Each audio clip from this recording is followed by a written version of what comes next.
Hello, everybody, and welcome to the 2023 NMAA State Finals in Esports presented by RTI. I'm Dieter Elegant Cabbage Hanbicki, and my co-host for the entire 3 days of the event is Malin. It's nice to meet everybody. I am a Goblin Rescue, which is my brand and company, and I'm super excited to be here and watch all the teams play and compete. Absolutely. It's great to have you here. I don't know how much of these events that you've ever done. This is the second year I get to be the host of this. I'm super excited for all of the games going on over the next 3 days. So we're just going to do a quick rundown of what we're doing these next 3 days before we get into the first game of the day. But before that, we do want to shout out our sponsors. So sponsors for this event are RTI, Xfinity, ASUS Esports, Cooperative Educational Services, Nusenda Credit Union. We also want to give a big thank you to UNM Esports for producing this entire event, as well as UNM, NMT, and NMSU for providing computers, as well as CABQ for providing computers for the competitors.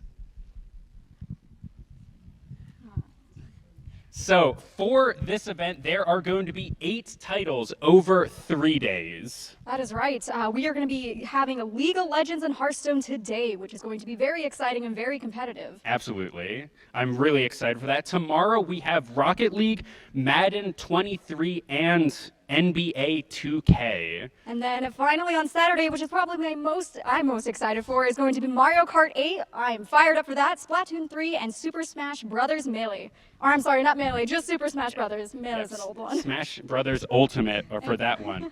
For a rundown, we have had 442 teams that started this season in the NMAA for esports. That is 1,600 student participants, which was up from only 400 last year. 82 schools currently in the state of New Mexico recognize esports as a competitive event. This weekend, we are going to have 84 teams competing over 3 days. So to get right into that competition, we are going to get right into the first match, which is going to be League of Legends, a semifinal of the A- through 4A. It will be Silver City High School versus Taos Academy. After that, we have the semifinals for 5A, and then after that will be the finals for A through 4A and the finals. After that, we will have a short awards ceremony and go into Hearthstone for their semis and finals. I'm super excited for that. It's going to be great. Nice. And with that, we will get right into game number 1 here of the weekend here. It is going to be the League of Legends semifinals, the TA Cybernetics versus the Damas Grass Touchers from the Silver High School. Riverside Technologies, your local trusted IT expert. RTI's Managed Print Solutions. Manage your business, not your printers. RTI offers a variety of services that can be customized to meet your specific needs. Our 4-step approach will ensure your print environment is secure. Learn how RTI could reduce your print costs by an average of 30%. Contact your local RTI representative today. What if you could look forward 1 year, 4 years, 40 years? What does the future look like? How will you ignite it? This is where the future gets fueled, where ideas come to life and identities flourish. This is where we define opportunity as individuals and as a pack. Being a Lobo is about so much more than the classes you take. It's about the mark you make on your world, because the journey starts here, but it never ends. What will you ignite? Since 1936, when a group of Albuquerque public school teachers led by Maureen Grammer decided there was a way they could bank and take care of each other, Nusenda Credit Union has existed to make a positive difference for people, for our members, communities, and employees. As a locally owned and operated financial cooperative, we care about you and take the time to understand what's important to you. That's how we can offer a great experience and put money back in your pocket. Nusenda Credit Union, the power of we. Riverside Technologies, your local trusted IT expert. RTI's data center solutions evolve IT infrastructures and accelerate business transformation. We help maximize resources, reduce IT costs, and transform environments. Our experts can build infrastructures and ensure a fast, reliable network. Want to meet rapidly changing demands? Contact your local RTI representative today.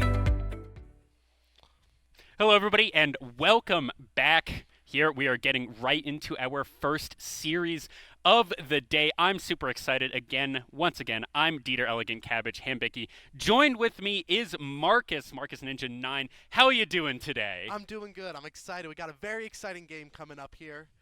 It is going to be the Taos Academy Cybernetics versus the DeMoss Grass Touchers from the Silver High School. Yes. I don't really know why they chose that name. I don't actually know what their mascot is at that school, but that is what the name they decided to choose down there in Silver City. But this is our A through 4A semifinals. There are two semifinals that are going on at the same time, being played simultaneously. The winner of these two matches play each other in the grand finals for first and second for state champions in A through 4A, and the losers of these semifinals do play against each other to get a third/fourth place matchup. We are giving medals for every participant here at this event this weekend. If you have made it here to Albuquerque, you are already at least fourth place. You're wanting to get the first place medal, of course. You're always wanting to come home with that trophy. Here, what I do know is that the Taos Academy, your school, from what I've been told, you guys have won one trophy before. It was last year in Madden, and you guys are looking to add one more trophy to your trophy case. So really excited. Hopefully you guys will be able to pull this one out. You were 10-1 in the regular season and you're going against the DeMoss Grass Touchers, who were 7-4. So you guys are, I'm going to say, the heavy favorites coming into this one. So I'm really excited for that. What are you expecting to see here? Any hot tech that you can let us in on? Not really. I can't really think of anything. No. Okay. Any pocket picks out of meta? Anything that you know the team might pull out? I do know a little bit. Okay. I think they might be looking for I think that they're wanting to play a little strong top side. So we might see a very strong high damage top laner here. Might see something exciting like that. All right. I'm excited for the top lane kingdom. Yes. Hope to see that. That's always a fun time. Top lane always known for the ego. Yes. I feel like that's the ego lane, really. Yeah, absolutely. Hoping for a lot of solo kills. Hoping for a lot of action. Just overall, I think that'll be really exciting. I see everyone is loaded into the game here, so we are just waiting for ours in the chat, and we will get right into Champion Select. This is a best of 3. Everything here, at least for League of Legends, is going to be a best of 3, both semifinals and the finals here. So you just need to win 2, and you will be in the finals here. Super exciting. Yes, very exciting. Definitely should be a close game. These are two definitely evenly matched teams. Definitely there is a favor towards TA Cybernetics, but I think it will be a very close, exciting game. Mm-hmm. I think this is also a fun, maybe not rivalry, but a neat north of the state versus south of the state kind of matchup. Something that you really probably don't get throughout the regular season all that much, or even I know that we have had many different invitationals in the state over the past handful of years, and I am not aware of either of these two teams ever making it to, the NM State Invitational or any of the other NMEEC, I think was another one. I've casted a lot of those. I don't recall you guys, either the Taos Academy or Silver, ever making it. So if this is the first time on stream, for League of Legends at least, super excited. Yes, me too. All right, still needing to kill a little bit more time. All right, so you said you wanted to see a top laner. What other picks are you expecting here? Do you think we're going to see, do you think this is going to be a very standard comp coming out from both teams? You know, Jarvan, Sejuani, or do you think we're going to see, Zed, Yasuo in the mid lane, or do you think it's going to be more control mages? I'd be willing to bet that the mid lane is probably going to be a very high damage late game assassin, most likely, from the Cybernetics. I would definitely expect probably a Zed, maybe even Vladimir, or potentially a Talon even. That's probably what I would expect from the mid lane. And top lane, I know that the top laner for the TA Cybernetics usually specializes in tanks, so we might see a very strong tank coming out here, but it could easily be someone else, a very high damage carrying top lane champion. All right, so what you're saying is we're expecting a first pick Ornn. Kind of, yes. Kind of, okay. Yes, I am. All right. Always love Ornn. In the amount of matchups that he is supposed to lose, he just doesn't sometimes, and it's hilarious. As opposed to especially compared to a Scion, which maybe isn't the greatest, because he can also win some things that he's really not supposed to. But Scion into Fiora is brutal. But if you're legitimately good, like the Fiora Ornn matchup, you can just win it. Yeah. Yeah, absolutely. It is an insane champion, even after all of the years of nerfs that he has gotten. Oh, and there we are. We are getting into Champion Select for this first game of the TA Cybernetics versus the Damas Grass Touchers. All right, so we're just seeing bans here. Any expectations on bans? Honestly, I'm not sure about the bans. I really don't know what we'll see. We just saw the first ban here. Looks like Lilia. Interesting. Yeah, very very fast champion. Very annoying. Lots of damage. Definitely good at taking down tanks with all that burn damage. So might want to probably ban them to make that Ornn pick a little bit stronger. Absolutely. Veigar being taken out there and Olaf. I'm assuming that we are seeing the TA Cybernetics here on the blue side? Yes, that is correct. On the left here we have Yes, TA okay. Cybernetics. So that means that on the right side, on that red side, is Silver High School. Zed being taken off there from Silver, making sure that Bentry does not get his hands on that.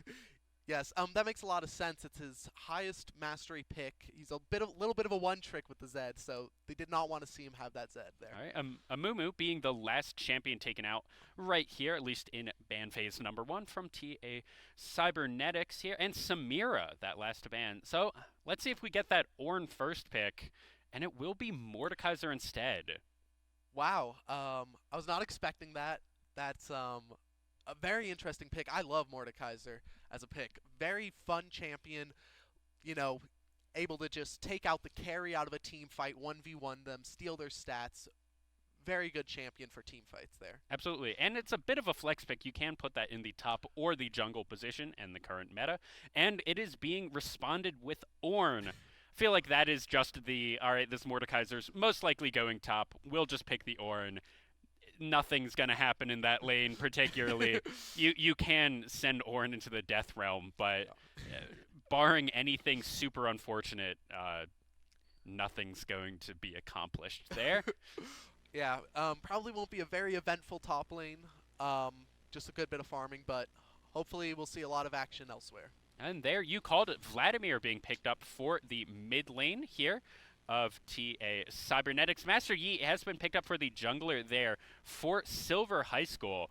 That is an interesting pick, not something that we see all the time, and immediately countered with the Ramus. Yes, very nice counter pick there. You know, he's able to shut down just all auto-attacking melee champions. Very strong right now, actually. A lot of the tanks are I believe the tank meta is still very strong right now, and Ramus is definitely enjoying it. Absolutely, and Varus will be the AD carry. That could be flexed to the mid, but I'm expecting that to be the AD carry here for Silver High School. Actually, I do know that their mid laner specializes in AP Varus. Really? Interesting. So I would expect that to be the mid lane pick there.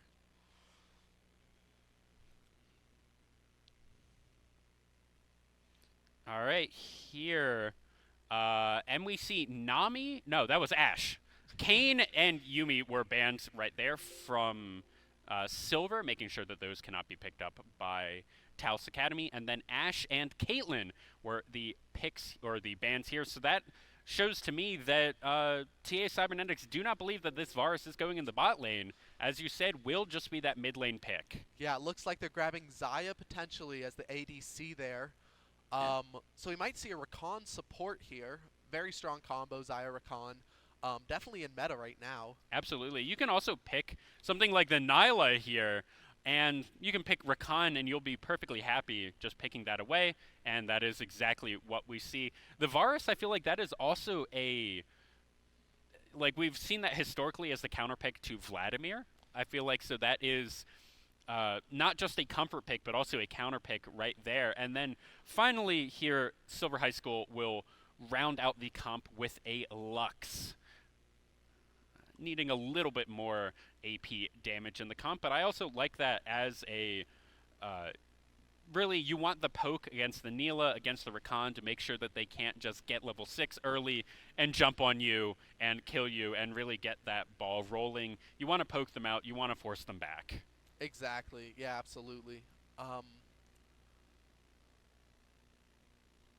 Yeah, and, you know, I'm noticing we don't have any assassins from Silver. They got a tank, they got Master Yi, and 3 ranged high damage champions, so won't really be able to. Might be hard for them to take out that Nyla or potentially even the Vladimir during those team fights, but we'll see what they're able to do. Absolutely. Should... we are going back to the casters here to talk a little bit more about this draft. We do have a 3-minute spectator delay native in the League of Legends client. There's not much that we can do about that. But now that we have these, they are loading into game, we have the comps that these are playing. Which comp do you like more? I honestly love... I'm not sure. I kind of like Silver Cities more. Okay. You know, we have a lot of AP over here. I think the only AD might be Nyla, actually. Ramos does a little bit of AD, I does believe. do a bit of AD, yeah. So, you know, I think Silver has a better spread of damage, and I do like their team a good bit. Yeah, I also really like Silver City High School's team, especially once you said that this mid lane Varus, he is the Varus main. Especially at this level, I really prefer people on comfort picks. I think that it is, even if it is a little weird of a meta pick or, you know, off meta, I think that generally you are playing at a higher level on the champion that you know how to play and how your team knows how to play around you with than if you are trying to play something else into this Vladimir that you may not be as comfortable on. Yeah, no, absolutely. I think at this level of gameplay, you typically want to be on your comfort pick rather than, you know, what's meta, what's strong right now. Absolutely. I actually even think that pretty much all the way up to, like, the highest level of LCS, if you are, like, if you're not first or second, I think at that point is when you just play like whatever. Like if you're not going to beat those first 2 teams in the pro leagues playing meta because they're better than you. Yeah. So don't, just try something else. So I really think that, like, I like these comps. I also really enjoy some of the adaptations here that Taos Academy did. I like the Ramos as a response to Master Yi. That looked like that was something that they were planning for. That they saw the Master Yi, and that was not a, like, oh, I guess I could play Ramos. That seemed to be a, like, oh, we're playing Ramos. Yeah, very confident, very quick pick. That was definitely felt like a very strong response to that Master Yi immediately. So, on here on the blue side, TA Cybernetics is playing Mordekaiser, Ramos, Vladimir, Nyla, and Rakan.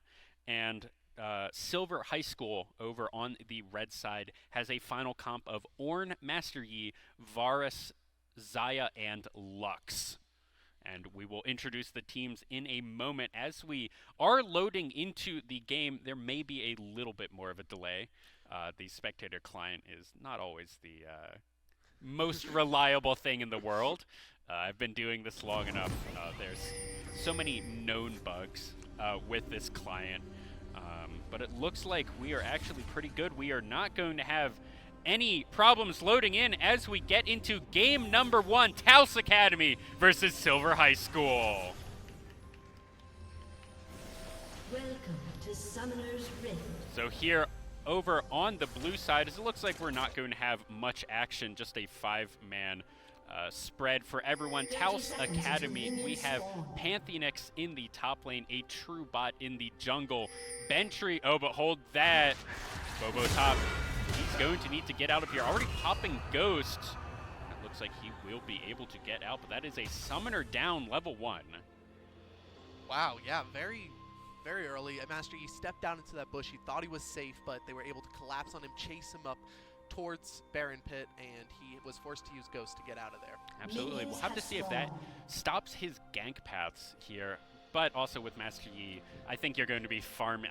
I'm not expecting a level 2 gank or anything, so he should probably be fine. Anyways, to continue introducing the teams, that's Bentry 722 in the mid lane for Taos Academy, D-Sud Slippery in the AD carry position, and Lunar Phoenix in the support position. Then up there in the top lane, we have Mickle B for Silver High. Is it Boboon top? That looks like how you would pronounce that. In the jungle, Shijaro A 1911 in the mid lane, Raccoon BB 53 in the AD carry position, and Red Fox for 7-8 in the support.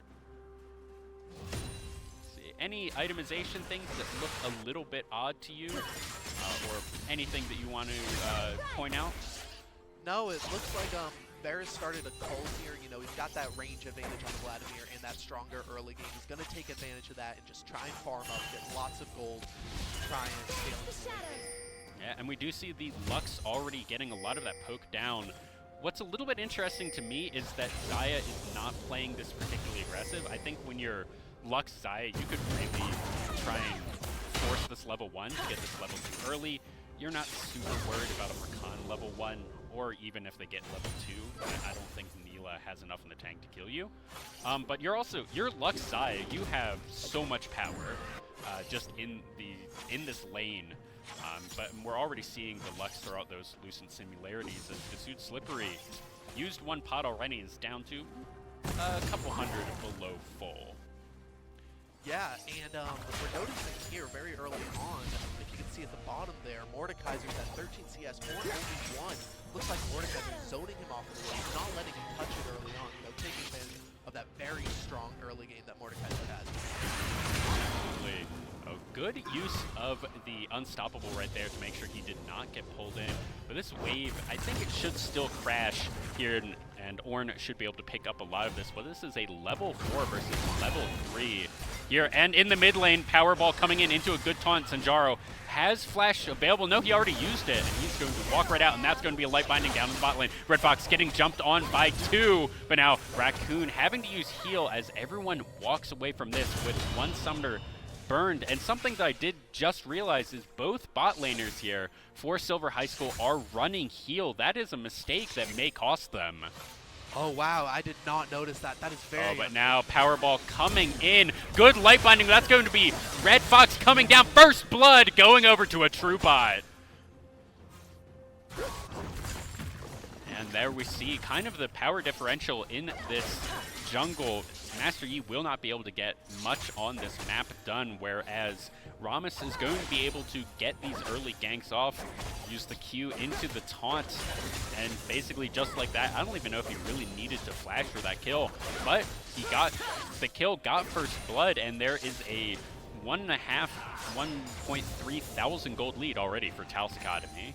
Yeah, very strong gold lead this early on. You know, we're definitely seeing a bit of a CS difference and that first blood going to the TA Cybernetics, giving them a very strong gold lead.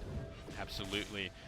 Other things just to kind of note is, man, this top lane is not going the way that I would have expected. 5 CS at almost 5 minutes.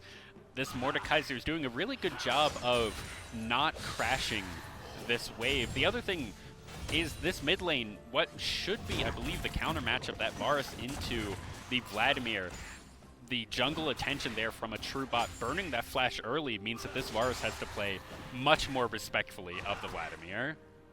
Yeah, absolutely, and he is paying for it. He is down 8 CS right now on the Vladimir early on. You know, very unfortunate. Not where you want to be when you have a Cole and you're on there. Yeah, with the Varus, you really just... How you kind of beat the Vladimir generally is you push him in. Yeah. Farming under tower as Vladimir is just kind of the worst experience in this game that you can have. And that also stops him from being able to roam, being able to kind of unlock the potential of the Vladimir. So that light binding does go a little bit wide here. And we are just seeing Silver High having to get all of these waves pushed into them, but now another good gank by a true bot that corrupted Chains of Corruption was not going to be long enough. Pools of Blood trying to go in as Cesaro walks his way out of this one, but we'll have to recall. Yeah, and it looks like Dragon just came up about a minute ago. Looks like we might be seeing a bit of a grouping for that. Rammus is bot side. The wave is pushed. Might be a good time to take that Dragon from the tail side. See, Raccoon getting a really good Blade Caller there, getting a good amount of damage back. Lunar Phoenix going forward, knowing he can battle dance backwards whenever he wants. But this, man, every time we go to this top lane, it just gets more and more tragic. 47-7 CS here in the top lane, as 4 members are grouped up on this Dragon for Taos Academy, and it looks like they will be getting this first Dragon at around 7 minutes. Teleport, another thing to note, Teleport not taken by Pantheonix up there in the top lane. He opted for the Smite, or for the Ignite, my apologies, up there in the top lane, and for better or worse, I actually don't know if that's a good choice. He does have all the pressure he could ever want in the world, but he has not gotten a kill cashed in yet, where possibly in the later games, this Ornn, or later parts of this game, this Ornn is still going to be an Ornn. Absolutely, yeah, no, very strong team fighting ult, can knock up, the whole team that, just charging through the whole team. Very, very strong ultimate for team fights. Absolutely. Call of the Forge God, one of probably the strongest ults in the game. Super long range engage with that one. As checking in on the gold lead, after that Dragon has been taken, a 2,000 gold lead here at just before 8 minutes into the game. Only 1 kill so far, but that Rammus has burned flashes, burned ultimates, gotten things for his team across the map the entire game so far. Yes, absolutely. And we're noticing now that the Varus, he's playing a lot more aggressive now. He's stepping up to the wave, he's farming, he's actually overtaken the Vladimir with that CS.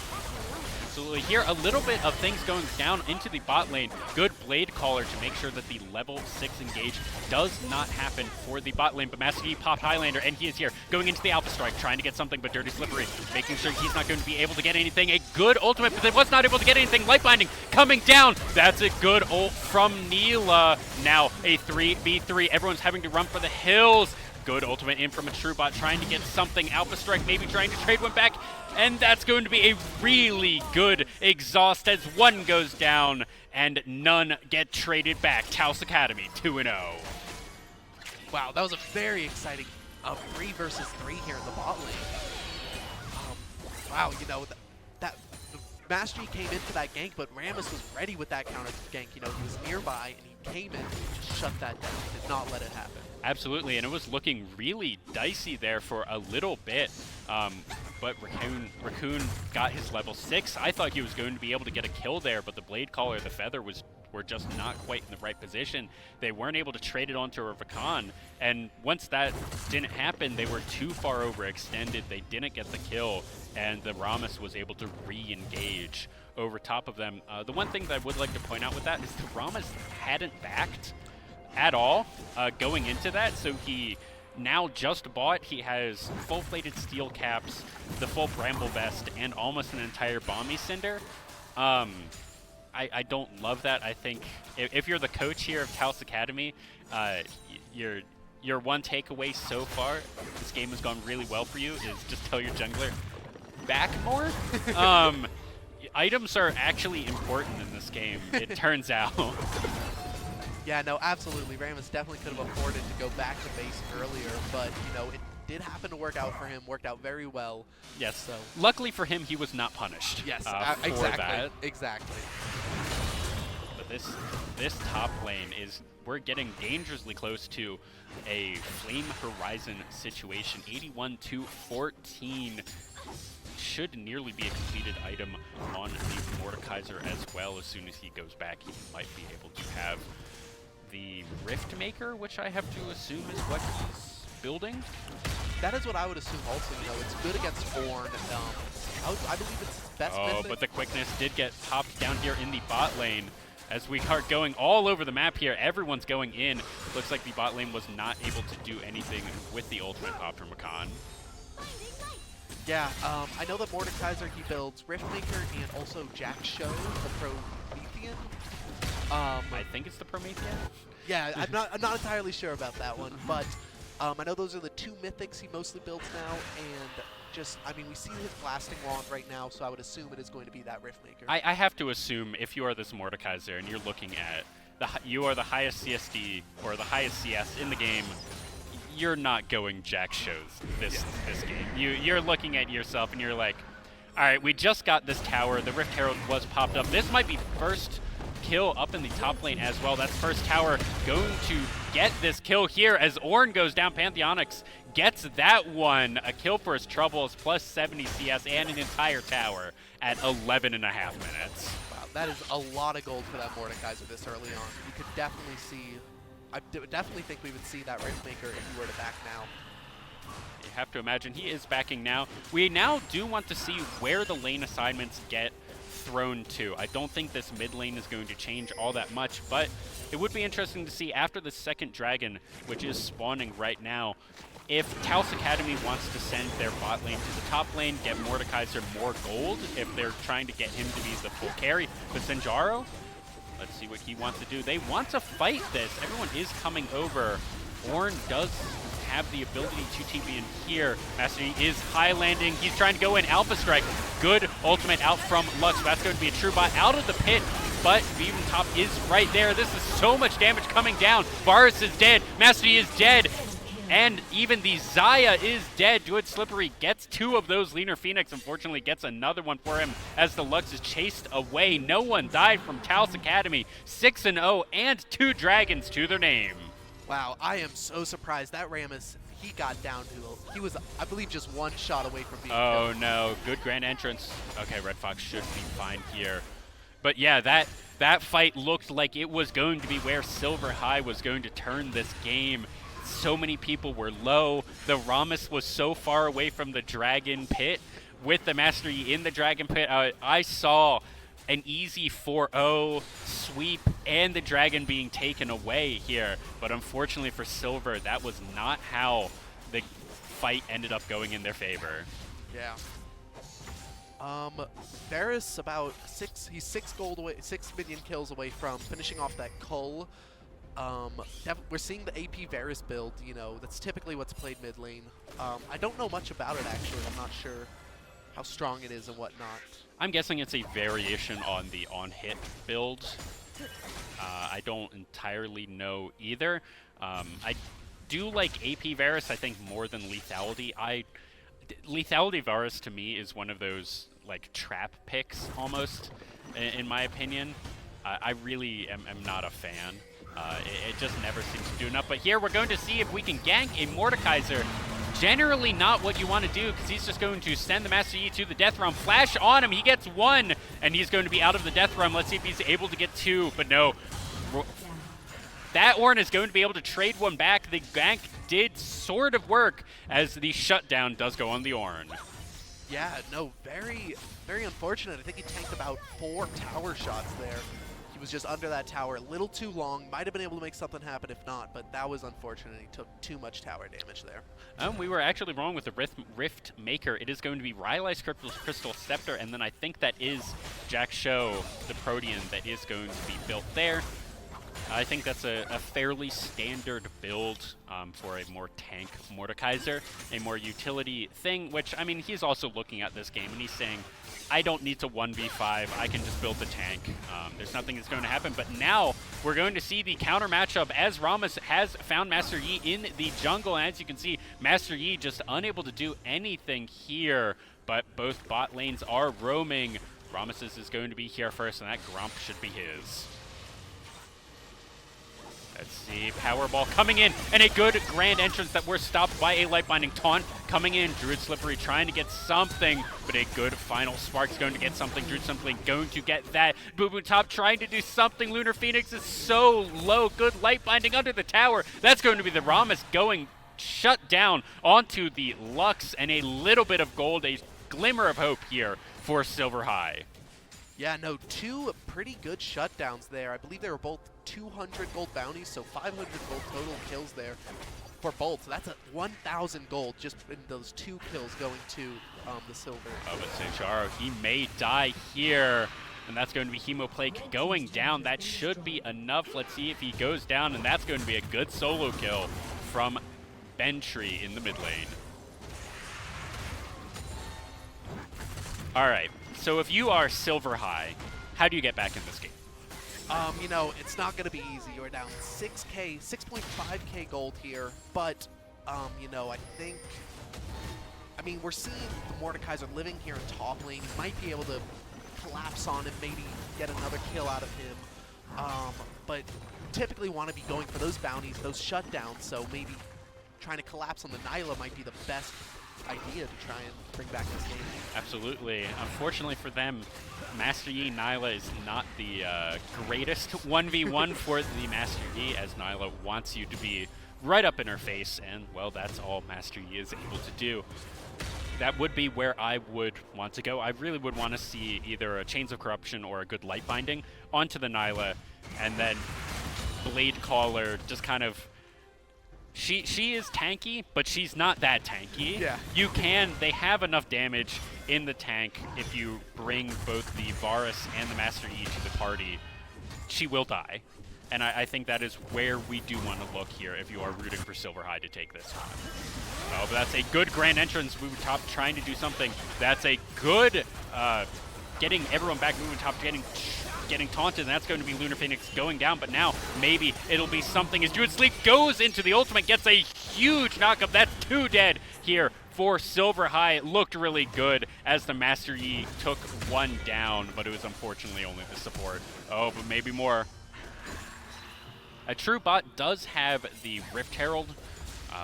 Unfortunately, the Spectator client does not love to show Rift Herald being taken. One thing that I do know about, oh no, Red Fox. Light Binding does mix. Bentry may be able to pick this one up.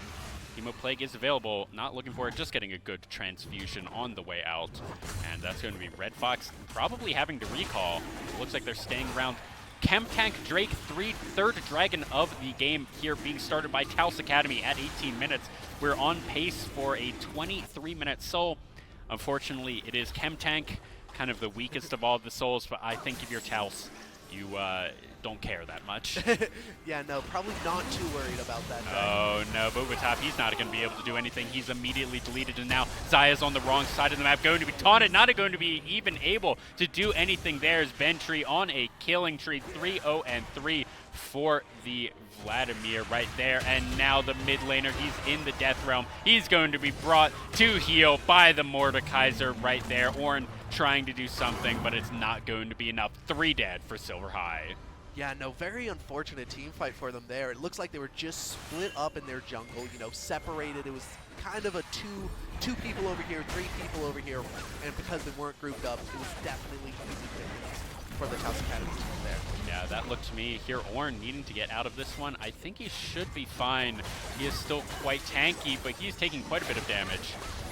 That's going to be 2 charges of Shelly here onto the inhib turret at 19 minutes. And look at that Mordekaiser. He probably can go back and get a Jack Shoes at this point is what I have to imagine. 3-1.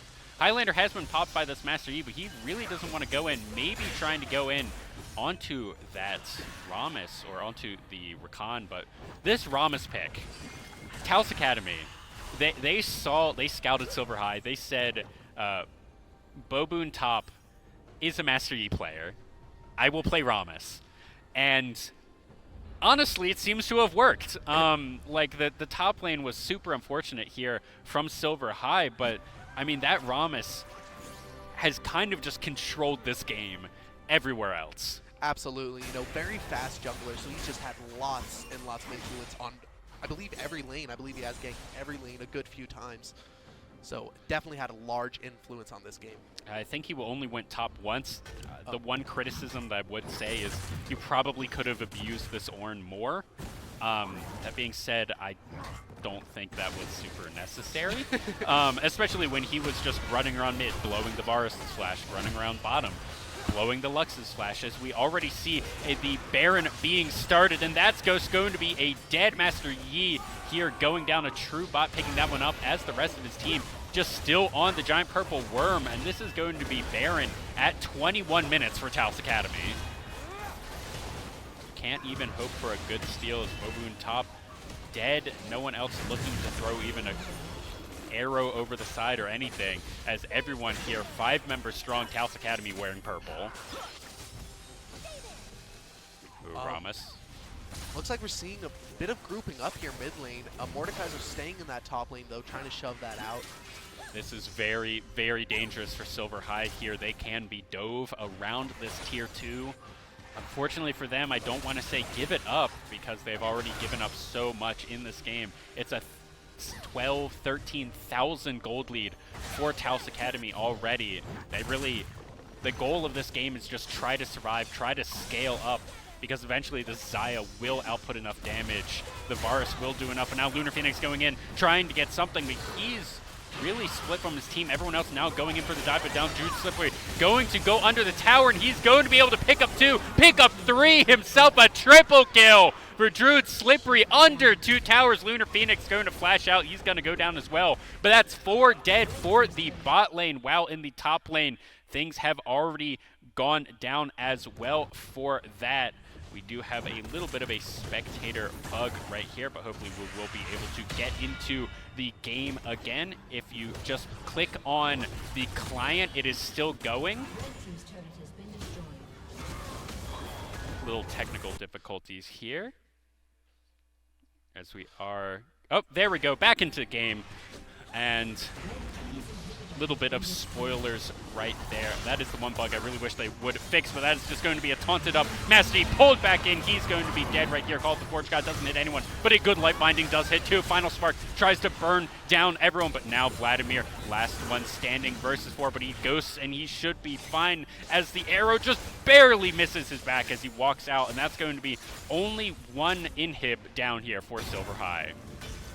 Yeah, no, and I mean, looks like they did get the shutdown on Nyla. We did see that actually before the stream went down.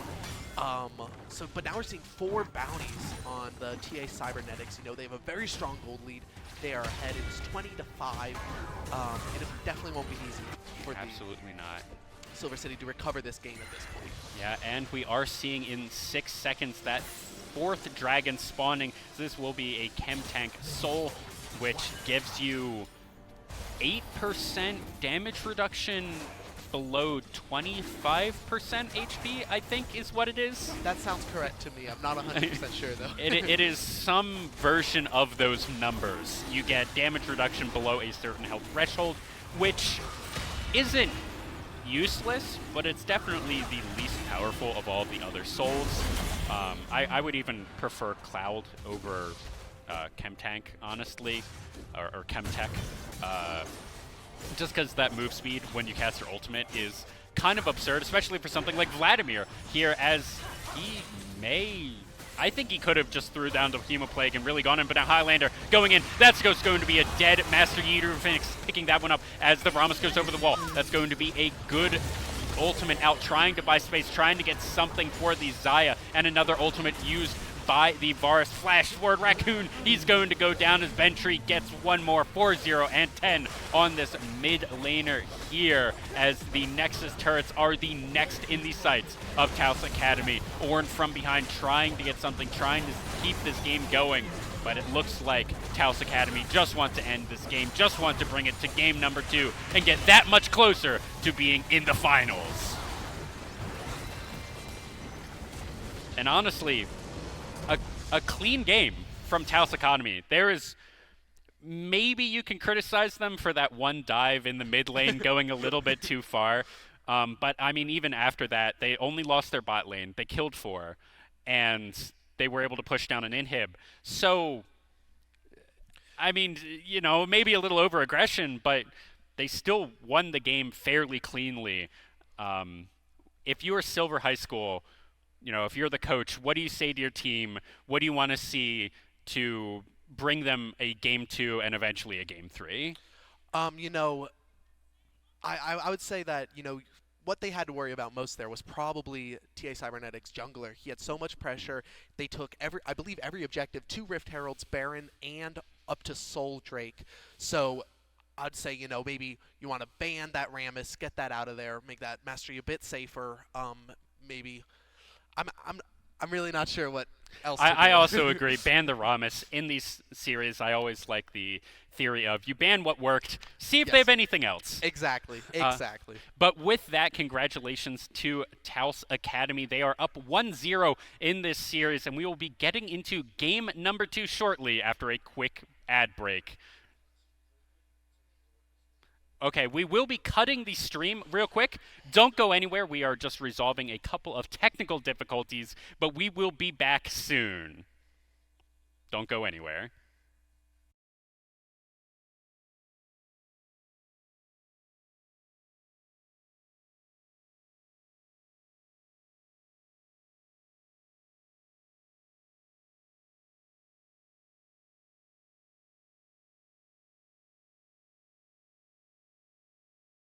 Riverside Technologies, your local trusted IT expert. RTI offers a variety of customizable bags, cases, and shields. Make your transition to new equipment as seamless as possible with our integration solutions. Our deployment services will ensure a worry-free experience for your organization. Other RTI solutions include managed services, managed print, data center solutions, and more. Contact your local RTI representative today. What does it mean to care for a community? That question ignites something inside each of us. It motivates us to explore the intersection of science and healthcare. At the University of New Mexico, we're teaching the next generation of healthcare professionals. We are nurses and students, doctors and educators, pharmacists and researchers. We're focusing on people-centric care that goes beyond the walls of a classroom. Apply to UNM and ignite your call to care. Riverside Technologies, your local trusted IT expert. RTI's managed print solutions. Manage your business, not your printers. RTI offers a variety of services that can be customized to meet your specific needs.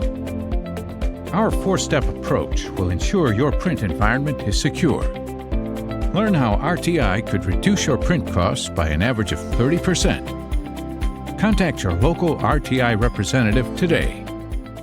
Since 1936, when a group of Albuquerque public school teachers led by Maureen Grammer decided there was a way they could bank and take care of each other, Nusenda Credit Union has existed to make a positive difference for people, for our members, communities, and employees. As a locally owned and operated financial cooperative, we care about you and take the time to understand what's important to you. That's how we can offer a great experience and put money back in your pocket. Nusenda Credit Union, the power of we. Riverside Technologies, your local trusted IT expert. RTI's managed print solutions. Manage your business, not your printers. RTI offers a variety of services that can be customized to meet your specific needs. Our 4-step approach will ensure your print environment is secure. Learn how RTI could reduce your print costs by an average of 30%. Contact your local RTI representative today. What if you could look forward 1 year, 4 years, 40 years? What does the future look like? How will you ignite it? This is where the future gets fueled, where ideas come to light and identities flourish. This is where we define opportunity as individuals and as a pack. Being a Lobo is about so much more than the classes you take. It's about the mark you make on your world, because the journey starts here, but it never ends. What will you ignite? Since 1936, when a group of Albuquerque public school teachers led by Maureen Grammer decided there was a way they could bank and take care of each other, Nusenda Credit Union has existed to make a positive difference for people, for our members, communities, and employees. As a locally owned and operated financial cooperative, we care about you and take the time to understand what's important to you. That's how we can offer a great experience and put money back in your pocket. Nusenda Credit Union, the power of we. Riverside Technologies, your local trusted IT expert.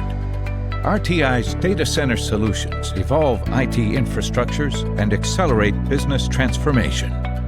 We help maximize resources, reduce IT costs, and transform environments.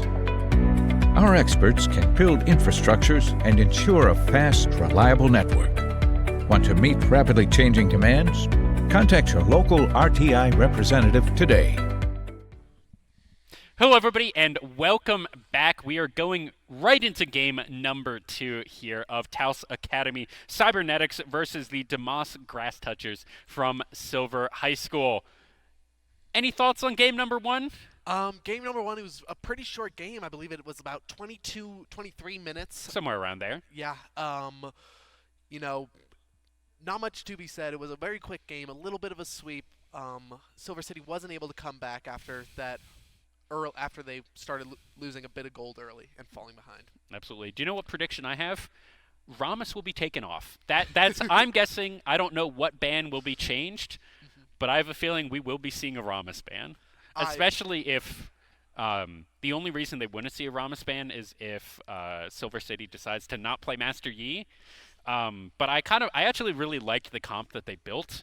I think that the problem was that it was countered by one champion. So I think you just take the Ramos, you have the run back, and you try and win with that. Because I think without the Ramos, he was able to affect so many lanes and really get everyone ahead, and the Master Yi was not able to do anything. He was already so far behind against a tank that he can't do anything against. So even if you're forced to have him on like Malphite jungle, Malphite doesn't kill Master Yi from Master Yi's auto attacks the way that Ramos does. So Absolutely. That's what I want to see is the Ramos ban. If you're Taos Academy, pick whatever. I like your comp. You won every lane. Like just keep doing it. Yeah. Absolutely.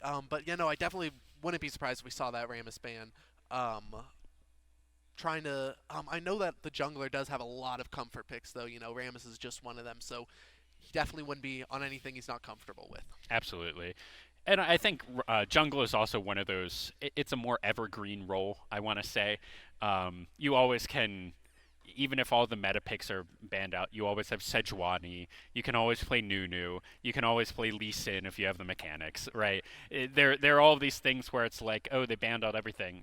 Lee Sin, I guess? Yeah. And you'll be like, oh no, I'm playing Lee Sin. He's not great, but especially in a 5v5 setting, I think he's quite good. Whereas top, you have to be a little bit more in tune with the meta because there's so many counters. Yeah. Whereas you're never going to be unhappy with. There are some hard counters in the jungle, as we just saw. Ramos Master Yi is one of them, but for the most part, it's pretty. You do your thing, and you're trying to get out on the map. So we'll have to see what happens there. I did like the bot lane trade that we did see. Xayah, Rakan traded. I did like the Nyla. Obscene champion. I hate playing against her. Wacky things with XP. I hate it. They get level 6 first. Yep. That's just how it is. I would like to see if they want to keep with that. If we see like I know Nyla Zillion is a big pick. you just get even more XP. Yep. I also have seen Nyla Bard. Bard gets level 2 off of the second minion in the first wave, and it's hilarious. Wow. Yeah. Like, unfortunately, he's Bard, so he can't do anything really Yeah. with it. But, like, it's still, like, really funny because you're just like, well, I'm level 2. I'm just going to walk in front. You're not allowed to walk up to this wave. Yeah. So that, I'm not expecting, unless you've, practice that. I'm not expecting it, but for all of you at home in solo queue, play Nyla Bard. It's funny. I would even say it's good. Instead of some of these things where I'm like, yeah, play the weird stuff. But I do see ours in the chat. Maybe? Looks like Taos Academy is actually saying they need a minute. Looks okay. like. So we are going to get into this game real quick. We are flip-flopping, swapping sides. That's the words I was looking for here, as Taos Academy is going to be on the red side of the map here. So they do have final counter pick as opposed to first pick. First pick, what did they do? They Mordekaiser. went with Mordekaiser, yes. Yeah. So we'll have to see if that... I also think that could be something that would be banned out if Silver wants to do it. Well, actually, I do know that Silver's top laner actually plays Mordekaiser Okay. a good bit, so they might try and grab that Mordekaiser. Yeah, we if might it's see open. we might see another first pick Mordekaiser just try and just swap the sides. It would be fun to see the Mordekaiser Ornn, but the opposite, the other players playing it. So that's something to look out. I'm not super expecting these team comps to be dramatically different. I have a feeling that they're going to be kind of the same. Rammus ban, so there has to be a new jungler there. But honestly, I think if these bot lanes, if they pick the same champions, they'll be happy. If these mid laners, I think if they pick the same champions, they'll be happy. I'd even say top lane, for better or worse. Yeah. The Ornn didn't die in lane. He was stupid far behind in CS, but it is impressive. Like, it is impressive that he never died, is what I'm going to say. And I think part of that is diving in Ornn is not a good idea. And he's perfectly happy I'm just going to sit under my tower. If you want to come in here, risk it. Yeah. Do what you want. So I think both teams would be pretty much happy with give or take the salty run back. Yeah. Changing out the junglers. But we also saw, I think, instead of Xayah was picked up after Caitlyn Ashe was banned. So we could be seeing those two champions being picked up by, I think that was Taos. No, that was Silver. Maybe changing around the pick order, picking up Caitlyn and Lux. That could be a good adaptation. If you are Taos, you pick Mordekaiser, then Caitlyn Lux. Still a good lane, isn't quite as oppressive as it used to be, but it's still fairly oppressive. Yeah, absolutely.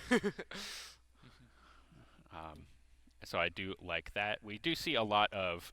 I feel like in the current meta, and you can give your opinion on this, we're seeing a lot of bot lane duos that are particularly strong in lane. Like, that is and the meta's been like this for quite a bit, but that is how you win this game. In a 5v5 situation, is strong pushing bot lanes. Yeah, absolutely. And yeah, no, that absolutely is meta right now. I'm seeing it a lot in a lot of games right now. So I would like to see, the Xayah Rakan, Caitlyn Lux. There's a million. You can do Sivir if you want. Thankfully, we're out of the ADC support meta. Yes. I think you still kind of can go ADC, or you can go Ashe support. It has been nerfed. It's not as good as it was. I don't think it's terrible. I think all of the other supports that were AD carries kind of have fallen off, though.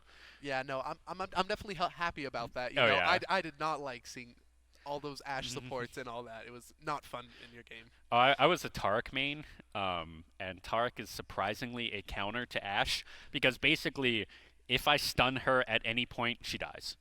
Because the stun does like 100 HP plus the 2 autos from the passive, and she's down to half HP, so I need my AD carry to do, like, literally anything, and then I ignite, and you're like, well, you're dead.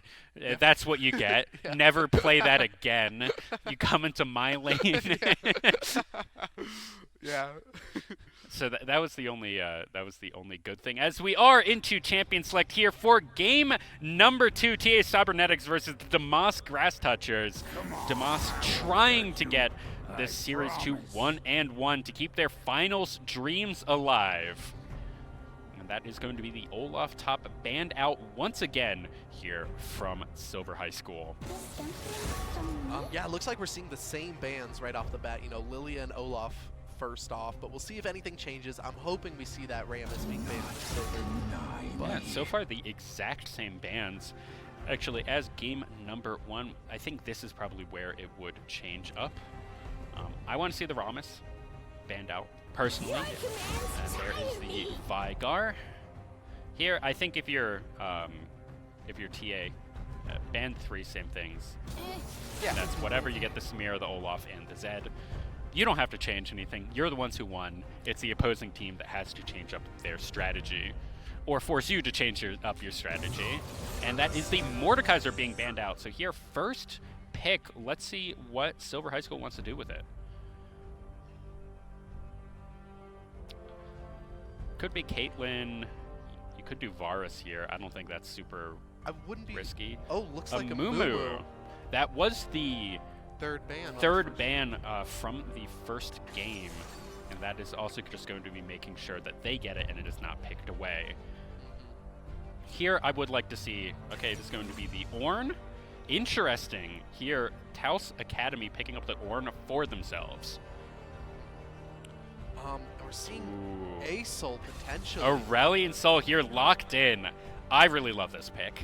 He is so obnoxious. The Singularity, his E, just stops a wave. It is the most oppressive thing. It stops even Baron minions, which is, it's so stupid. It is. Caitlyn, I want to see the Lux. Give me Lux. I guess you could pick it second main phase, but they're just gonna, or second phase, but they're just gonna ban it. So just pick Caitlyn Lux here. You'll be fine. Oh. Syndra? Okay.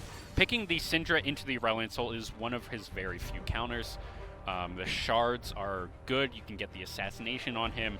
You're not as much of a lane bully, and Vladimir being picked up. Is that an Aurelion Sol bot lane? It is Aurelion Sol ADC. I do know that the ADC plays that. I was a little worried that might be it. I don't like that. I think Aurelion Sol needs levels and he needs items. And I also don't like that into Caitlyn, because you're just going to get pushed in. You're going to have a miserable time CSing under tower with his Breath of Light, and you're just not going to do anything. Yeah, no, definitely. He can just be zoned off the wave, oppressed. It's not going to be an easy lane, but... Yeah, okay, there is the Scion and the Lux being taken out. I like the Scion ban, make sure that the Ornn can't go into that. Lux ban, of course, it's Caitlyn. We saw him play Lux. That's what they want to do. Yeah. Pyke ban here, making sure Pyke can't go with Aurelion Sol, which feels like it would be a weird combo. I think what you actually want if you are TA Cybernetics is... I want to see them pick up like an Alistar or something that can kind of roam, because Aurelion Sol doesn't need to be babysat, so you can just pick something that leaves. Yeah. Instead, they are going to pick Morgana, which you can roam on that, but this is a super AP heavy team so far. Absolutely. All AP damage. Ornn, I believe, is a little Ornn is a little bit, but not But much. you're also not really worried about the consistent damage outside of Ornn. He does do a lot of damage, but you're not super worried about itemizing against him. Yeah, absolutely. As you would be. Teemo? Is that... Teemo top lane? That has to be a Teemo into Ornn. I would assume, unless it's Teemo support, which I don't love. The only thing I don't think that's going to act up. What? All right. Who? Okay, so it's a Mumu jungle and Syndra mid. Is that a Caitlyn Jinx bot lane? Okay, it looks like they're getting in order now, so we'll see what's happening. I guess it could be no, because a Mumu has to jungle. No one else on this team can jungle. Yeah, it looks like it's a Caitlyn Jinx bot lane. It has to be a Caitlyn Jinx bot lane. I don't love the order that they're in. I would much prefer Caitlyn support Jinx AD carry. Just because Caitlyn has utility, Caitlyn also has more poke. And I also think that Jinx without items is terrible.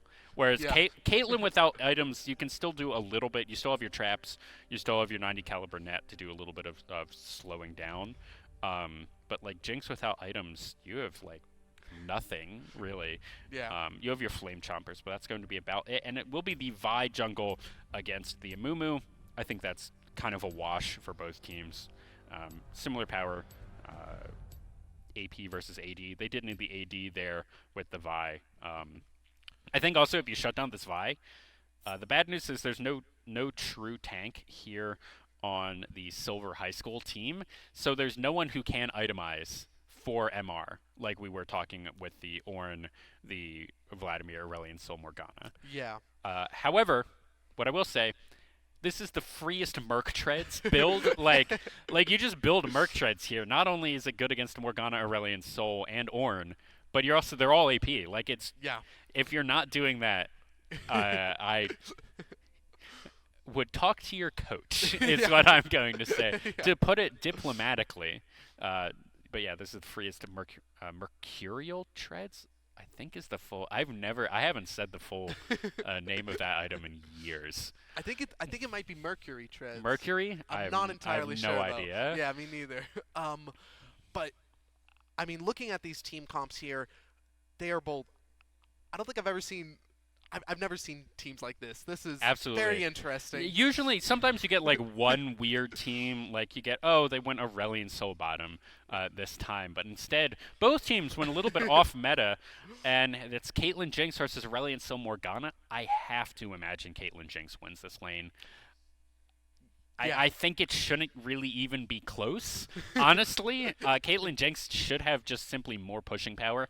I don't know if they'll be able to take plates post like 7 minutes, which is a really weird, but basically because of how Singularity works, it's really difficult for you to walk up to the tower even with Caitlyn, and I think that is going to stop the Caitlyn from doing a lot of what she normally would be doing, is pushing towers, get the Caitlyn ahead, move her to mid, get the tower, move her to top, get the tower. Yeah.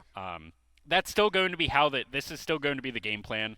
I think fairly obviously, if you are on the Silver High School team, is get Caitlyn ahead, push her tower, put her in a new lane, push her tower, put her in a new lane, push her tower, and try to keep this game on a quick pace, because oh boy, is they're scaling on the side of Talos Academy. They have Vladimir, Aurelion Sol, Ornn. That is the most scaling team I've ever seen. That is definitely a very strong late game team. So if it goes into the late game, I definitely see it being in favor of the TA Cybernetics. But that being said, I actually really like all of these lane matchups that Silver High School has drafted here. They have the counter in the top lane, Teemo into Ornn, which Teemo isn't as oppressive as he used to be, but that should still be Teemo pushing it in. Syndra into Vlad. Syndra should have the push there, and then Caitlyn Jinx should have the push as well, so this should free up the Amumu to be wherever he wants, freely get any lane he wants ahead, and I'm super excited to see what this draft adaptation does. Hopefully Silver gets a win on the board here as we are into game number 2 of Silver High School versus Talos Academy. Silver here wanting to bring this series to 1-1, give them another chance to go to that third game to get to the finals here. All right, we are having a few technical difficulties with the game, getting it onto the stream, but hopefully they should be resolved soon. As we can talk about a little bit, it looks like, here we are into the game. Sejaro here, maybe in a bad spot. This is where Master Yi had to burn the ghost last game. Oh no, Flash already burned at 45 seconds. Wow, yeah, very early flash from the Syndra coming out, you know, they were able to force that out. They stepped into that bush again. Same thing that happened to Master Yi. Yeah, and I don't even know why he had no support around him, so there's no real reason to step that far forward. You just stand kind of in that jungle entrance between the mid lane and the dragon pit right there. I think that's your standard mid lane position. And then you just back up and go to mid during lane. Instead, he was very far forward with no support from his team. The other thing that I would like to point out is 3 defensive wards here from Silver High School within their own jungle. No deep vision on either team. However, a true bot, I think that was, yes, did put down his ward on kind of a weird pathing, trying to make sure that Amumu doesn't come in, but that's not really where I would be worried of Amumu invading from. Yeah, absolutely. And, you know, I am noticing here that there's no support item on Jinx or Caitlyn. We're seeing 2 Doran's Blades being started off. I wonder if that is just a mistake from them, just kind of auto-defaulting to the auto, what Riot wants you to build. It could also be, I don't hate it if they are looking for level 1 poke damage. You will, as Jinx support, you will be able to get your damage, like if you go back early, once you have that 450 gold, if you go back and get your whatever support item, you will be able to stack that super efficiently, so it's not, you know, the end of the world or anything. I do just kind of have to wonder why. Yeah. The other thing that is notable is they never changed off of the double heal bot lane. That is still heal on Caitlyn and heal on Jinx. As a level 3 gank, that is a good vault breaker in. Flash not available, and a huge Scatter the Weak should save Sajaro's life right there. He was dead to rights without that. Yeah, wow. I mean, they took advantage of that. You know, they knew they got that flash out early. Wasn't going to have it. Just decided to take advantage, gank him when he was pushed up. Did not want. And that was also just good pathing. I mean, Vi cleared her entire bot side. You know you had to be here, but another vault breaker coming in the top lane. This Teemo does have access to flash, is going to use it, and gets out with 100 HP. And already we see a true bot doing what he was doing in the past game, game, of getting to every lane, blowing flashes in here. Vi maybe even looking for another gank, but there should be a ward out spotting her right now. Mickleby playing with fire a little bit here. That ward will be able to kill you. Let's see if he's going to be able to get his dancing shoes on, making sure that the volcanic spire doesn't kill him, but this should be a good knock up into the Bell's Breath, into the Brittle, and a clap to get first blood as Pantheonix gets that one.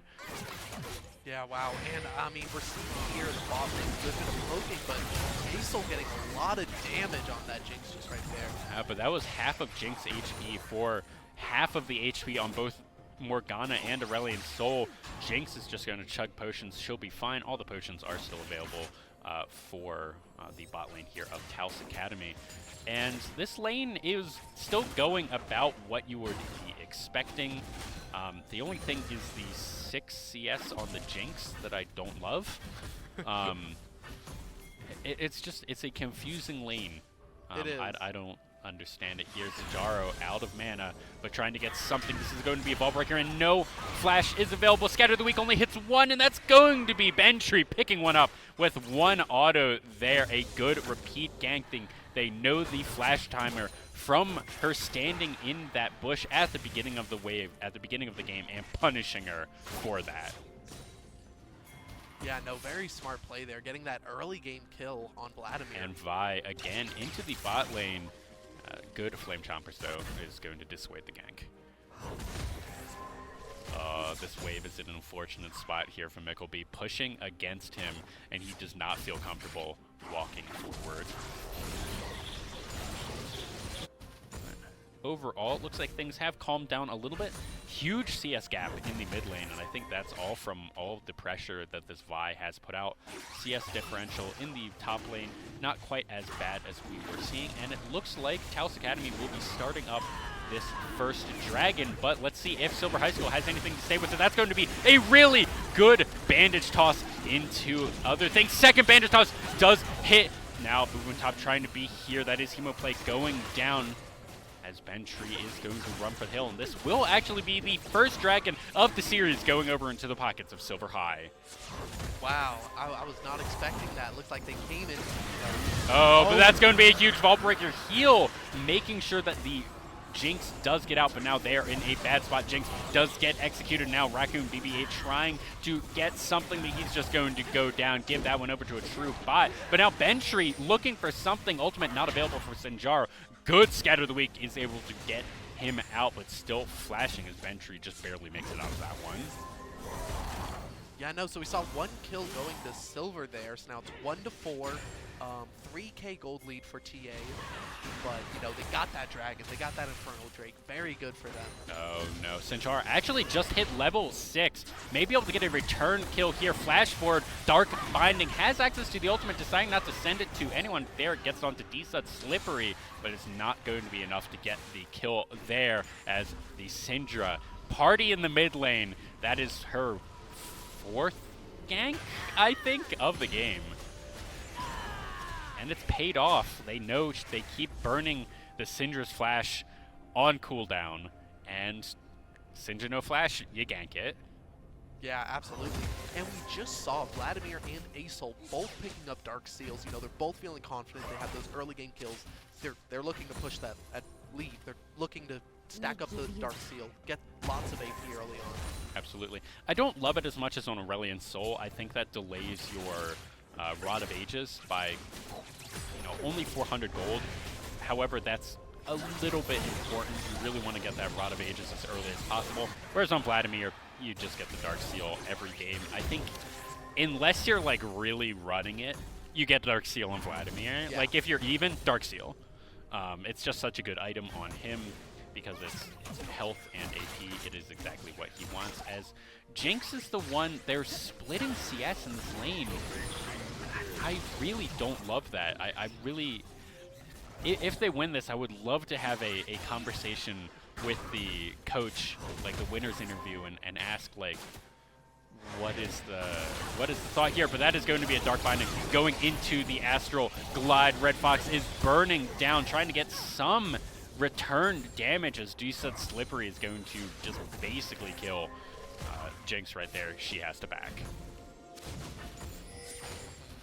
And I mean, I've actually just noticed that both Jinx and Caitlyn, you know, they're going the same build. You know, they're 2 ADCs, no support item here, which is unfortunate. You know, you don't want to be sharing gold, not like that. A lot of gold wasted. I think if she had gone with that support item, might have worked out better for her, but maybe I'm not seeing what's going to happen here. Yeah, maybe it's the deep tech, getting 280 carries. Maybe the goal is you get a lot of kills here, and it doesn't matter that you're sharing CS. I don't know. We'll have to continue just kind of keeping tabs on this, but for as it currently stands, this Caitlyn is, well, behind. And there's really not much that she can do about it. Both junglers here in the top side. Vi will get the first gank, but the repeat gank for the second is going to be here. Level 6 for everyone. Mickleby trying to do something, but it actually looks like Amumu is just going to stop the Herald from charging, or from continuing to charge after that. Good Scatter of the Week trying to get something. Dark Binding does go wide. Trubot getting some counter jungling here. Ballbreaker going in. Bubu top trying to trade something back. Despair does quite a bit. Curse of the Sad Mummy already going down. Bandage toss 1. Already used. Good Tantrum, and that's going to be a shutdown solo kill. Dark Binding does land. This may be bad for Sinjaro, and that's going to be Hemoplague. That's going to be her 3rd death of the game, and the 2nd kill here for Bentry. Yeah, getting those Dark Seal stacks early on, but that was very unfortunate for the buy there. You know, losing that 1v1 to the Amumu in his jungle, very unfortunate. I'm not sure what items they had at that point. I think what it probably was is the Vi was saying, oh, I'm Vi, I win. It's just an Amumu. You know, Amumu is a tank. He doesn't kill me. Unfortunately, Amumu does quite a bit of damage these days, especially early. Vi does not have that much HP on her, and you just see what happened. You could even see Vi was like, yeah, I win this, and then it was like, oh no, I don't win this. Yeah. Unfortunately, you see that sometimes with these kind of weirder jungle matchups. You see that also a lot with like Sejuani, because Sejuani does so much damage these days, where it's like, oh, I can go invade the Sejuani, and then you're like, no, you can't. I'll kill you. Just right here on my red buff. Like, no big deal. But either way, here, 11 minutes into the game, we have a 4,000 gold lead here for Cal's Academy, who do lead this series 1-0. Yeah, and I mean, we're seeing Ornn, he's able to push his way. I think he's gotten 3 turret platings now. That's a lot of early game gold, you know. I believe each one is 175 gold. So that is a little more than a kill right there, just from the turret plating. Absolutely. The one thing that I do really like is this Morgana has been roaming. As we said, the Irrelevant Soul doesn't need to be babysat the whole time, and especially not into this. Oh, what a good Super Mega Death Rocket! Good steal right there. 2 dragons now for Silver High. There is a glimmer of hope for them to get it, but now Boom Top is in the middle of 4. Curse of the Sad Mummy does hit all of them. That's going to be Vi trying to get some assault and battery damage for now.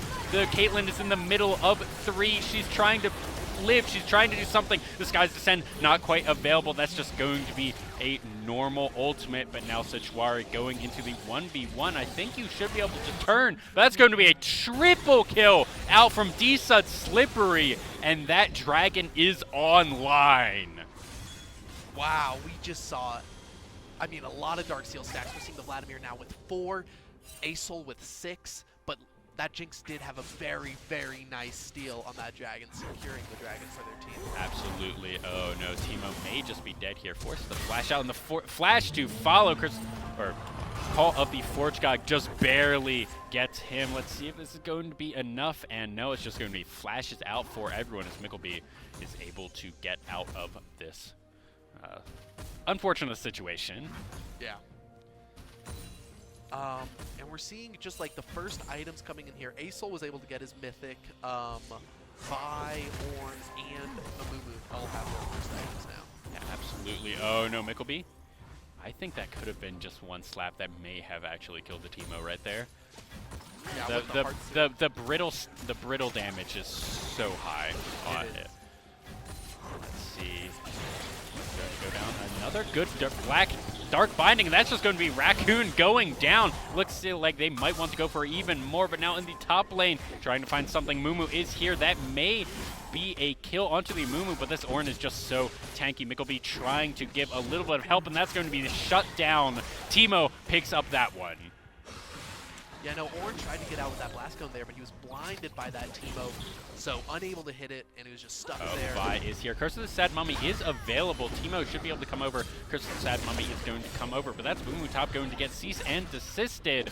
Let's see if he's going to be able to survive this one, trying to come and get that one out, but the Teemo not quite roaming in time. That's going to be Vi blast coning out, and he will go to safety. Wow, I mean, we're seeing a very strong Asol this game, very late game champion.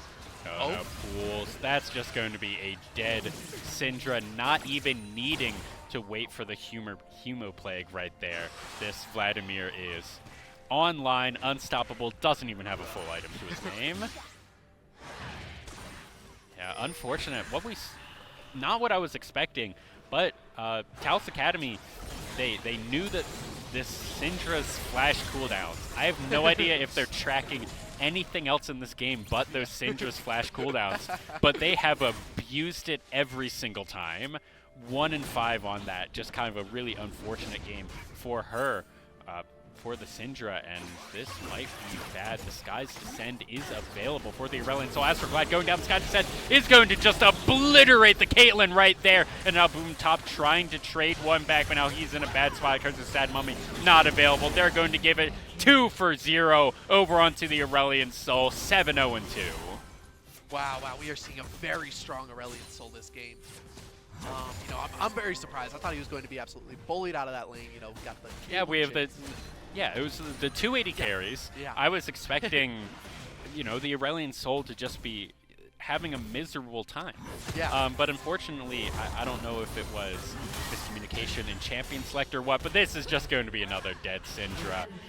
Bentry basically chaosing. Red Fox here, just putting down the breath of like goes down, and it's just an execute. Jinx doesn't even get that kill. But still, unfortunately, lost 5 Darksteel stacks. Definitely would have been better if that Jinx got that kill, because that could have been a lot of gold. Oh, that would have 1K been gold. 1K. That's probably that's at least a completed Noon Quiver, if not the completed Mythic item, which gets them at least somewhat into this game.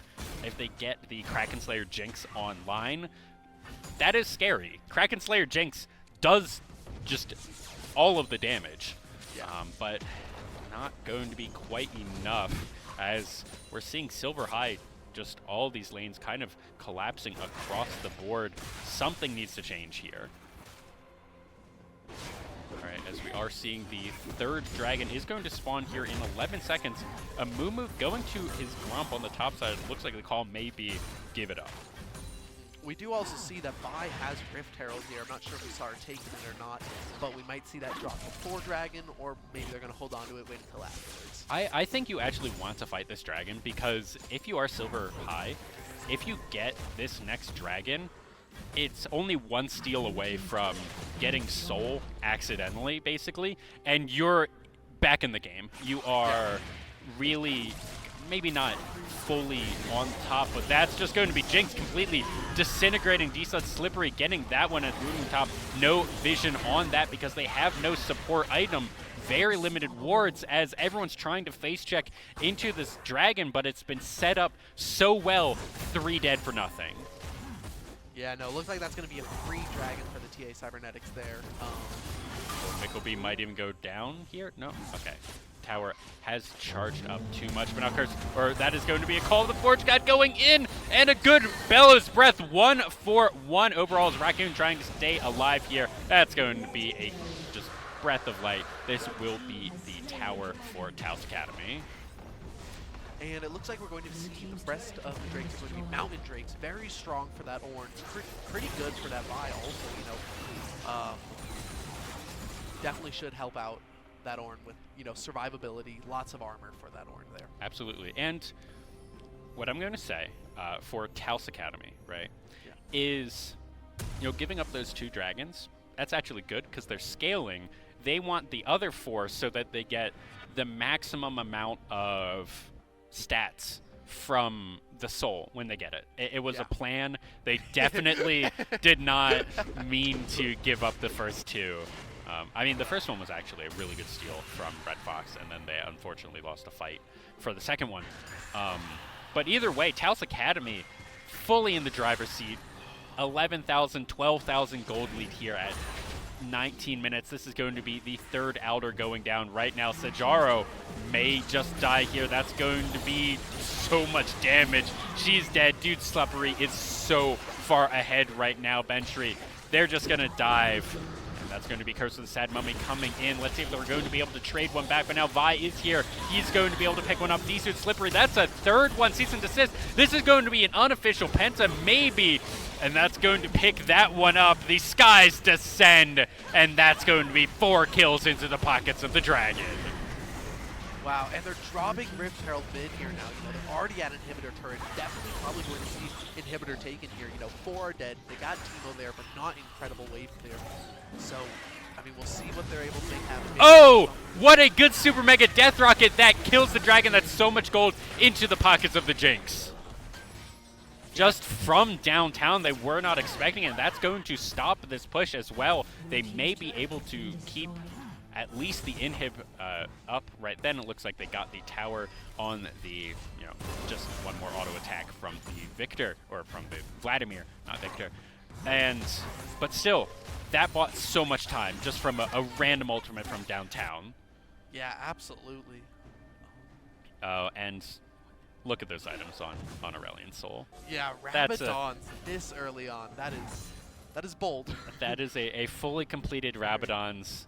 Rod of Ages hasn't even completed yet. He is level 12, a full 3 levels up against the Caitlyn, 2 over the Jinx. Highest level, or almost the highest level in the game as AD carry. Extremely impressive performance from him. But here, Ornn looking for a flank. Has access to the ultimate. See if it's going to come down. Call of Forge God should just start this one up. And they're going right onto the Syndra. She's dead to rights now. Boom and Top trying to do something. He's going to be locked up, snared up, and completely destroyed here, disintegrated by the dragon. And this is going to be a 5-man march down mid, trying to get 2 more. This may just be the end. A triple kill for the Dragon Vi, unfortunately picking up that Quadra as the Teemo died somewhere else on the map, and they're just waiting for these minions. This may be the game right here at 21 minutes. 16-2 and 5. Beat out Slippery, absolutely pulling out the win for his team. Zajaro is here 1-9, trying to do something. That unleashed power just not going to do any damage whatsoever. This is going to be the game. This is going to be Taos Academy. I have to assume this is going to be the game. Just one more little fight at the end. Double kill here for the Aurelion Sol, trying to get something done, trying to get it, and that will be the game. That will be Taos Academy going to the finals here for New Mexico State. Wow, very exciting, incredible game there. Absolutely. We saw that Aurelion Sol do absolutely incredible, ending with 18-2. 18-2. Almost getting a penta there, like 3 different times. It was super close. Very close. And I mean, as an analyst, I will say, I was expecting the exact opposite from the Aurelion. So I was expecting him to basically be useless the entire game, but he was anything but. So congratulations to Taos Academy. Silver High School, you are not out of the tournament just yet. You get to play the winner of, or the loser of, the other semifinal that was going on concurrently with these games to play for 3rd and 4th, and the winner of that will get to play Taos Academy to see who will be number 1 in the state for the A through 4A in League of Legends. But thank you for coming on here, Marcus. I know you just came up to us this morning and asked to cast. It was a pleasure to have you on. Any final words?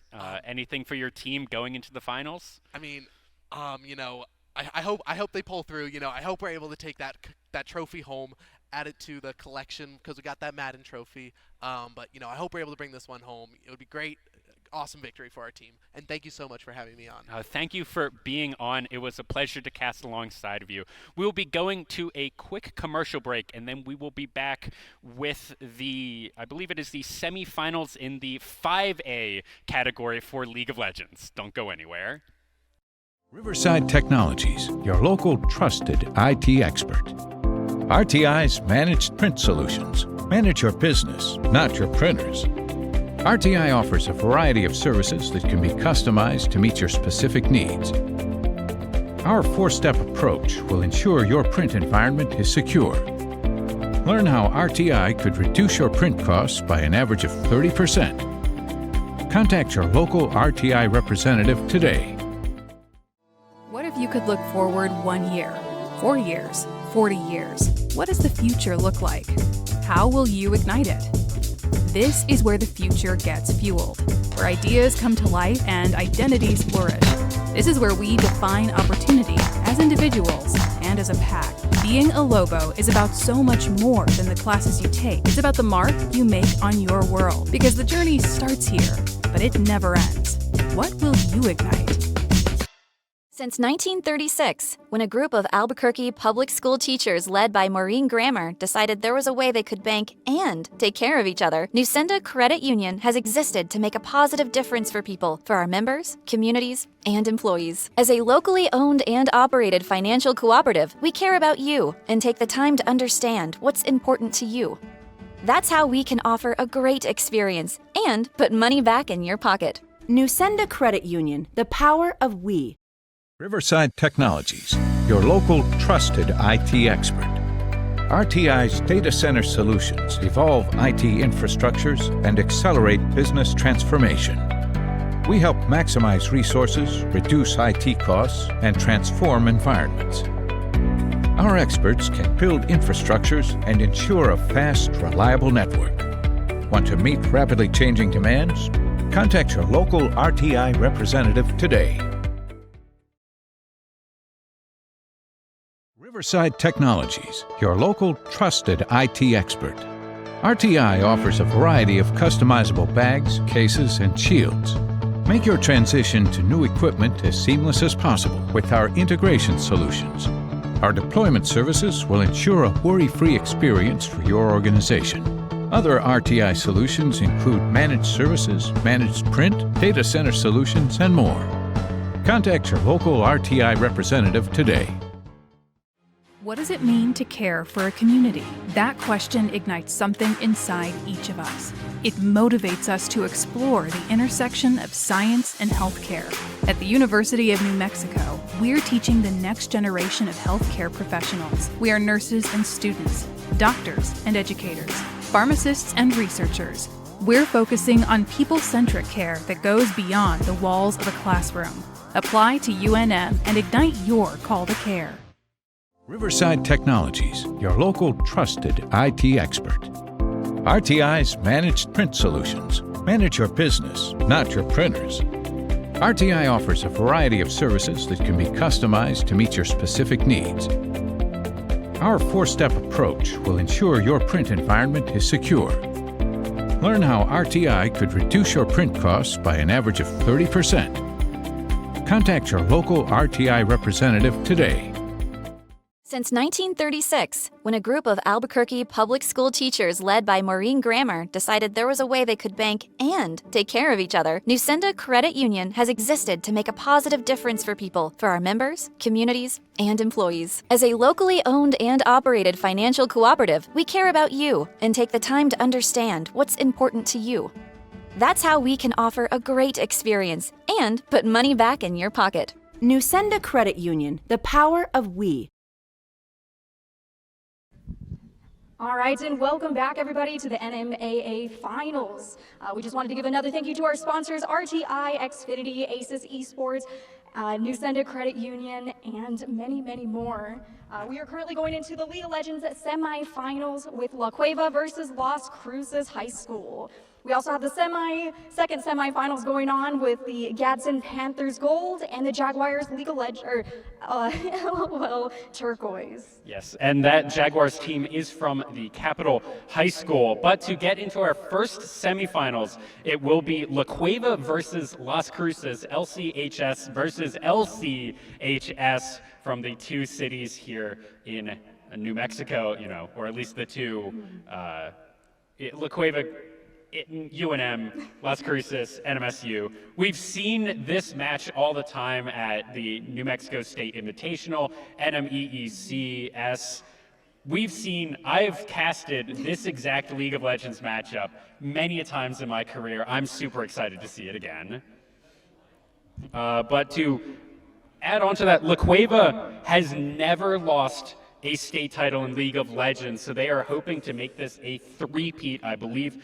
La Cueva has never even lost a match except for this year against Gadsden, who is playing in the other semifinals. So hopefully we get to see a La Cueva Gadsden rematch at some point. I'd be super excited for that. Las Cruces, I unfortunately don't have much information on them. They did go 5-6 in the regular season. They are 15th seed in the regular season based on play versus points. I don't really know how those are calculated.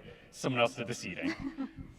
But that second semifinal, who is going to be playing concurrently, not on stream, the Gadsden Panthers Gold, also 11-0, along with La Cueva. They are a huge favorite to win this. I think we're going to see a Gadsden versus La Cueva.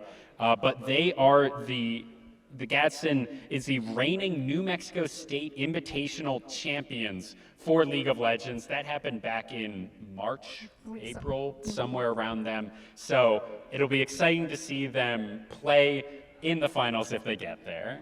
It's exciting stuff. I'm ready to see the back-to-back action. Absolutely. So we will get right into the game. We will take a quick break and then get right back into the game.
All right, everybody, welcome back. I am here with Ben, and we're going to be asking some questions about how they recently played. Congratulations on winning that last bracket. Thank you so much.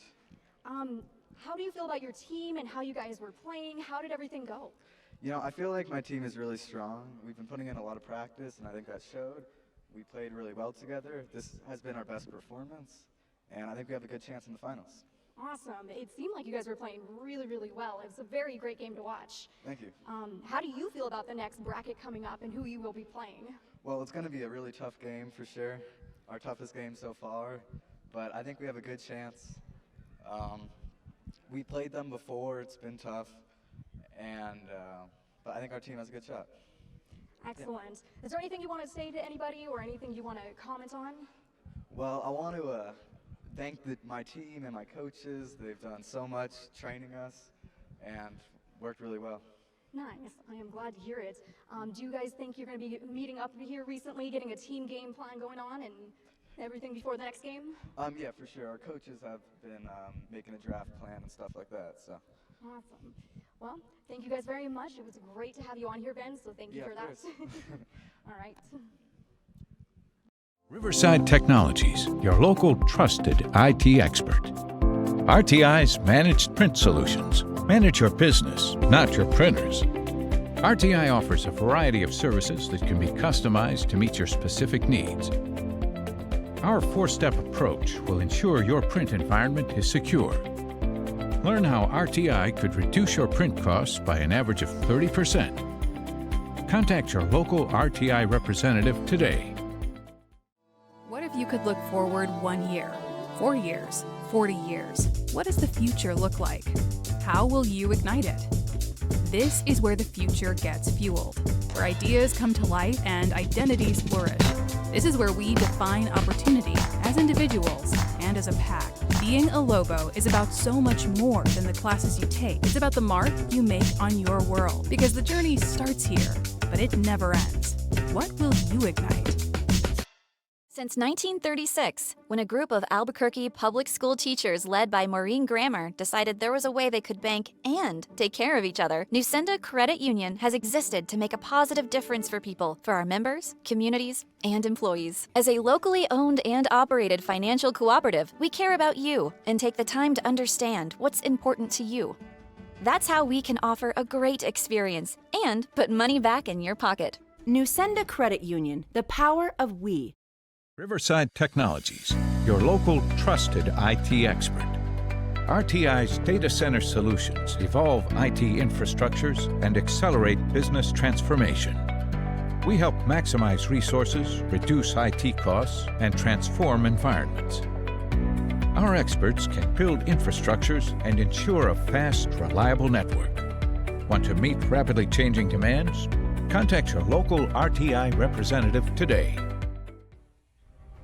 Hello, everybody, and welcome back for game number 2, the semifinals in 5A. This is going to be La Cueva versus Las Cruces. Sorry about the little bit of a delay. We were told that one of the 10 people playing were still in an ARAM, so that's what the delay was. But here we are, right into Champions Select. I think on the left side here, on the blue side, I think that's La Cueva. And then on the right side, we have Las Cruces then, if that's the case. I believe so. I recognize Saiyan too. and I think that's La Cueva. Returning champions, I think they won League of Legends first place last year. Anyways, already into bans. Ari, Malphite, Belveth here picked out. An Aurelion Soul first picked, trying to run it back, going that 16-2 themselves. And now here, Rakan, I have to imagine this is going to be Xayah. Oh, most definitely. Also, just touching on the Aurelion Soul, what a great first pick. I mean, he's just such an annoying champion right now, and he is just so oppressive mid lane. Rakan Varus, that could be a Varus mid. It could be. I doubt it. It could just be Rakan Varus, but if you're doing that, why aren't you just picking Rakan Xayah? That could be fair. However, I think it's also the dynamic nature of Varus. You know, he could go mid, he can go ADC. It depends, you know? And here we're looking at the counter matchup of the Thresh into the Rakan. If you have the skills, you can flay him out of the grand entrance. Jinx, I love this pick right now. So oppressive as an AD carry. You get so much poke with the rockets. Your Flame Chompers are pretty stupid. Your Super Mega Death Rocket can steal objectives, as we saw last game. Love the pick. And I think what we're seeing here so far is, on LaQueva's side, a really intimidating teamfight comp. However, I don't want to shy away from Las Cruces' comp here so far, which is looking like a really, really killer pick Look comp. at that Yone. We love a Yone.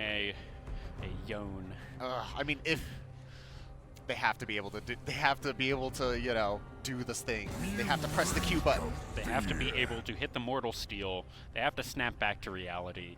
They have to be able to get 5 people in the ult, but Scion will be the one taken out here, as well as Nocturne. No junglers quite picked up yet for either team, and neither have top laners. Of course, that could be a Yone top. We don't really know.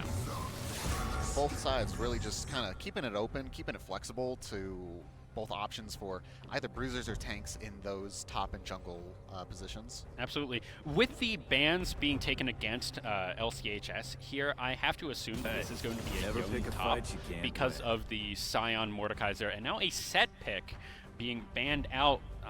We still have Ornn available. I do kind of want that. I really actually would like the comp of Aurelion Sol, Thresh, Jinx, Ornn. I think that would be very good. You just simply front to back them. Press R. You press R.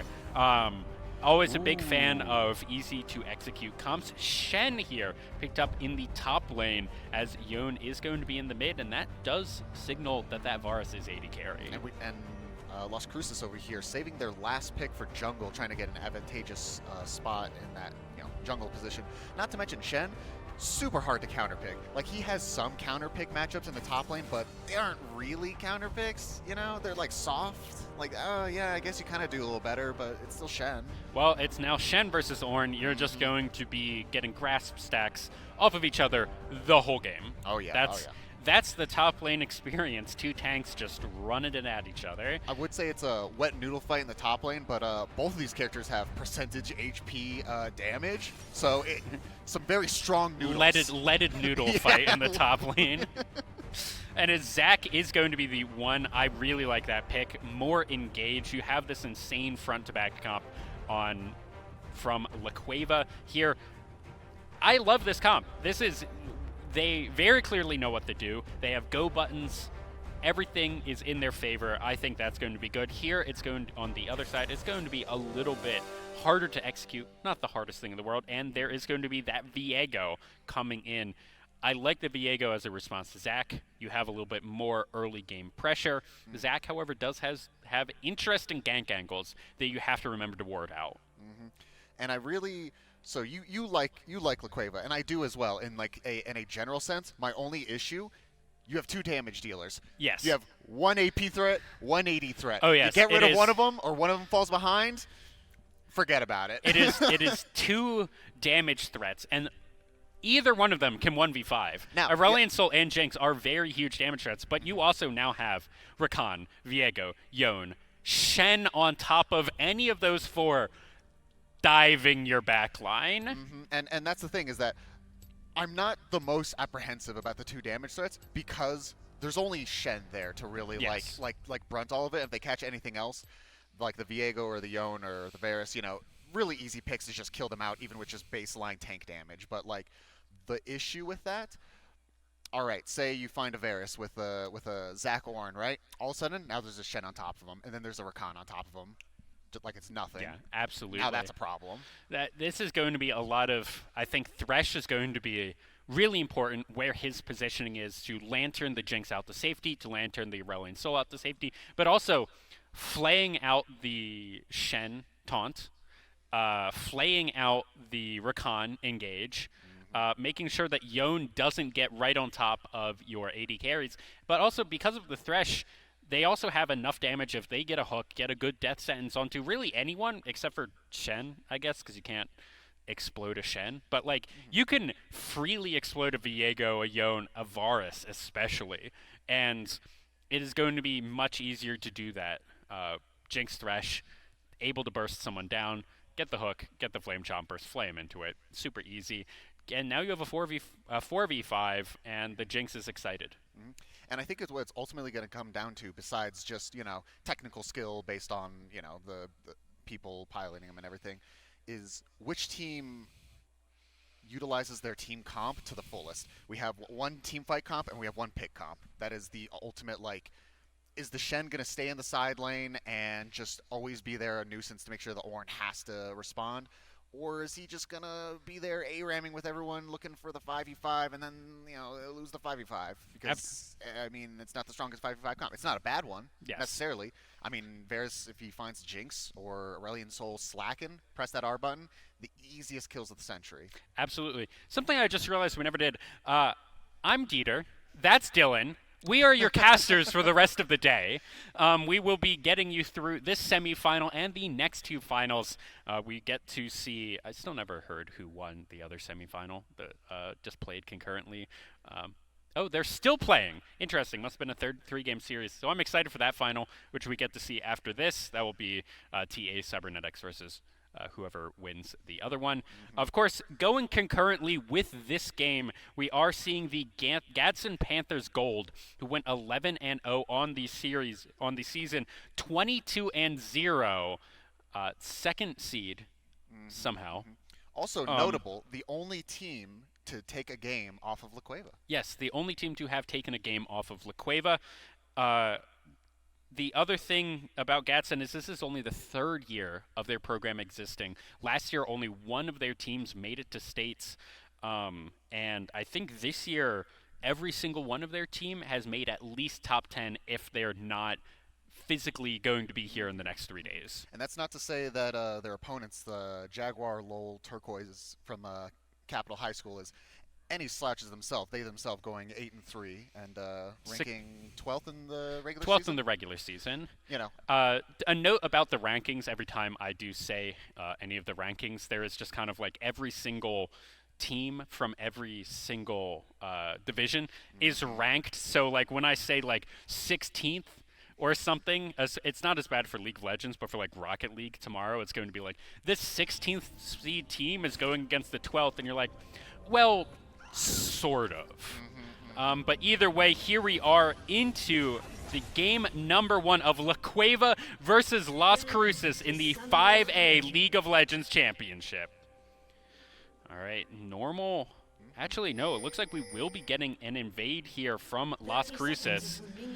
4 members strong here on the bot side. And what we're going to see, I think, is going to be a little bit, I don't know if you're just muting me overall.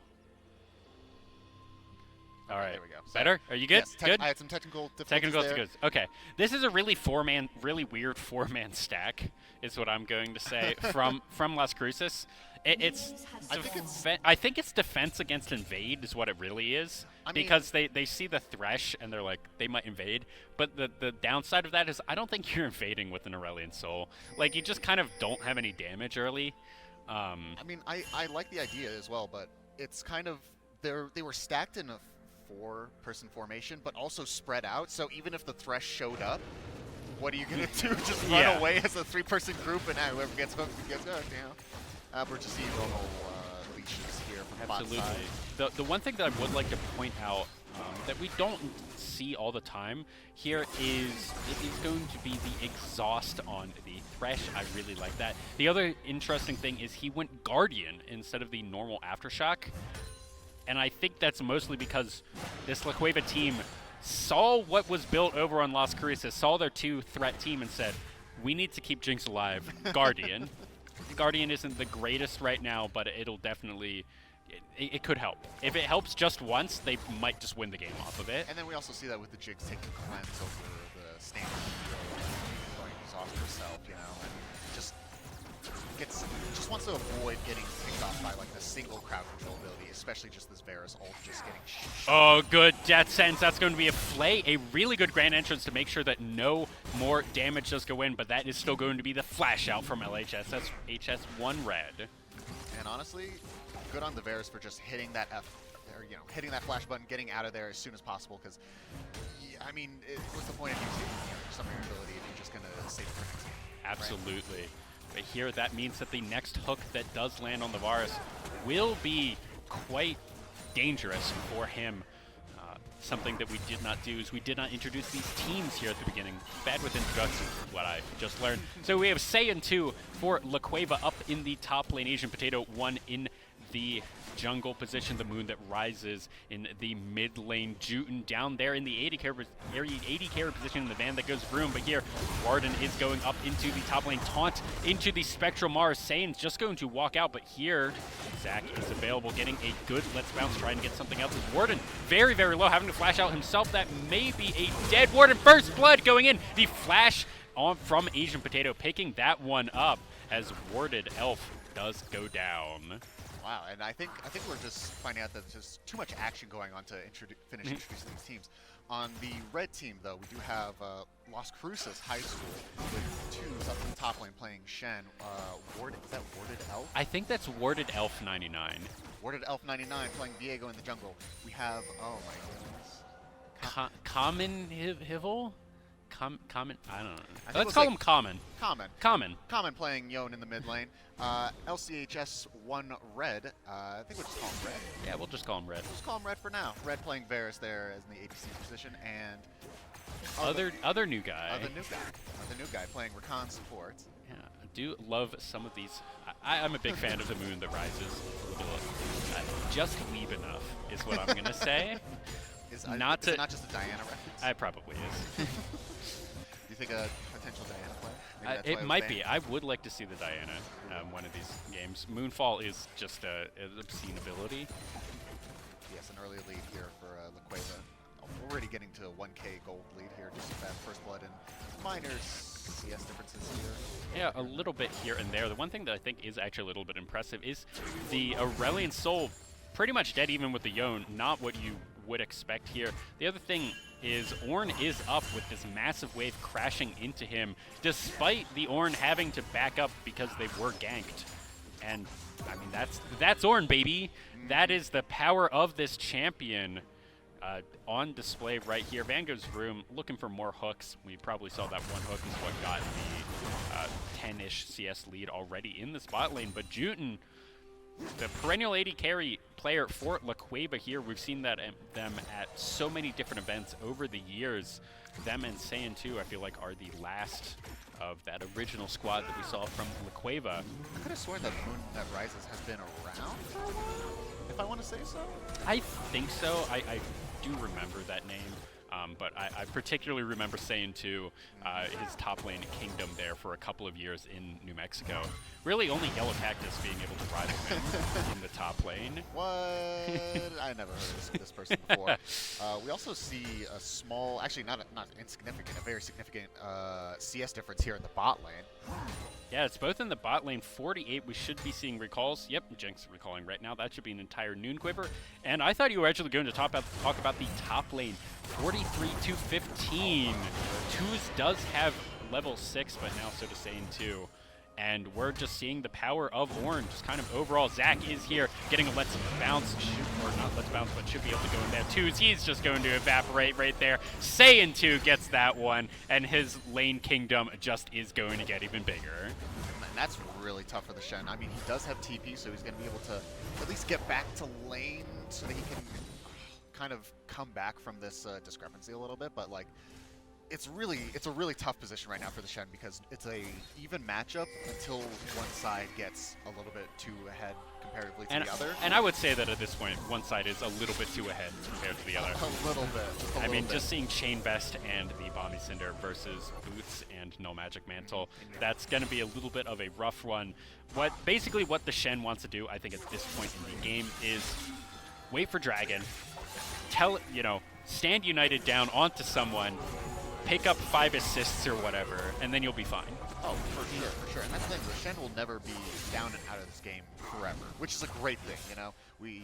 He's such a good character in the top lane to just kind of hang out on, but like, he's just getting bullied out of being able to grab any CS here by the Ornn, which I think he should maybe try to look to be a little bit more aggressive because the Ornn doesn't have ult. I think you just got to look to, yeah, just trade. Yeah, you can trade evenly here, or at least trade a little bit, try and get these grasp backs. As I say that, Twos takes a quarter of his HP.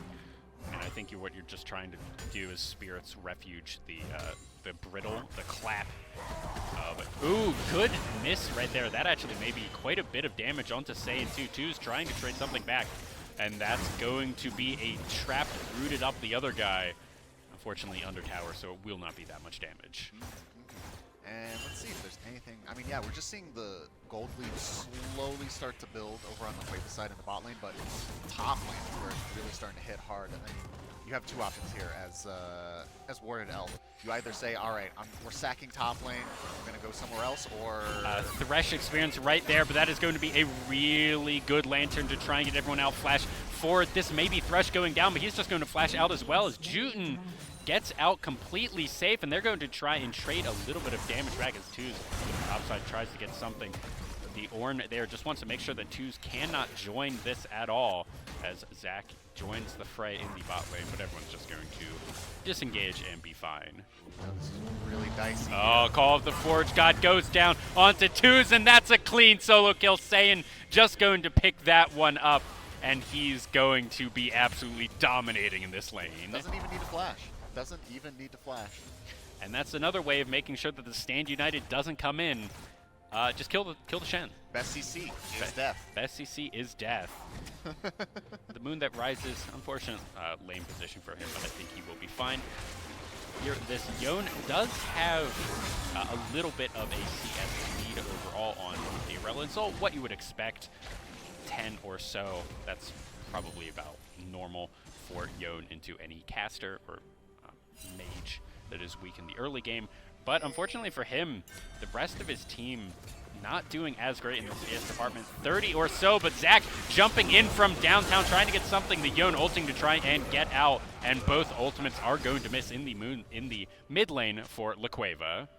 And that's the benefit of this Zach jungle, of just being able to just bounce between the lanes, and he doesn't need to do anything himself really that much. He just needs to provide the crowd control and just enough damage just to top off enough for the, laner to actually get the kill, get the damage. Absolutely. And I did really like that gank that he went top for. I know it's a little bit weird to gank an Ornn, but the Ornn already had one assist from the unfortunate failed gank from Warded Elf, where the Zach came in. But the other thing is, with that one gank, Asian Potato never needs to think about top lane ever again. Never. He is, this Ornn is so far ahead. The split push threat from Thresh is gone. He got Saiyan to even a solo kill themselves. And here we're seeing a little bit of damage traded in the mid lane, but nothing too bad.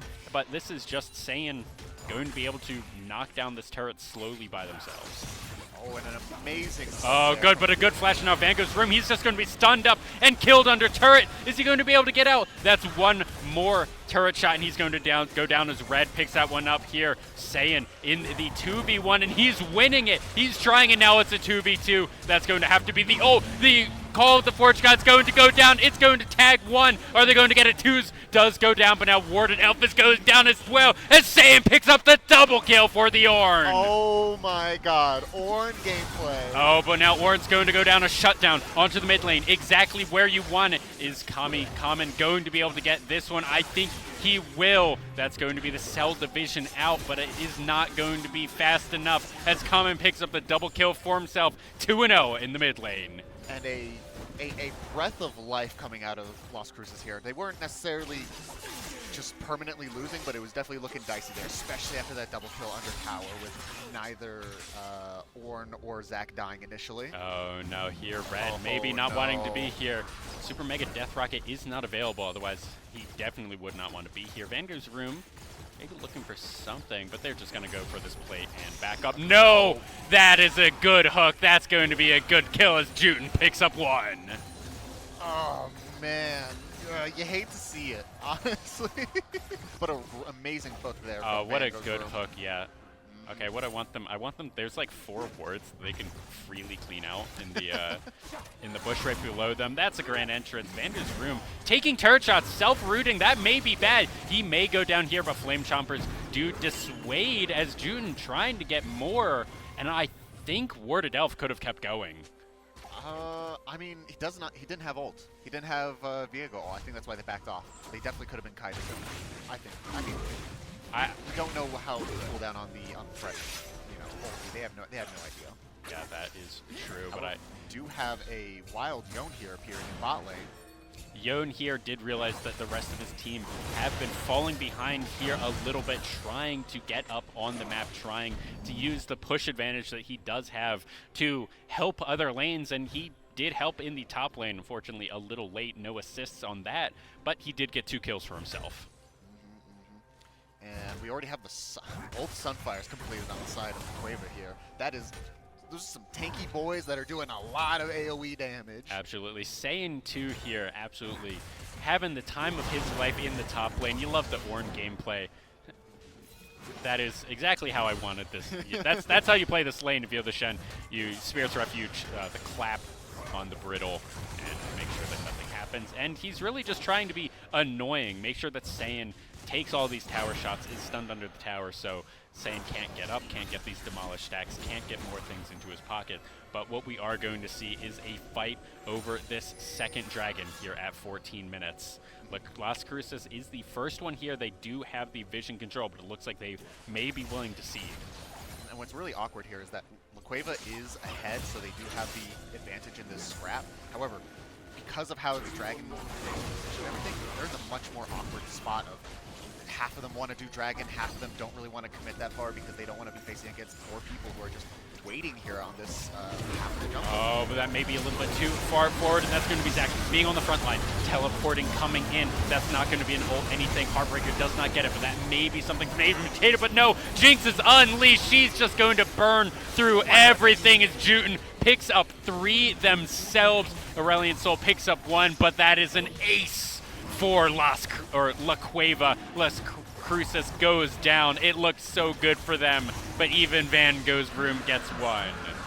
And honestly, now that was obviously very much on the side of La Cueva, but I don't even hate that for what happened and everything. Oh, that was some gold gain on Las Cruces' what side. you saw is how their Las Cruces' team comp, it almost worked. They killed the Aurelion Soul, and that Yone with his dying breath very nearly killed the Jinx. And you do that a little bit earlier in the fight. If that's not the last thing that happens, like the other 3 people have enough to finish off the objective. But if you're able to get that done, if the Yone gets more ahead, you can kill the Aurelion Soul, you can kill the Jinx, and then La Cueva is in really bad positions. But now we see these mythics completed from La Cueva. We see the Kraken Slayer on the Jinx and the Leandri's Torment there on the Aurelion Soul. Interesting that he did not go the Rod of Ages build. Fair. Oh, Saiyan 2 going a little deep here, getting a dive. Just trying to get some scrap damage. Well, think about... Oh no, 2 is here, getting quite low, but that's actually just going to be the turret going down. Saiyan 2 not having access to the ultimate, but he is now in the 2v1 trying to flash over the wall. He is going to be able to get it. Flashes are available for 2s, but not for Warded Elf. Saiyan here trying to do something, but Zach is here. What a perfect going in right there. 2 should be going down, but now Zach in the middle of 1. He has to try and fight his own team. Let's bounce. Coming out, Warded Elf trying to go in. This is going to be Zach trying to pick up all the blobs. Let's see who's going to get it. Warded Elf getting the Spectral Maw, and he wants to get out. This hollowed path is doing a lot, and the Moon That Rises is getting an ult from downtown and picks that one up. And now Common, he's going to get it, gets 1 more Mortal Cleave, and that's going to be the Moon That Rises cleaved from the Mortal Coral. And during that whole scrap there that we were watching, on the minimap, you can see Common here just fighting the Moon That Rises. The Moon That Rises just desperately trying to get out of that. Even burning Flash to get out and hide in that bush. Still got slapped by the Yone W. Absolutely. He did get the ultimate, and he did get the kill. Bailed out his own jungler. Unfortunately, he did trade one back. 4-1. This Yone is the beacon of light here for this Las Cruces team. However, we have the tower that's definitely going to go down. I was about to say, I don't think you want to go in and try and save that. You will simply die, as that is what happens. Good death sentence. I have to wonder. Yeah, that was maybe a questionable maneuver there. I mean, I could definitely see the thinking of, gotta save the tower, but when it's at like 200 HP, you don't want to W into. You're simply a Rakan. fair enough. And oh, what a good hook, but now Van Gogh's room, he might go down. He will be fine. The Moon That Rises here trying to force Warded Elf off of this Ripped Herald, but he's not going to be enough. And that Ripped Herald will go into the pocket of the Warded Elf. The first bounty that goes into their pockets, as that is going to be the first thing that they really pick up as a team. You see the ult here from Varus going down with not much follow-up with Q or E. I think just kind of trying to shoo them off of that second tier tower. Yeah, they were trying to do that, but I mean, the Jinx and the Thresh were completely comfy sitting there because they knew everyone was on the Herald. And they're probably not going to get teleported on, so they can push that far up. They can get 2/3 of that tier 2 tower, and this Jinx, 5-0-1, 700 gold shutdown. If you are Las Cruces, you want this Yone to ult one-shot the Jinx. And not die to the 3 tanks that are going to be protecting her. Absolutely. Oh, but that's going to be such a good ult that hits the Moon That Rises, but that's going to be the Sky's Descent. Is he going to get out? No.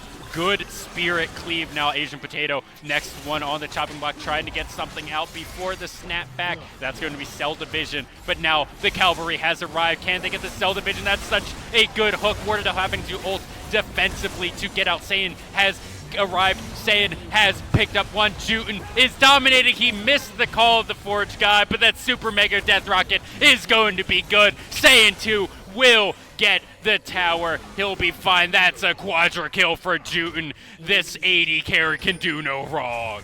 Oh man, what a heart wrencher that was. Las Cruces got an amazing pick and you know, utilizing their team comp really well. And then La Cueva just showed up with all of the stats, all of the meatball stats of just like, yeah, I have more golden kills. I now murder you. Yeah, that looked like a really good pick there from La Cueva, trying to get something onto the Yone. If they just get the Aurelion Soul kill, that may be this dragon that stops the dragon stacking, that gets more gold into the Yone. All of these are good things. Unfortunately, they pushed too hard. They tried greeting for the other kill onto the Zac. He still had his passive available, and that just bought so much time for the Cavalry to arrive, for Saiyan to get there, say, well, you guys got the front line, I'm just going to go dive the back line. And dive, he means just straight walk at them. And Juten just says, okay, well, I know the ultimate is down from Yone. That's really the only thing I need to be super duper worried about. And he just opened up free fired. He is now on Kraken Slayer and Infinity Edge at 20 minutes. And building towards what could be a Runaan's, what could be a rapid fire cannon. I mean, no matter what, it's going to be a huge, already at a huge power spike. Already. Comparatively with theirs, which earlier in the stream, I remember you trash talking on the lethality Varus. I think it's viable in certain cases. I would not say this is one of those cases against 3 tanks. Absolutely. I think the only reason that you do look at this and say maybe it's viable is you can, like, if you're able to basically one-shot the Jinx, that is good. However, I think in this team comp, you don't need that damage. You need the damage that's consistent to burn through the Ornn, to burn through the Zac here. And I think the on-hit would have been just better there. Oh, for sure. Even in a sense, AP would be better because AP is the ultimate tank shredder. AP, that's why you go, you know, the 3 differences.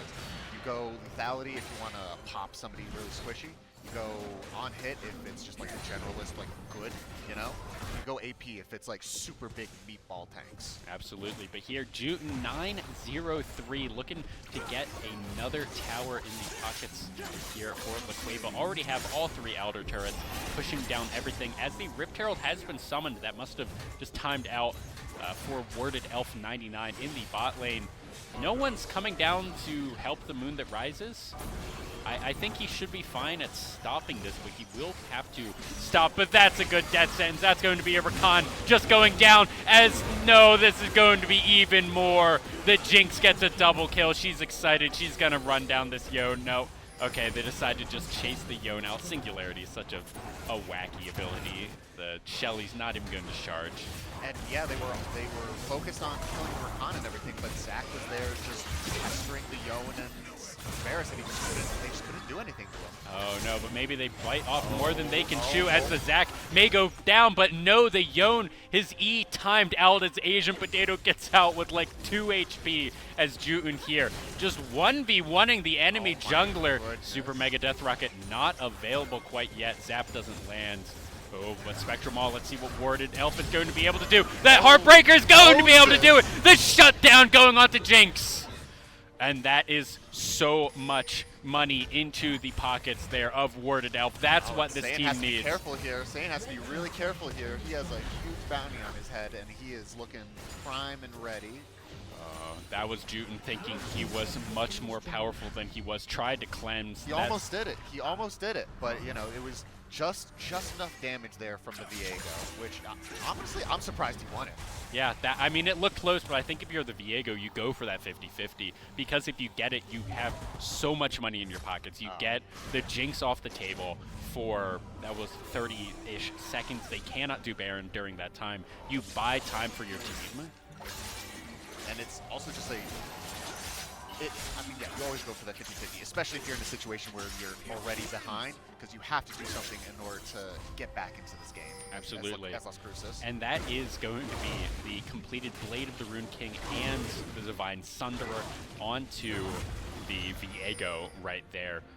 Very tanky, very able to shred tanks right here, so he is going to be the one.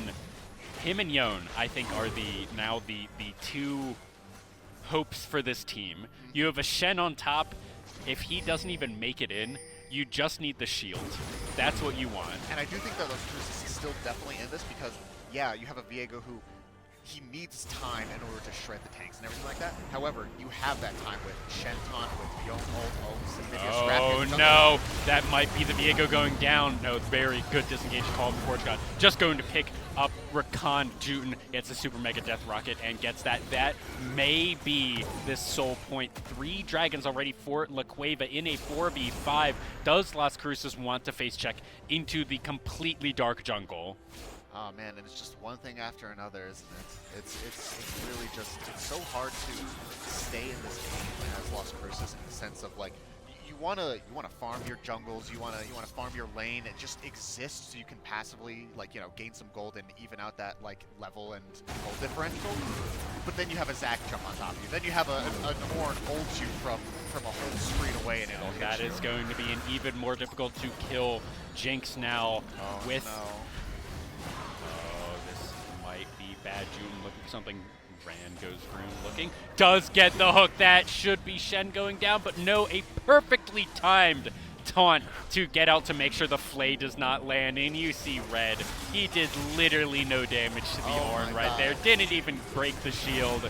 This is going to be just one bad fight as Yone has to go back, but now Zac going in. This is going to be the Skies Ascend, trying to do something. Jutun gets warded one, but now Yone trying to go in, and that's going to be the shutdown. He's going to try and get out. Yone getting out. He's going to go do something. Red now trying to do something is Common on the backside. Last one alive, 1v4. Flash forward by Van Gogh's room.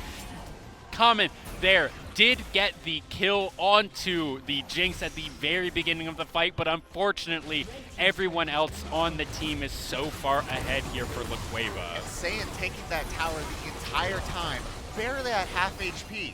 I mean, that's 4 item. That's a 4 item Ornn right there. That is a 4. And I think this might be the game. This may be the game right here. Saiyan taking up 2 towers, but he is burning down very low, and that's going to be the ace. 4 seconds here until Red respawns. This is going to be a 3v4 right here. They're trying to kill Warded Elf right now, but now Shen is coming in. They may be able to trade this one. Red trying to just do something, trying to pepper in, but there's so much damage coming out from the dragon from downtown, and they're not able to get on him at all. He was untouched during the entire skirmish as the Aurelion Soul picks that one up. The has to be game number 1 going into the hands of La Cueva, bringing themselves 1 game away from getting into the finals here, going up against whoever wins the other semifinal of Gadsden versus Capital. Now this is taking a little bit of time here. I guess they're not auto-attacking. There we go. As the Nexus blows up. We have a victory here for La Cueva. Yeah, absolutely. First dub of the day for them, huh? Yeah, absolutely. First dub of the weekend for them. Believe they have multiple teams here for multiple titles, not just League of Legends, but that's unsurprising. La Cueva is one of the largest high schools in the state. But congratulations to La Cueva. So if you are the coach, if you're the coach of Las Cruces, what do you do going into game 2? I genuinely think that Las Cruces' not game plan, but their team comp was really, really good. I think it just needs some execution differences. Okay. Maybe some swap-ups in the build for the Varus. I think that'd be my only complaint. But in the most general sense, they did do what they set out to do. I mean, they got the picks here and there. It's just they fell behind so much early that they weren't able to actually be able to pick somebody off effectively and then run away. They were able to kind of half pick somebody off, get them to half HP. Oh, they don't die because they have 3 or 4 kills as a tank. And then the rest of the people show up, and then they have a 5v5, and then they lose the 5v5 against the teamfight comp. Absolutely. I want to see the Zac ban. I think that in a very similar way to the last series where the Ramus ran through game number 1, you don't normally play against that. Zac has very unique jungle pathings. Get rid of it. It is now a little bit easier to ward out. If you're playing a more normal jungler against that, you maybe are more aware of the jungle paths as opposed to, oh, Zac just jumped on me. I wasn't expecting that. So I would like to see that. But either way, we are going to take a quick commercial break, and then we will be back with game number 2 of La Cueva versus Las Cruces. Don't go anywhere. Riverside Technologies, your local trusted IT expert. RTI's Managed Print Solutions. Manage your business, not your printers. RTI offers a variety of services that can be customized to meet your specific needs. Our 4-step approach will ensure your print environment is secure. Learn how RTI could reduce your print costs by an average of 30%. Contact your local RTI representative today. What if you could look forward 1 year, 4 years, 40 years? What does the future look like? How will you ignite it? This is where the future gets fueled, where ideas come to life and identities flourish. This is where we define opportunity as individuals and as a pack. Being a Lobo is about so much more than the classes you take. It's about the mark you make on your world, because the journey starts here, but it never ends. What will you ignite? Since 1936, when a group of Albuquerque public school teachers led by Maureen Grammer decided there was a way they could bank and take care of each other, Nusenda Credit Union has existed to make a positive difference for people, for our members, communities, and employees. As a locally owned and operated financial cooperative, we care about you and take the time to understand what's important to you. That's how we can offer a great experience and put money back in your pocket. Nusenda Credit Union, the power of we. Riverside Technologies, your local trusted IT expert. RTI's data center solutions evolve IT infrastructures and accelerate business transformation. We help maximize resources, reduce IT costs, and transform environments. Our experts can build infrastructures and ensure a fast, reliable network. Want to meet rapidly changing demands? Contact your local RTI representative today. Riverside Technologies, your local trusted IT expert. RTI offers a variety of customizable bags, cases, and shields. Make your transition to new equipment as seamless as possible with our integration solutions. Our deployment services will ensure a worry-free experience for your organization. Other RTI solutions include managed services, managed print, data center solutions, and more. Contact your local RTI representative today. What does it mean to care for a community? That question ignites something inside each of us. It motivates us to explore the intersection of science and healthcare. At the University of New Mexico, we're teaching the next generation of healthcare professionals. We are nurses and students, doctors and educators, pharmacists and researchers. We're focusing on people-centric care that goes beyond the walls of a classroom. Apply to UNM and ignite your call to care.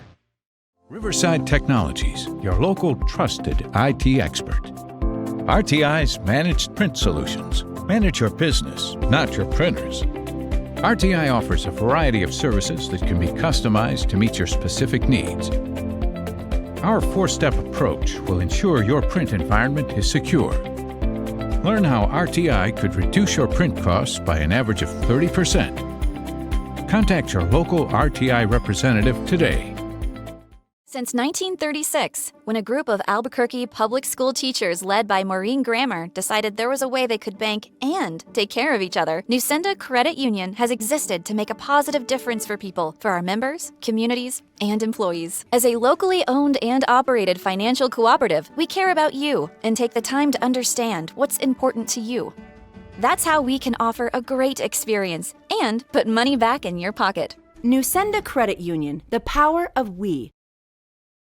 Riverside Technologies, your local trusted IT expert. Hello, everybody, and welcome back to game number 2 of the series, League of Legends 5-8, Las Cruces versus La Cueva. La Cueva fairly cleanly picked up game number 1. We were talking a little bit in that break of what we want to see as the adaptation for Las Cruces to get back into the series, bring it to a game number 3, and get themselves to finals. We were both talking about the Zach pick. And I think what we both were saying was, Zach, one, you have to kill him twice. Yes. His passive is so strong. The other thing, and we didn't talk about this, but I want to talk about it now, is the amount of backline disruption that Zach provides. And I think especially against a Varus, who needs to be able to stand still, really fire things off. And Zach is just going to be like up in his face and say, no, nah, don't charge that Q. And something that we didn't talk about during the break, but I also want to bring up, is I want something to happen differently top lane. Whether it's either a difference in the Shen pick, something maybe that the top laner is more comfortable on against the Ornn pick, because it definitely felt like they were uncomfortable in that matchup, or just getting rid of the Ornn pick entirely. Well, what I also want to see is, I think that top lane goes a lot differently with zero jungle interference, right? Because we saw that first gank from the Viego go basically as terribly as it can, and then he never came back. And that really just, I think Shen was still going to be behind in that lane, just how well Saiyan2 was playing that.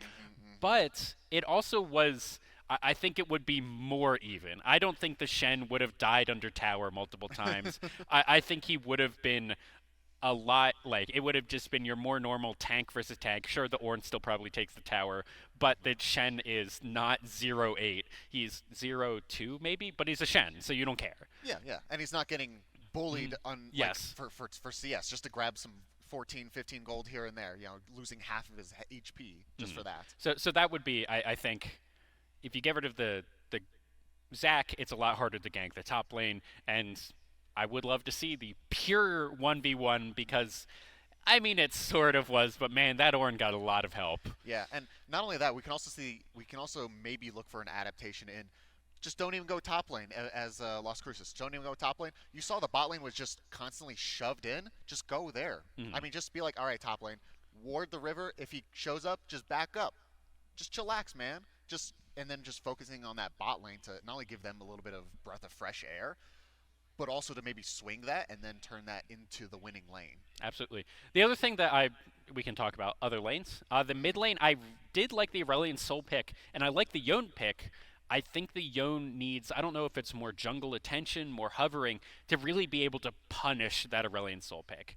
And if you're going to ban something, I don't know if Aurelion Sol needs to be banned, but I think that the play style that Aurelion Sol has is so different. Like, you want to Giga punish him early. You want to get in his face, and if you don't have the ability to do that, he's going to scale infinitely and 1v9. Well, we did see, actually, the mid lane punishing the Aurelion Sol multiple times and everything. It's just, he also had to worry about Zac. Yes. And then whenever the Zac did come by, he had to burn a flash. He had to burn ult. He had to do something. And so, I think, ultimately, the real root of the issue, not issue, but real root of what Las Cruces can do differently is just tackling the enemy jungler, and then having their jungler maybe be more proactive in either counter ganks or just. I mean, it was really just that early game that really set him behind, and once you're behind his jungle, it's so hard to climb back. Absolutely. It's such a difficult task. I don't love the Varus. I've said it. I've said it so many times. The assassin. Not just on UNM streams, but like every other stream I've shoutcasted for, someone picks Varus and they go lethality, and I'm like, the Captain American, get on the chair. So you messed up. I think in that I'm normally I love lethality Varus. This was the one situation where I do think on hit maybe would have been a little bit better. I can give that concession for you. What else could we see different in the ADC pick then instead of a Varus? What would you have liked to have seen in that game particularly? I don't want to say that LaQueva needs to rethink their bans entirely and ban Zac, Jinx. You mean Las Cruces? Or yeah, Las Cruces needs to ban Zac, Jinx, and Asol. But I also think that Jinx is the best AD carry on the patch. Asol is oppressive, and Zac was also oppressive. Yeah. And I don't know. Maybe I think you can first pick the Jinx. That's actually what I want to see from Las Cruces. Are they first, on the side? I have no idea. They might be because they were on. They were on red side yeah, before. Yeah, so they're blue side. I would like to see the Jinx first pick. I think that is an actually completely reasonable first pick. I think she got a little bit of nerfs. I don't know if that patch is live yet, though. I don't remember. Well, the thing about the Jinx pick though, it has to be in a team fight comp. I mean, it doesn't have to be, but it is just so much more accelerated when she is in a team fight comp as opposed to any other sort of composition, because she just excels in that environment of fighting front to back, because all you need is one kill, and then all of a sudden your ADC turns into ADC times 2. Yeah, and it does look like Cruces is going to be on the blue side this game. We do see them in lobbies. I'm seeing ours somewhat in the chat, so we should be getting here into the champion select shortly. The other thing that we can talk about is the weirdness of Cruces took the Rakan first and then did not opt for Xayah. And I know that on the current Xayah ban? No, I don't think so. On the current patch, I do think that Rakan is better than Xayah, but I think that Xayah Rakan, if you already have the Rakan and Xayah is open, it is better than any other duo combination that you can have with the Rakan. Maybe Samira, maybe Nyla. Like I'll give those, but I think Samira was banned. I might be thinking of the other series. It's already mush. See, I think the opposite. I think Xayah is so much better than Rakan right now. Oh, okay. Like if we're talking about like comparatively, I think Xayah is insanely good right now. That's just me personally and how I've played against it. And but I also like completely agree with you. I think Xayah is very good right now, and I think Xayah is better than Varus, and I think they should have just picked Xayah. like no matter what you believe of your relative strengths of like in the support pool of Rakan versus relative strengths of AD carry and Xayah, they should have just picked Xayah. And we are getting into champion select here with a Samira ban from Las Cruces and a Shall I turn in my badge and rifle as well? LaQueva. Yep, and it looks like these are just going to be the same bans. More AD carries thrown out here from LaQueva again. Or from Cruces. Again, as I said at the beginning, LCHS versus LCHS, it's really hard to keep these straight. And a Dr. Mundo, not able to go where he pleases this game. That is quite interesting. I wonder why. And I think those are the same exact bans from LaQueva, which I don't disagree with. You guys won. All right, we're seeing Rakan first pick. This signals to me that they are afraid of the Rakan being played into them. Potentially. I think it could just be a comfort pick then at this point, because if it was picked game 1, and now it's being picked again game 2. Honestly, I think you just go Thresh Jinx here. Yeah, if you're LaQueva, just pick Thresh, pick Jinx right here. And I was also just gonna like straight run it back. I'm also a little bit sad because I definitely was gonna mention it. I think a Morg pick here, like game 1 would have been insanely good. Yes. Game 1 Morg would have been so good. And then if we see the same bot lane coming out from Laqueva again here for game 2, and I don't see a Morg again, I'm going to be a little sad, but I understand, you know, comfort comes Silas, first. interesting. Silas. That is going to be the mid lane. It can flex to the jungle. I'm not really expecting that. I think that should be the mid lane. And Nocturne immediately picked up. I don't love the Nocturne as a response to Silas. However, the Nocturne will be able to get things done around the map. What you really are looking for with a Nocturne, him to hit 6, him to ult someone and get that kill. If you do not get that first kill, you are so far behind on the Nocturne. However, we did see Laqueva ban it in the second round of picks in game 1, and so maybe it is something that this Las Cruces team has played a lot with and is very comfortable Yes. with. And we do see the Varus again. Well, that is also with the Nocturne. Nocturne is very similar in that Zac of you need to be conscious that there is a Nocturne in your game. Like and that Vayne pick. That is going to be Vayne. Wow.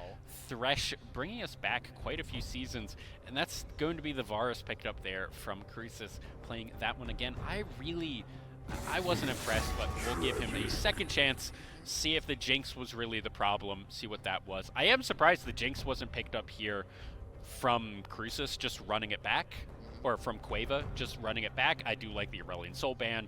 I would also, we don't need the Zac ban here because Nocturne has been picked up.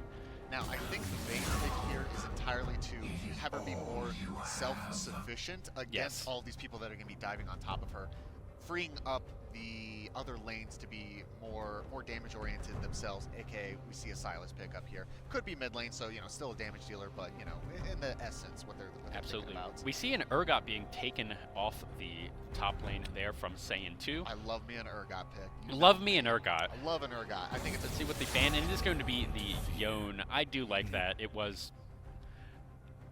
didn't win them the game, but it was very good, and I do like the always having the theory of, all right, show us something else. Oh yeah, definitely.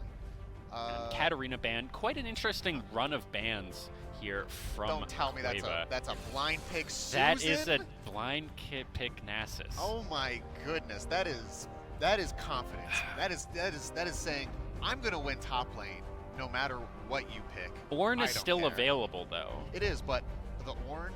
No, okay. Ornn into Nasus is. Yeah, but what I'm gonna say is like I don't know if you care about that because like I think you could have picked this team comp a little bit different. Definitely. It is going to be Scion. This very much to me feels like Laqueva is egoing. Is what I'm gonna say. I think that they're egoing this draft a little bit. As the resident top lane expert here, I think blind Yasuo. Oh my. Where's the AP? Where's the AP? I guess AP Varus, maybe? No way. Against that team, there's no shot. That has to be, if that's actually going to be the Aurelia locked in, Silas is going to be flexed to jungle, which is going to be weird. Oh, what? Wait, no, because it could be a Nasus. It could be a Nasus jungle. It could be a Nasus jungle. I don't like that. Out of all the options, I would prefer the Silas in the jungle as opposed to the Nasus. I think Nasus is the most likely, and the most not awful. Mostly because Nasus into Scion, that's a tough one for the Nasus. That's the Omega tough. Okay. Now, because it's a Aurelia or a Silas into Scion, looks still like pretty awful as well, honestly. Based on pick order, from what I'm seeing, it looks like the Silas is going into the jungle. I don't know what NMAA's rules are. I'm going to assume that they are mirroring. I think it's 30 seconds actually. Really? I think it's 30. But either way, I'm going to assume that they're mirroring everyone else, and that 20 seconds is when the last chance you have to swap. And we're not seeing any swaps, so that is going to be a Silas in the jungle and Aurelia mid, Nasus top. This is not what I was expecting to cast today, if I'm going to be real. I mean, and you know, I will give it to Laqueva. If they do get to the mid game, their mid game power spike is insane. If you don't take into account what Cruces has, if you just look at like, wow, Nasus, really good mid-game champion. Everyone thinks he's a late-game champ. He's a mid-game champ. He's a mid-game champion. Mid-game champ. Same with Silas, same with Aurelia. Really good mid-game champs. Just because we have a little bit of time to kill. The reason that he's a mid-game champion, as well as all of those infinite scalings, except Vigar, because he actually infinitely scales, is Nasus gets kited out late game. So That is the problem with Nasus, is he gets kited out, and really the strength of Nasus isn't in his siphoning strikes. It's not in his Q. It's not in his E. It's not even his ult. It's in his Wither is a 90% slow. No, as the top lane and also the Nasus player, I can tell you it's the item power spikes. Okay. He is so item dependent on getting his Sheen item and then boots. Once he has those two, he gets Sheen and boots. It's maybe CDR boots. You press R, your Q is now on a 1.5 second cooldown, and you just bonk people with the Wither W. They cannot run for 5 seconds. They cannot run away. And it's so oppressive. And then you get to late game, and then you get kited out, and then you just side lane forever. Absolutely. Now, something that we've talked extensively about this La Cueva team comp, because it's a little bit weird. The Las Cruces team comp is also weird, but in a very different way. No, I think it's amazing. I think it's so explosive and so good for so many reasons. So Nocturne normally is kind of like a solo queue pick, because obviously in solo queue communication hard. Just for the people at home, because it's not on the screen. The Las Cruces team comp is Sion, Nocturne, Yasuo, Varus, Rakan.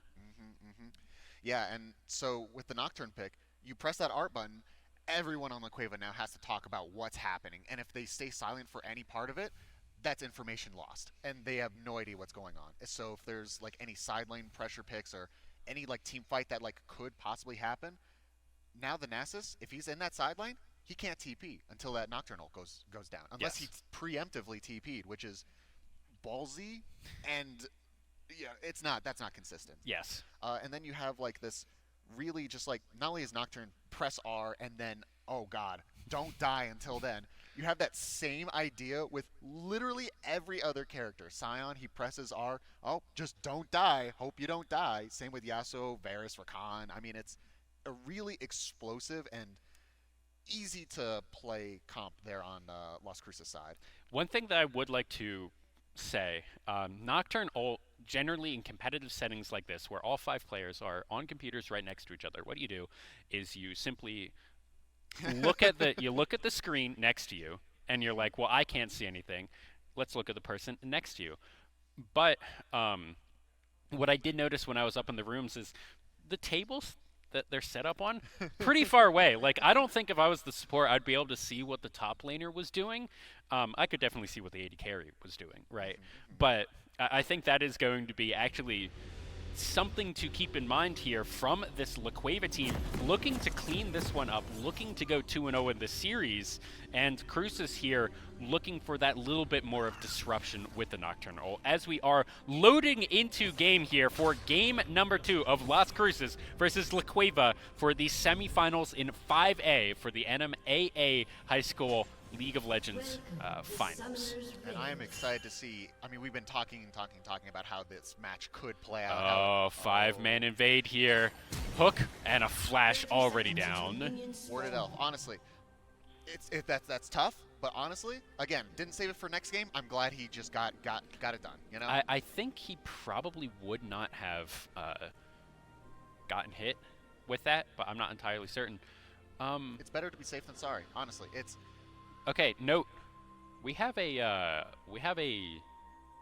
don't know if True Llama Lover is a Smurf of Saiyan 2, or if we did have a new challenger in this game with True Llama Lover up there in the top lane here for La Cueva against Twos. Oh, wow, I didn't even notice that as well. I'm getting confirmation from production that it is a swap of players. So here we'll have to see how True Llama Lover does in this game. And that is also very interesting that La Cueva up 1 game, deciding to put in their sub here and give them stage experience, get them in here. Possibly we'll see if that happens in the finals as well. And I think we've been talking to death about this top lane in terms of, let's look at the bot lane picks here and the choices they've made. Again, we have the cleanse here from the Vayne, really just looking to be a self-sufficient warrior of just like, yep, you guys do your thing. If they jump onto me, I'll try to live. I'll do some autos here and there, but I'm going to be hiding in my Q stealth with ultimate. I think this is also just a better lane matchup for the Varus. not getting super outranged. Actually, I think you outranged the Vayne in this matchup. Yeah, theirs has a little bit higher range, yes. And you should be able to just play this a little bit more aggressively than the Thresh Jinx, which is such an oppressive just 2v2. But here, Thresh Vayne still can kill you if you get hit by the hook, if you get hit by the entire, Thresh combo, but I don't think it's going to be. There is no flame choppers to flay you into. Well, and that's the other issue about it is, all right, yeah, Thresh hooked you, and okay, Vayne's gonna do 3 autos, do a little bit of true damage. Just jump on her. What is she gonna do now? Yes. She just kind of dies. Oh yeah, this is also much easier for Rakan, but now Asian Potato going in, looking for the abscond abduct, but that was such a good wind wall. Ooh. But now it's the Asian Potato burning down right there, trying to get something, as we see Gleaming Quiver, or the Gleaming Quill hit down there at the bot lane, trying to get something out from Rakan. And Kaiman here doing something which is not a really great thing for laners. When you get ganked early, but you're in your own minion wave, using your minions to your advantage to just kind of chunk out the enemy jungler and scaring him off. I mean, you almost die. I mean, look how low that Sylas got just from ganking. Well, part of that is Sylas jungle is not a particularly healthy jungle on their clear. I have a friend who, unfortunately, is a Sylas jungle main against the well-wishers of literally all of us on our Clash team. And the amount of times so good. Common there taking a tower shot to even it out, but that was...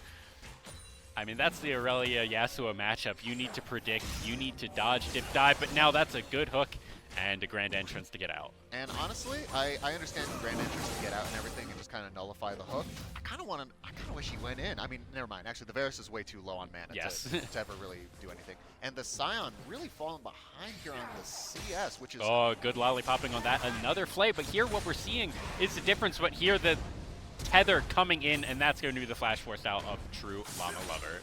And hopefully that that gank there will maybe shift the tide a little bit there for the top laner to maybe apply some more pressure, get some more pressure there. Absolutely, and those tornadoes just doing quite a bit.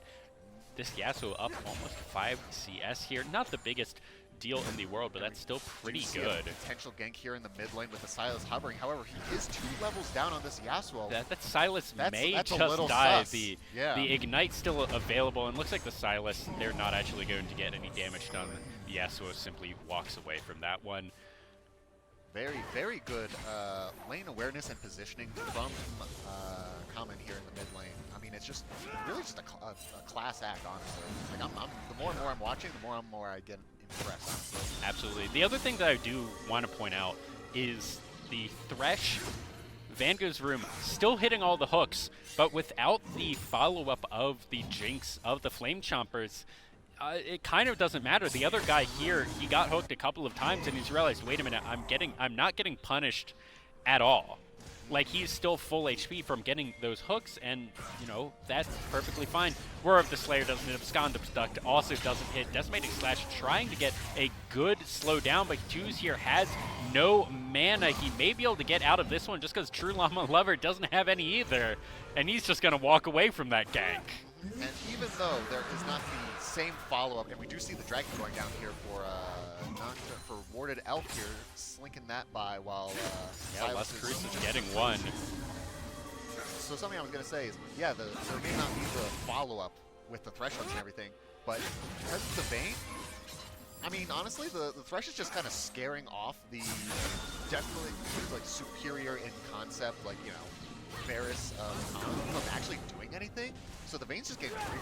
Absolutely. Throwing a really small, but still a significant lead. And what we are seeing is that every time the camera does jump to the bot lane, is we're seeing the Varus very scared of walking forward. And I think part of that is, Rakan, if you get hooked, you have really 3 different abilities, 2 E's and a W, to get out. Once he hits 6, he'll also just be able to, oh, you hook me, R.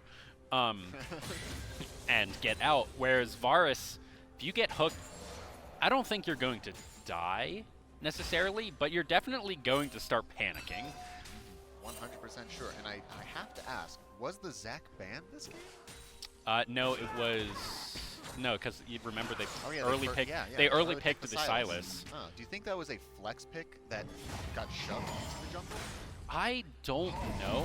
That is kind of what I am assuming. Two's here going really aggressively, but True Llama Lava does have access to the ult, but Warded Devil is here. Ult coming out from True Llama Lava.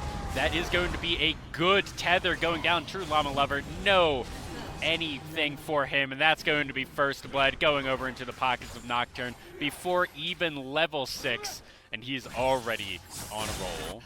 We are seeing a much different game this game compared to game 1. We're seeing absolutely. We're seeing Las Cruces, honestly, way more in their element. It feels like we have. I mean, they're ahead at this point. Mid lane is going well. The top lane is actually ahead for Las Cruces. Yeah. Twos is not having the worst game of that, and that's actually really good. Wow. Patience right there from the other guy. He waited for the Flay to come out, took a couple of extra shots from the Vayne, and then used all of his dashing abilities, whereas if he tried to dash out immediately, he'd get flayed and then he would possibly die. Yeah, and we were really seeing just the... Oh, no. Oh, good hero play right there from the other guys. He might even get out, but no. Juten takes that one down. 1-0 for him, but now in the mid lane, this is going to be even more fighting as the Ignite is already down. Common trying to do something here, trying to get his ult, and he might be able to get it. He trades 1 for 1. The mid lane for the mid lane with a hero flash Ignite and getting one more Q out. And that is so tragic there for the moon that rises, because I'm 99% sure that man has Triumph and was waiting for that Yasuo to die to pop that, so he didn't die to the minions. However, again, really amazing stuff here from the Yasuo. However, good ultimate here. This maybe 2's going down. That's going to be the ult, but now this is going to be a 2v2. The Scion has not died yet. He goes into his zombie form, but now it's still 2v2, and he's going to pick up 2. He's only going to get the assist, but Warded Elf gets both of them. 3-0-0, a 200 gold shutdown. Do you remember how we talked about Zac and how you had to kill him twice, and how in that 2v2 scenario, the person that revives and comes back is always going to win? We saw that except for the opposite side now for LaQueva, with the Scion going down, but he's still alive and kicking and just wailing on True Llama Lover up there in the top lane. Well, the goal of that gank was they didn't know where Warded Elf was. They were hoping he was in the bot side, and they were just going to kill the Scion, and then he turns into a zombie. You get a couple of attacks maybe on the back side, and you're perfectly fine running away. Here, just a lot of dashes in the mid lane. Nothing seems to really be happening. The Moon that rises is going a little bit low. Oh, he wanted that. You know, that tornado was... You know he wanted it. He wanted to hit the ult button on that one. It would not have been a good idea, but I would have. He was thinking about it. He was thinking about it. And I mean, that's just what we've seen pretty much the entire game. Every time we've seen mid, it's been Yasuo pushing the Aurelia in. And while we are just constantly praising this Yasuo, it feels like the Aurelia is still keeping up in CS, albeit, you know, I mean, it is just even, but if you're constantly constantly pushed in, that is actually impressive. That's really good, especially... Oh, the Abscon didn't hit, but this still might be enough flawless duet. Just going to be stopped by the wind wall. And with Common, again, he's just getting ganked after ganked after ganked, and he's still putting up these numbers of just being, I mean, it's really impressive, honestly. It's just really impressive, and we're really starting to see that, like, just his skills really shining through. Absolutely. This is the biggest Yasuo performance I think I've ever seen. And that was a huge abscond, and it's not really going to do anything. The Chains of Corruption trying to do something, and the Flay goes in. The hook is good, and that's going to try and be something. And now the missile from downtown, and Asian Potato just barely gets out of that one. Oh, and that was just a comedy of errors. It really felt like there. Of, wow, why is there a Silas down here? And then True Llama Lava having to pop ult, looking to get something back. Has enough mana. Does he just get this? Oh, he does. However, does he get the... no, he'll be back? fine. Hold on if he... Oh, nope. Very close, though. He was just waiting for Wither to come back up. You Wither him, and then you walk away. Well, that is a good 1-for-1. Twos picks that one up. 2-2 has a shutdown, and as you were saying, what a good hook! The Flay, the exhaust coming down. LCHS Red's going to go down. Van goes room, tanks up a couple of shots for his AD carry to finish that one off. And really we're starting to see, honestly, I think the best way to say it, we're seeing the star players from both sides, both just really showing their stuff. We have the Nocturne and Yasuo on the side of Las Cruces here, really just putting on the schmooze just as much as Van Gogh's room keeps landing these hooks after a hook after a hook. Absolutely. If this goes to 3 games, I'm going to say ban the Thresh. Honestly, at this point. Make him change out something here, but now the Dragon has been started out by Lacueva. Everyone is going low, but the Moon that rises is here. Lacueva was able to pick that one up, I think, but now Common burning down. Everyone wants to go in on him. The abscond is good. Looking more Juten on the front line, looking for something, as that is just going to be a 1 kill for the Dragon, I think, as Las Cruces picked up that Dragon, I think? No, that was Lacueva got that Lacueva got that? Okay. Las Cruces got the first one. Okay. And now we have a Chemtech. Chemtech's Dragon is out on the field now. Second one of the day. My least favorite soul. Honestly, kind of pog if you're Scion. I really like it. It's really fun if you are support, which I'm a support main. It is very fun because you get to, if you're ahead, you can clear out everyone else's vision. But it's the worst when you're behind because your vision gets cleared out. Now, I'm going to do some top lane nerding out here. Sure. I think the Scion, build a Bramble. Don't have to build Thormail, but just build a, oh my god, get that cannon. Okay, thank you. Like, build a Bramble because what does Nasus do? He auto-attack. What does he get from it? Lifesteal. Well, I also am a little confused about the Crystalline Bracer build. Going for the stacking, the Heartsteel. Oh, okay. Okay, that makes sense on Scion, but I think you do delay that for the Bramble. And I don't even know about. I don't know about fighting this. You are a lot. Oh, but here Yasuo is here, and that's such a good last push for the flash out with ult. Now, True Llama Lover trying to get something done, using everything, and his Asian Potato is here. Both summoner spells blown for the Nasus. Absolutely. Here 2v2. Unstoppable Onslaught has been stolen by the Sylas. Let's see what he's going to want to do. He wants to pop it, but I don't think he has the support here. They know the Nocturne is running up from the mid lane. He will be there first. Then the Irelia. However, we might see a scrap here. Oh, that will be good, but the Unspeakable Horror does go wide. That is fleeing. Let's see what they're going to do. This is 2v2. That is so much damage. That's just going to be 1 going down. Moon the Rises picks up 1.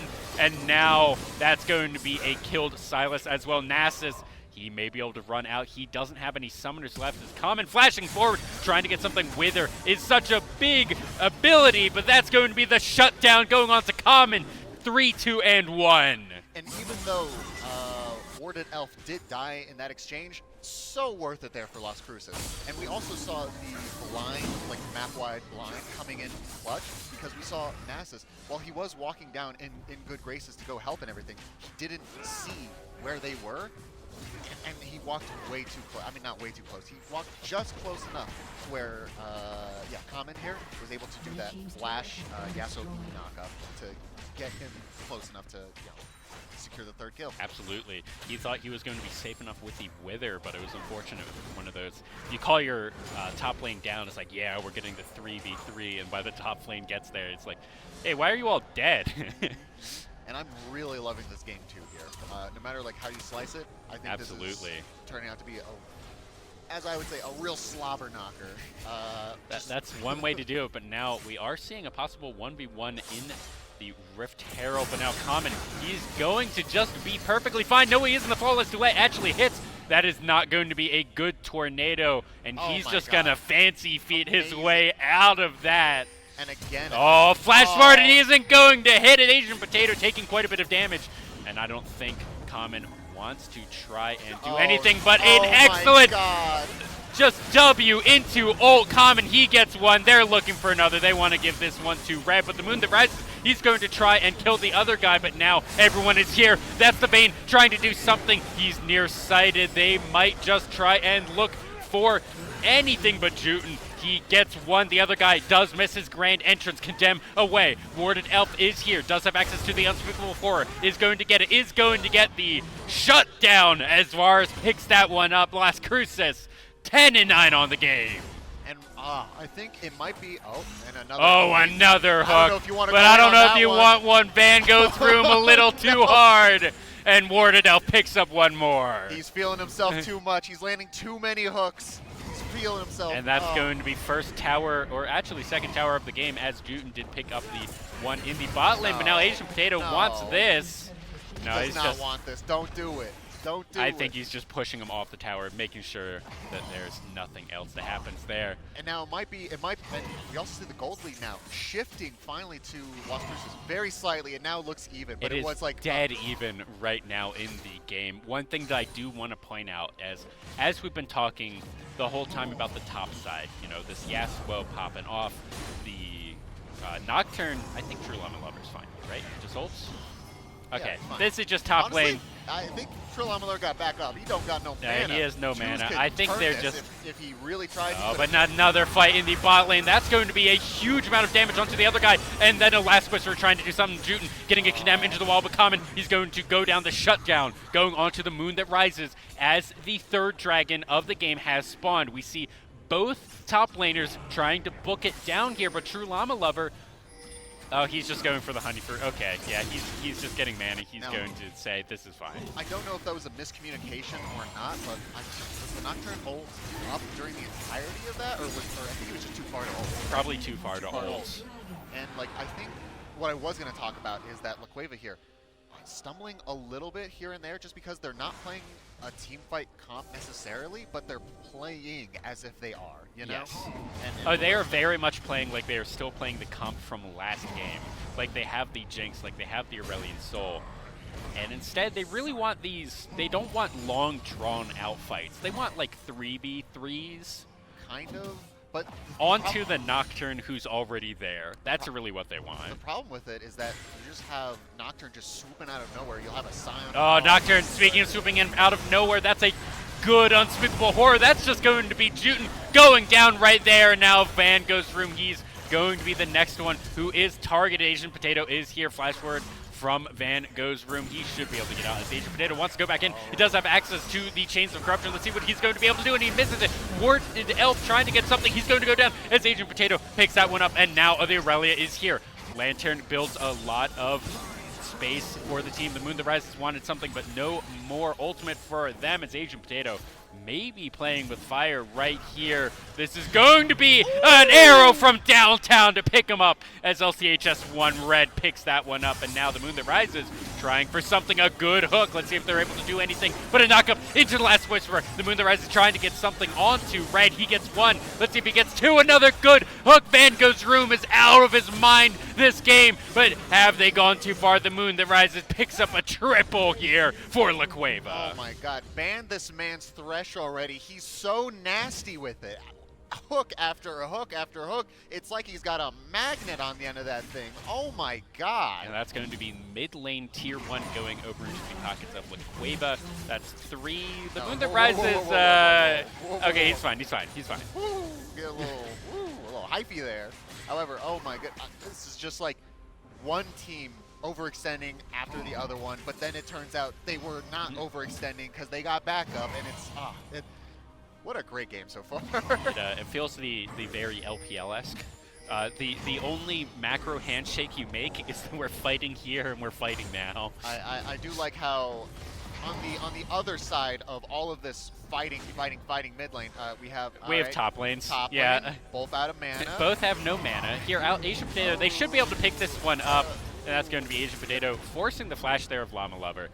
Two's trying to just get a little bit more back. Wither comes out.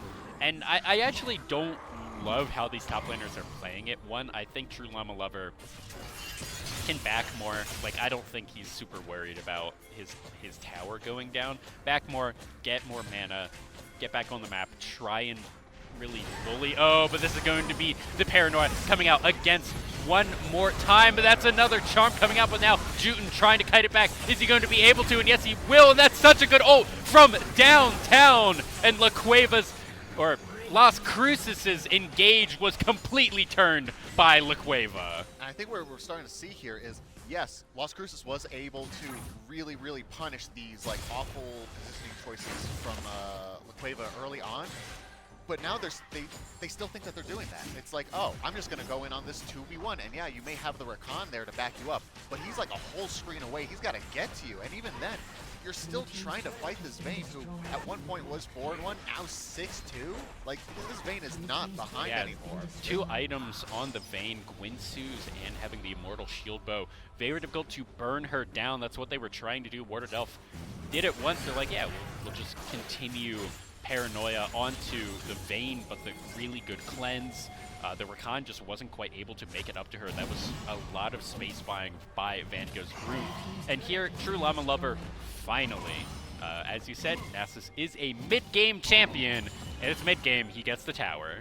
Yep, and he is just pushing the sideline, which nobody is responding to, which is making me cry so much inside. We do have 45 seconds here until the 4th dragon of the game does spawn. Laqueva does want this. Lacrusis wants to even it up. That being said, we are seeing the teleport here from Twos. No. There is no teleport for True Llama Lover 2. They do not have one. They're running Ghost.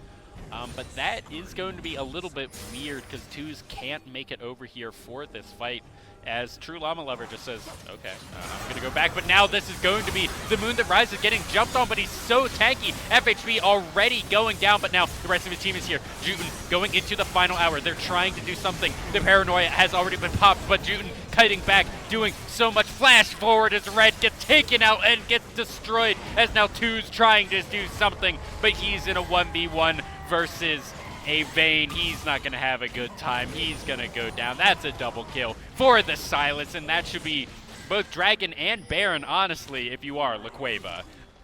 We're really starting to see the folly of Las Cruces' comp here of, I don't know if you want to take a peek over there at the Aurelia's build, but that is one tanky Aurelia for, absolutely. What is that, 4 ADs?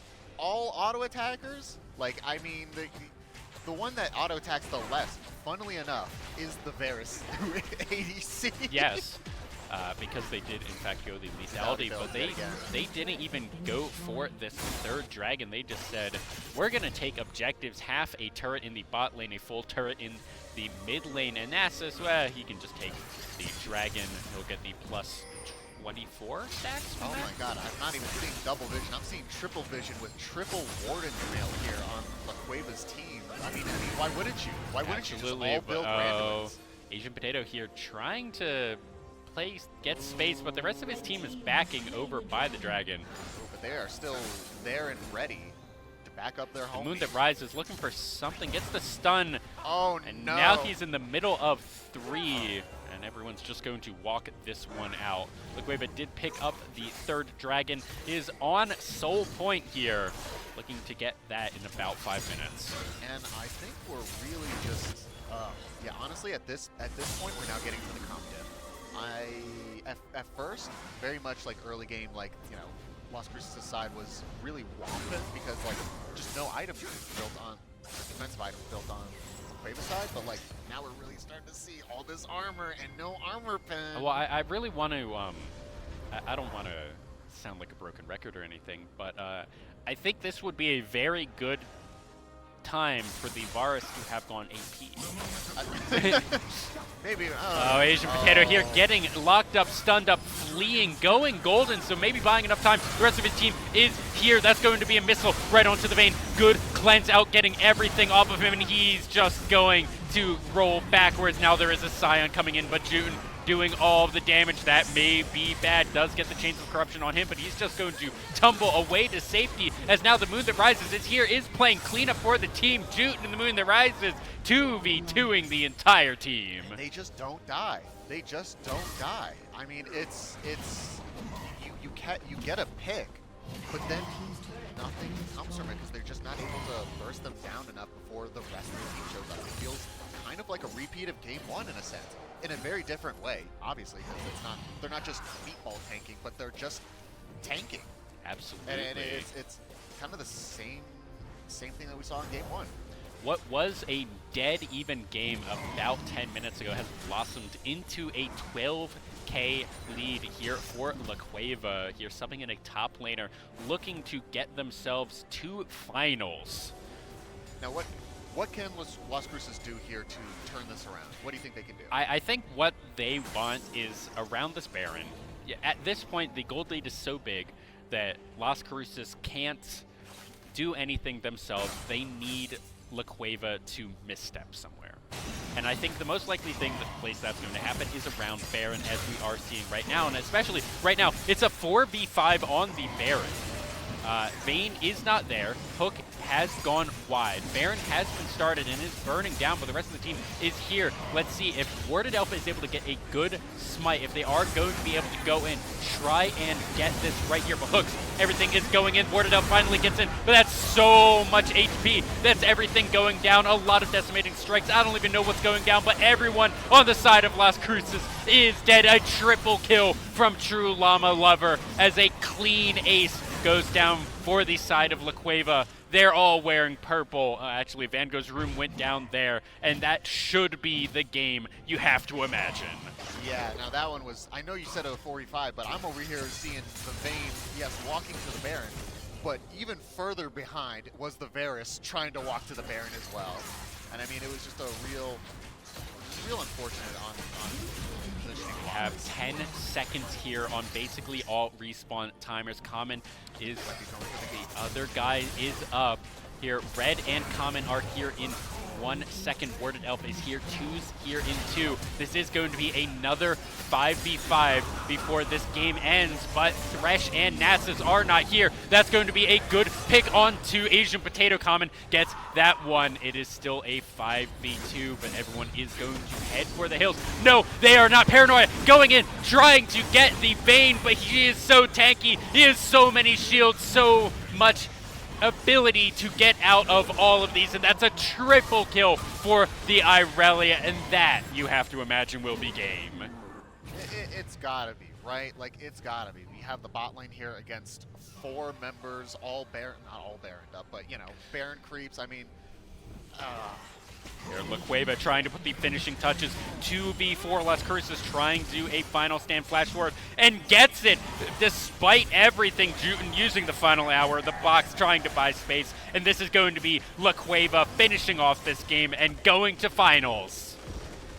Wow, what a game. Honestly, what an amazing game. I mean, yes, it's still ultimately at the end of the game, at the end of the day, was a 2-0, but like, honestly, Las Cruces, what a good showing for that second game. I really feel like they came into their own. They found their step a little bit, and it was just a fun game to watch. It really was. It was back and forth. Like, right for a little bit there, right in the middle of the game when it was dead even, I thought Las Cruces was going to take this one. I thought we were going to have a 3-game series, but congratulations to La Cueva for clinching your spot in the finals. Gets to play the winner of the game that is still going on, I believe, of Gadsden Panthers Gold versus Jaguars Lowell Turquoise of Capital High School.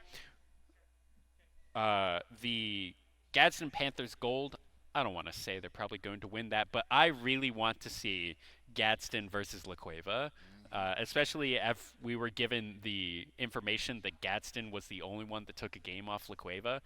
I'm excited for the slugfest of that. 100%, 100%. And yeah, good on, looks like. All right, but I'm excited to see all the finals, but until then, we are going over to an interview with the captain of the victorious La Cueva team. Yes. All right, hello and welcome back. I'm here with Nico. Nico, it's great to meet you. A few interview questions and such. How has this experience been for you and your team? Yeah, it's been great. We've had a lot of fun. Yeah, the game's just been really fun, so competitive. Nice. How do you and your team prepare for these fights and just overall like getting in the mindset and the groove of things? I guess we warm up like an hour before the game, then like while we're getting in the lobby, we open up the op.ggs and just look at op.ggs and figure out our plan from there. It's pretty easy. Nice. And how do you feel that you and your team performed? It seemed like you guys did fantastic. Yeah, I performed pretty good. The second game was kind of scary, I'm not gonna lie. I was watching that game, I was not playing, but I was kind of scared. I thought we were gonna lose a couple times, but we won, so. Yeah, you guys did amazing. Do you have anything else you want to say or any final thoughts or shout outs that you want to give? Shout out my mom. She's watching this. Awesome. And thank you guys so much. Probably. Okay. Take that from me. Thank you. Thanks. Trusted IT expert. RTI's Managed Print Solutions. Manage your business, not your printers. RTI offers a variety of services that can be customized to meet your specific needs. Our four-step approach will ensure your print environment is secure. Learn how RTI could reduce your print costs by an average of 30%. Contact your local RTI representative today. What if you could look forward 1 year, 4 years, 40 years? What does the future look like? How will you ignite it? This is where the future gets fueled, where ideas come to light and identities flourish. This is where we define opportunity as individuals and as a pack. Being a Lobo is about so much more than the classes you take. It's about the mark you make on your world, because the journey starts here, but it never ends. What will you ignite? Since 1936, when a group of Albuquerque public school teachers led by Maureen Grammer decided there was a way they could bank and take care of each other, Nusenda Credit Union has existed to make a positive difference for people, for our members, communities, and employees. As a locally owned and operated financial cooperative, we care about you and take the time to understand what's important to you. That's how we can offer a great experience and put money back in your pocket. Nusenda Credit Union, the power of we. Riverside Technologies, your local trusted IT expert. RTI's data center solutions evolve IT infrastructures and accelerate business transformation. We help maximize resources, reduce IT costs, and transform environments.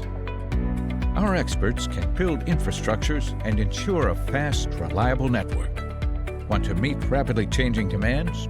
Contact your local RTI representative today.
All right, we are back and we are jumping into some more League of Legends action. We have ECA versus Taos, and this is going to be the fight for first and second place. Yeah, it's going to be a really good match.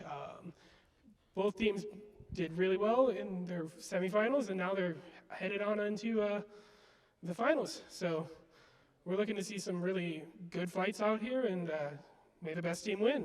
So we'll be throwing it over to our casters here, and they'll be able to bring us in for the match.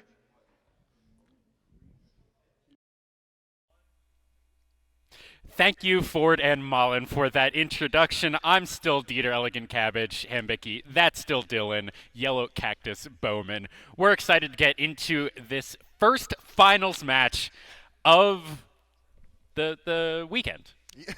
Yeah, very well said, very of well the said. year, actually. Very, very true. That's what I was trying to say, but I was like, that's not right. And it for is technically correct. And for the best game that we're offering here, Yes, League of Legends. League of Legends. It's free to play. Well, For all of you at home wondering what League of Legends is, it's free to play. Yeah. I highly recommend it. We have ECA and Taos. I do know of ECA from other like invitational tournaments and everything. They're kind of a constant hanger around. I believe they got first in their division at this event last year. That's good. I think that was 4A.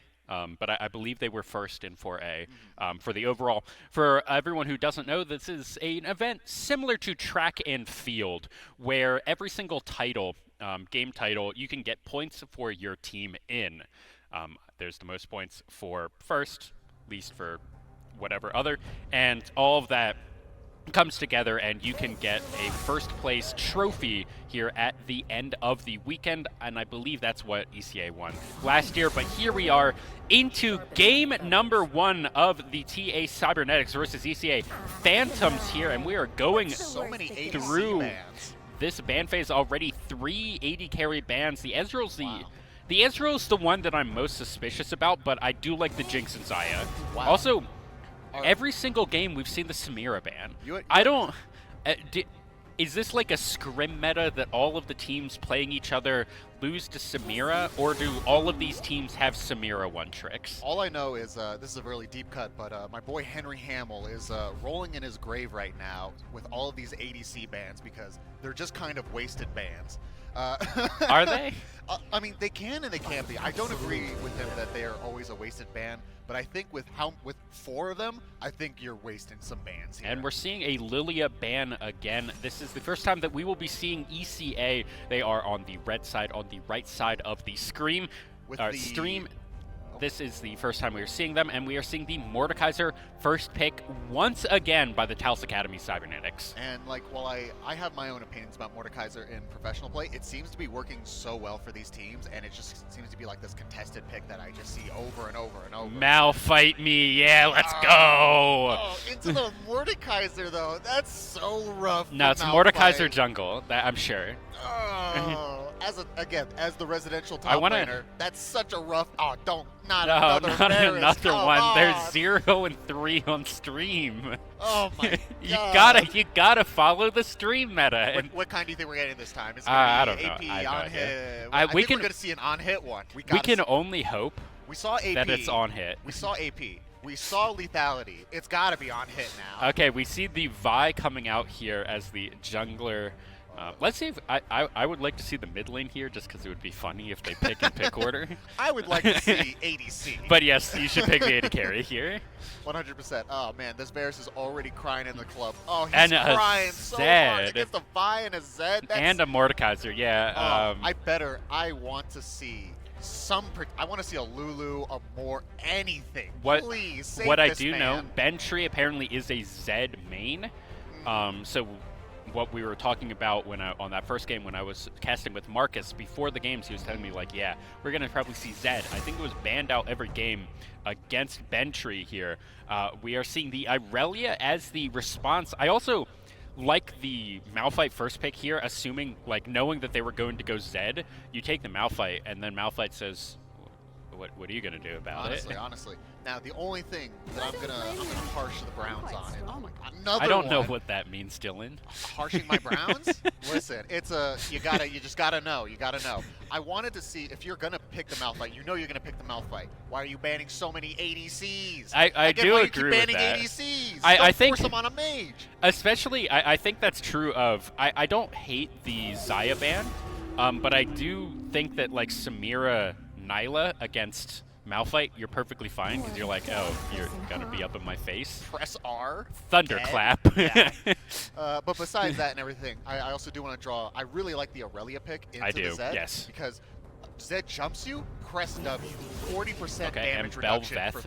for 3 seconds. Insane. I do. The Bard ban is a little bit interesting. I'm not looking at that. I'm not. That has to be a targeted ban. Yeah. The Belveth probably also a targeted ban. Still pretty decent on the patch. Honestly, though, I think the Bard ban, not the worst. If you think about a Vi or a Zed trying to jump the back line of Udyr. All right, we're getting Udyr up in this match. This is a super low. This is a scrappy. This is a scrapper. Oh my God. No one has any range, is what I'm going to say in Yeah. in either of these teams. I mean, okay, Varus has insane range if he doesn't just get ran over. Yes. Which I really hope this last Okay, we pick are seeing supports. Lux. I really hope it's something. to Oh no, protect I this like the Lux a Varus. lot more because they needed the AP damage. Yeah, but like They have the Mordekaiser, but Udyr is can be a lot of AP. He can be a lot. that is he that has is. transition. Well, from no. AP. I mean on TA side, Okay. Taos Academy. Okay, yeah.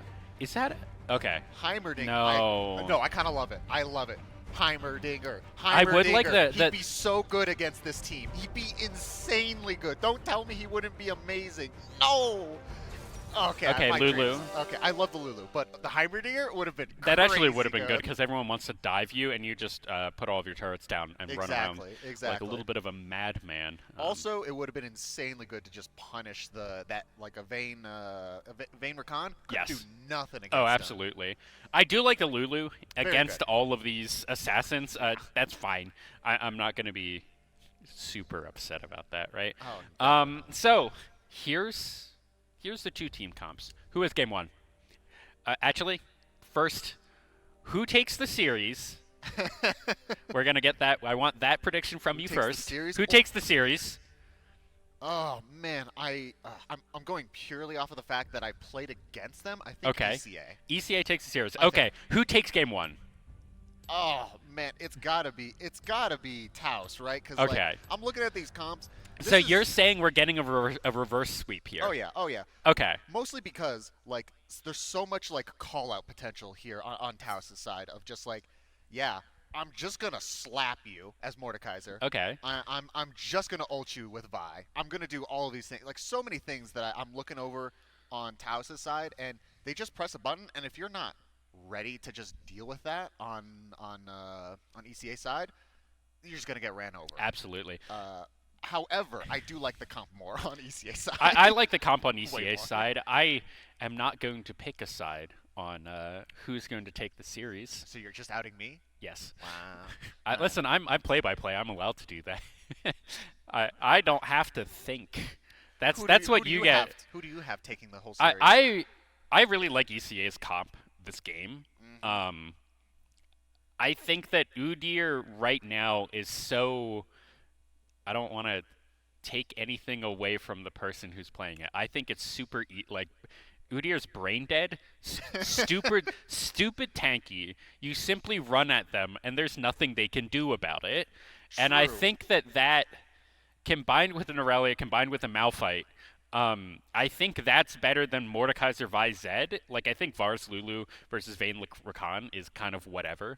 But I think the top side here of ECA is going to be better than the top side of Taos Academy. That being said, if anyone on Taos Academy gets ahead, if the Vayne gets ahead, if the Zed gets ahead, if the Vi or Mordekaiser gets ahead, it's pretty game over. Oh, 100.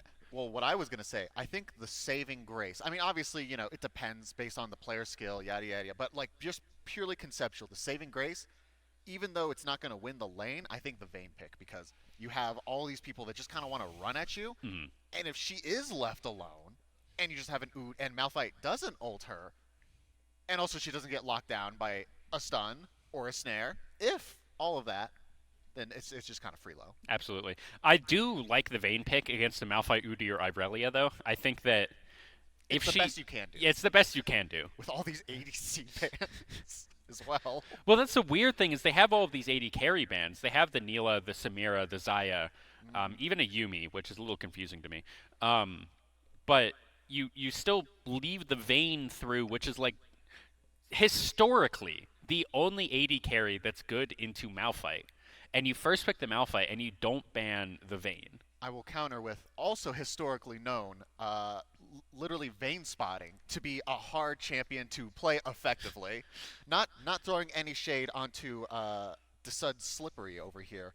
It's just historically very hard to capitalize and make 100% use of Vayne and her toolkit, especially when you could just get slapped. We already saw it happen once already. That was Juten last game on Vayne. Yes. Kite just forever.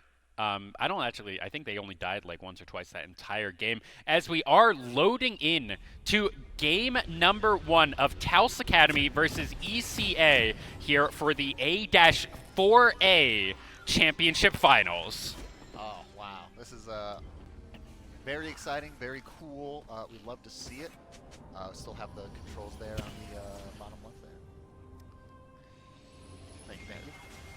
So, I mean, what haven't we talked about for these teams? Let's talk about the support picks. What do you think about these support picks? I think that Lulu is incredibly obnoxious to play against. Yes. Before we do that, because I don't see anything happening, let's introduce the teams. Yes. Here on Taos Academy, with Pantheonix up in the top lane, a true bot piloting Vi in the jungle, Bean Tree 722 on the Zed in the mid lane, Desud Slippery on Vayne in the bot lane, and Lunar Phoenix on Rakan in the support position. And on ECA side here on the red, we have Optic Wolf as the top lane Malphite, Arctic Fall as the jungle Udyr. I'm just going to say it's probably Moxie Rain. Sure. Moxie Rain. As the mid lane Aurelia, God's Apostle here in the AD carry position with Varus, and Peepage? Peepage. I think Peepage. Peepage 2 on Lulu supports for ECA. All right, the only interesting thing to start, or from starts that we can look at, is Dora and Shield start for Zed, Dora and Shield start for Irelia, and the Cull start there for Varus. We also can see that the Relic Shield start for Rakan. That's not out of the ordinary, but sometimes you can go the Spell Thief's Edge. I think that's kind of after the nerfs earlier in the season. Yeah. And here we just see Irelia. Do it. Yep, that's it. That's it.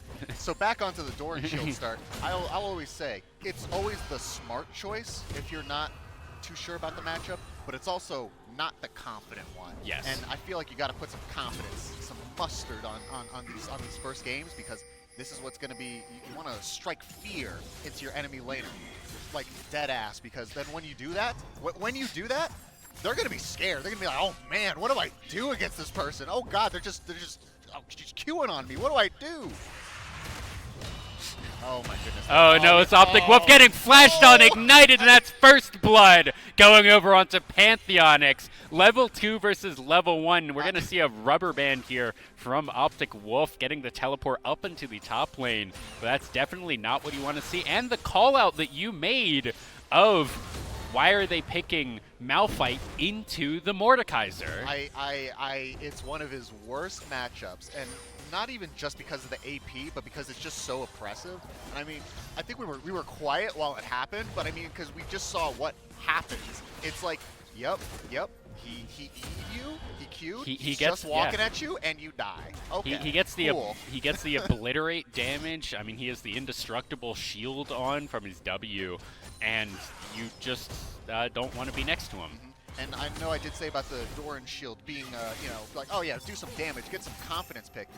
If you're playing, that's if you're in an even matchup. If you're in a losing matchup, I don't know about that Doran. Thunderclapping here. Arctic Fall is up in the top lane. Flash is not available from Parthionics, and Optic Wolf is going to get the return kill there.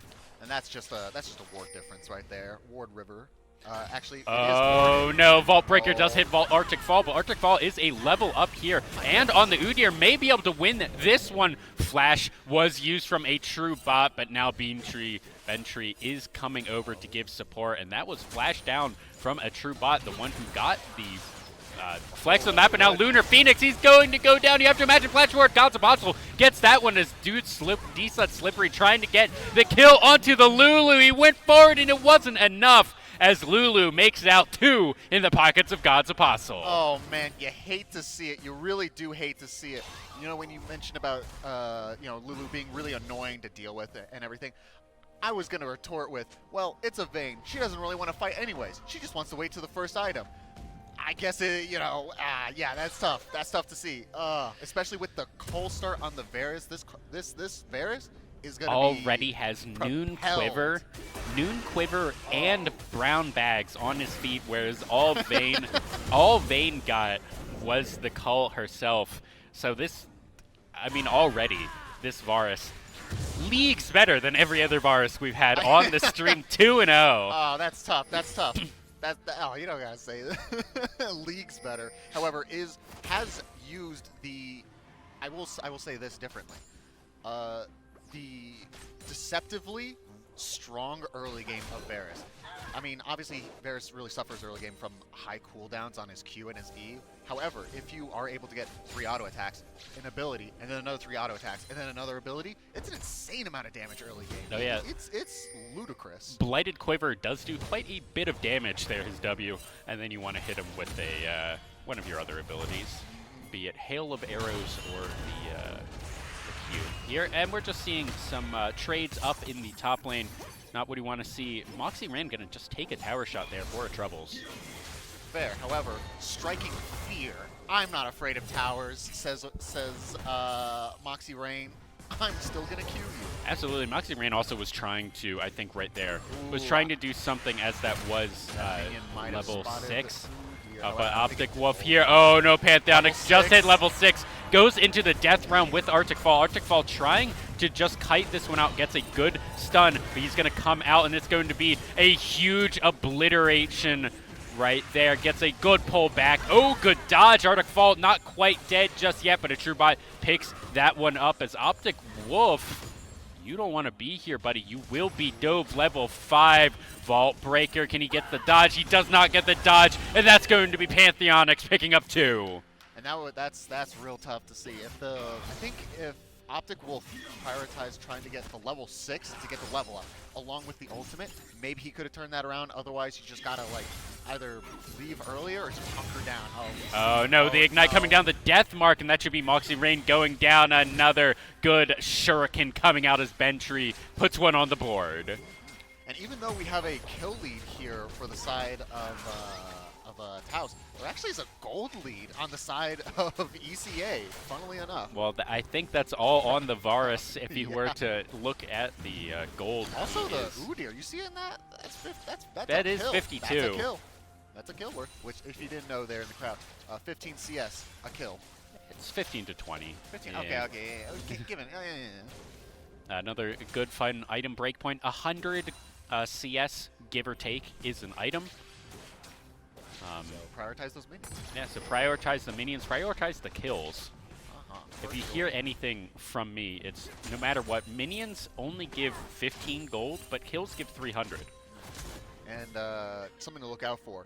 The Mordekaiser prioritizing getting that Rylai's as soon as possible. Rylai's at less than 8 minutes. That is going to be an oppressive Mordekaiser. Yeah, as I would say, true bot. Omega Depresso hours right there, because that is, you get caught by 1E, 1Q as the Malphite, yeah, you're done. Malphite, look at the item. Look at the items that Malphite has right now. It is Merc Treads. That's a really good Stand United, or not Stand United, Grand Entrance. I am wondering about the Merc. Okay, I get it. Mordekaiser does magic damage and everything. You are playing Malphite against 3 auto attackers? Unfortunately, he needs to be able to survive the lane. That's Oh, Chains of Corruption going wide right there, and a good knock-up here. Dude, Slippery trying to do something, and he's just going to take an arrow to the face for his troubles. Condemned away. And even though Ventry here did get that kill earlier on, it still seems like this mid lane is fairly even. Like, they're just kind of chilling. Absolutely. We are seeing a slight gold lead or a slight minion lead there from Moxie Rain. About an entire wave, but the one kill that Ventry was able to get onto the Aurelia is really evening everything up. But you can see just how oppressive Aurelia is. In lane, she's just going to Blade Surge to every single minion. Does not get the reset on that. However, Aurelia also, or Moxie Rain here, also does have a plate advantage. Yes. That's 160 gold in that pocket right there, so very... Optic Wolf here, but the Death Realm is still available. Pantheonics here going to go in. That is an unstoppable thing from the Malphite. He's going to go into the Death Realm. He's just going to get obliterated. That's going to be the indestructible shield taking him down. But now Arctic Fall, he wants to go to the 1v1. He wants to trade one back, but he might be the one getting traded as he is trying to run away. PPG is up from the bot lane. Moxie Rain trying to get something. He is going to go down from the death mark. That is true. And Peeps trying to trade one back. Will he be able to help Pix doing quite a bit of damage?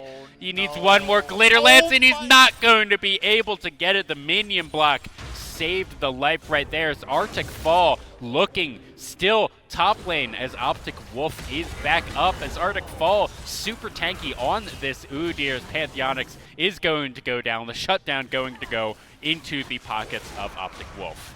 That's Chains of Corruption going down onto the Rakan, but no support around. God's Apostle needs to be careful here. Wow, and that was just a series of events I think we just witnessed. We saw the, I mean, everyone knows, you try to 2v1 against Mordekaiser, it's going to be a 1v1. We saw the issue with trying to force it. Even if they were able to get a lot of damage, he just R's the Malphite afterwards, kills him, and then almost kills the Udyr. Yeah, had to wait for Optic Wolf to get back up there, wasted a lot of time, and they barely still got it.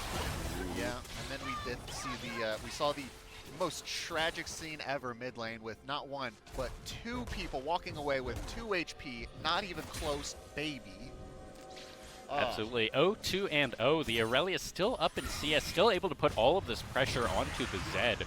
And unfortunately for the Aurelia, just not quite able to get anything done in the kill lane. But now a true bot is here. Ventry trying to get something. Does not quite have access to the death mark just yet, but a good vault break will burn the flash from Moxie Rain. And I would say we're starting to see, again, we have somehow, not somehow, but the kill lead in one direction, but the gold lead now even more so heavily swinging. Oh, Ventry. A really good shadow right there. Just barely gets Ventry out from the, Even though we see the Rift Hero drop here, this won't really accomplish much besides getting some stack because we are at 4 plates here for the top. Oh no, that's Peeps going down, but no, a good wild growth for him trying to stay alive just long enough, but that's going to be the Chains of Corruption going down onto Lunar Pharaoh, and now low HP, low mana, dude's D-Sud Slippery. He does have the Ghost popped, and he does have the Final Hour pop, and he's going to flash away. It's God's Apostle! The arrow is clean, and he picks it up on the end. And you know what, our game predictions were correct. We do see the on-hit Varus. Now, I'm not going to say there's a correlation here between it being on hit and it 3-3-0 winning lane. I don't know, not saying nothing, but you know, it's doing pretty good. It's doing pretty good. It is doing pretty good. Having the Kraken Slayer, a 400 gold shutdown onto the Varus, really the shining light of this team. Top lane not going so great for that Malphite. Jungle going fine. Mid lane, let's not talk about it. And you know, while this top lane matchup here is horribly one-sided in one direction, Malphite is still Malphite. He still does press R and go bird on top of anyone on the side of Taos Academy. Unfortunately here, ECA, the one downside, but here in the mid lane, a true bot is just going to be caught out. Arctic Fall is going to burn him down. That's a cease and desist, trying to get something back onto Peach. but that's just going to be Arctic Fall getting the 1v1 in the jungle. And a little bit of a desperation ult, just trying to accomplish something. I feel like maybe you just hold the R in that spot right there. You know, you're gonna die. It just happens. Yeah, it's tough. Especially without flash. The ultimate is not on that long of a cooldown. Maybe thinking they could do something. Moxie Rain trying to go into the 1v1 here. Bentry missed the stun, but now into the ultimate, and the death mark is not good enough as the red team does take the dragon. Udyr does get that as Lunar Phoenix goes in over the wall, tries to get something, but I think he's just going to die here. Lunar Phoenix just trying to be a hero, trying to steal the Desut dragon. Slippery also went down. God's Apostle must have hit a good ult there and just gotten the solo kill as the support was trying to go over the wall to steal second dragon of the game. His AD carry went down 4-0-1 on the Varus. Oh, but a true bot is just going to get this one. Backing in a little bit of a greedy spot as God's Apostle will finish off this turret. As Arctic Fall? A true bot missing the Vault Breaker, but I don't think he wanted that anyways. And God's Apostle really doing the ahead Varus. Arctic Fox in a little bit of a 1v3, but he should be fine. Peeps is here. Does have access to the ultimate if it is super needed, but is just going to put down health picks. And will walk this one out. Glitter Lance is such an annoying ability. So, when you think about ADCs that are absolutely terrifying when they get ahead, Varus usually isn't one of those that comes to mind. However, what is super oppressive is a Varus that's ahead. He also knows how to just press R at any moment. Absolutely. Because that thing has an insane range, and then from that, you can just get the freest kill of the century. The one thing that I am worried for this Varus is going to be this Mordekaiser, however. He can just ult the Varus, and Mordekaiser should win that one. But that requires being in range. Yeah, absolutely. Your Optic Wolf taking the bad side of a trade right there. It's kind of been happening all game. 50 CS down to himself. Not quite what you want to see. However, he is Malphite. He's Malphite. He's kind of like from earlier in the day, you know, kind of like Shen. Oh, here Moxie Rain trying to do something. That was a very good condemn out. Just another Blade Surge trying to get something onto Desut Slippery. Moxie Rain might actually go down here, flash forward, and wasn't able to get it. I don't know if that was just canceled auto attacks or what, but Bentry's going to go down. That Varus is unstoppable. A double kill for him. Maybe a triple kill as the TrueBot is here, but that's going to be Lulu keeping him alive as the TrueBot goes down. A triple kill for the bot laner of ECA. Optic Wolf walking out, licking his wounds, barely surviving that without having to use Optic Wolf, I don't think you want this. No. No, you're just going to go down Obliterate, not quite having the damage, but Arctic Fall actually burning them down quite well. Optic Wolf, okay, throwing the cheese wheel, trying to get its Arctic Fall, picks this one up.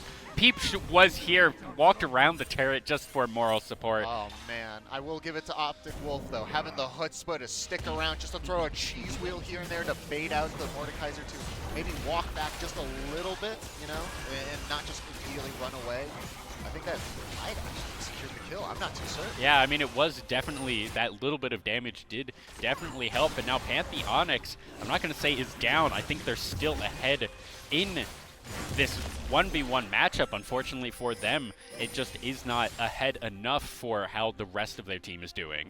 And that ultimately is kind of the folly of Mordekaiser more often than not, is you can get ahead, but if you can't, you can get ahead, but being able to push your team further beyond look at that. complete menace, it can be tough. It can be tough.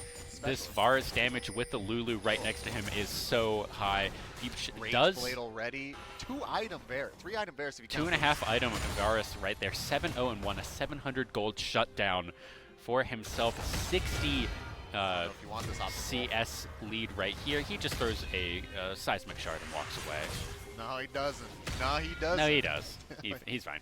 A TrueBot is up here. Optic Wolf should have seen him, but the ult is still available for him to use as a secondary flash if necessary. God's Apostle here looking for the Arctic Fox looking in, getting a good stun, but now he's in a 1v3, condemned against the wall. That was such a good ultimate from downtown. God's Apostle gets one as Desut Slippery there, having to run for his life. Arctic Fox wants more. Again, we're seeing the picking potential of this Varus ult just come into fruition as we see a True Bot and Pantheonix just in the top lane trying to maybe look to kill Optic Wolf. I'm not too sure if you want that when they're bearing down on your tier 2 here mid lane. Yeah, Optic Wolf says, all right, that's fine. Even if I die here, that's not the end of the world. My AD carry just got a kill and a tier 2 at 18.5 minutes. 8-0-1, I'm getting carried. That's fine. I'm playing Malphite. I'm here. I'm existent. I'm in my lane. I'm thriving. I wouldn't say he's thriving, but you know, he's fine. Honest to God, being 2-3-1 in a Mordekaiser lane with also Mordekaiser with Ignite, that's thriving. That's probably thriving, but here, third dragon of the game will go over to the pockets of ECA. No one here to contest, and they will be on soul point at 19 minutes. Slowly, they've been stacking all of these dragons up, and they will be even harder to kill with the Mountain Soul. And what else? We've been talking a lot about the ADC, a lot about the top lane. What about the mid lane and jungle? I don't. The mid lane is 1-2-1 and 1-4-1. I know, right? It's yeah, it feels like both of them are like doing so much, but not doing anything. What I do really like about the Aurelia is they have been playing aggressively the entire game. Yes, they did not let a single one of those kills, for better or worse, stop them from playing this game and lane aggressive, as Optic Wolf is brought into the death realm. That is probably going to be his death, but on the other side, that is going to be 2 dead for the ACA as God's Apostle 10-0-1, 3 items at 20 minutes. And that chain of corruption, it does spread. It does in fact spread. You do not want to be standing next to your buddy if he's What going is to die. What is Udyr? Oh, okay, he popped the... What is he doing? He popped the Rift Herald. He'll be fine. Yeah, also no ult on Oh, God's Apostle here. Maybe not in the greatest spot, but he is going to be able to 2v1 this one. Lunar Phoenix goes down as Desut Slippery just gets barely tagged by that. Another 2 in the pockets of God's Apostle. So I know I said 2v1, but I mean, like, Lulu can be half a screen away. All she really needs to do is just press the Oh no, God's Apostle going into the 1v2 here. He's going into turret mode. He just needs to stand there and auto attack, and Lulu does everything for him. Lulu did use the ult. Pantheonix does not have the Death Realm available. He cannot do anything. Ball breaker does hit. The True Bot does go down. This is now a 2v3 as turrets are being pushed on other sides as this bot lane is taking all of the pressure from Taos Academy, and the rest of the team is able to capitalize on it. Yeah, it's really just like they can honestly 2v3, 2v4 so effectively that the side lanes just need to be pushing out. Doesn't matter. Like, they can just exist in the lane. They can even die.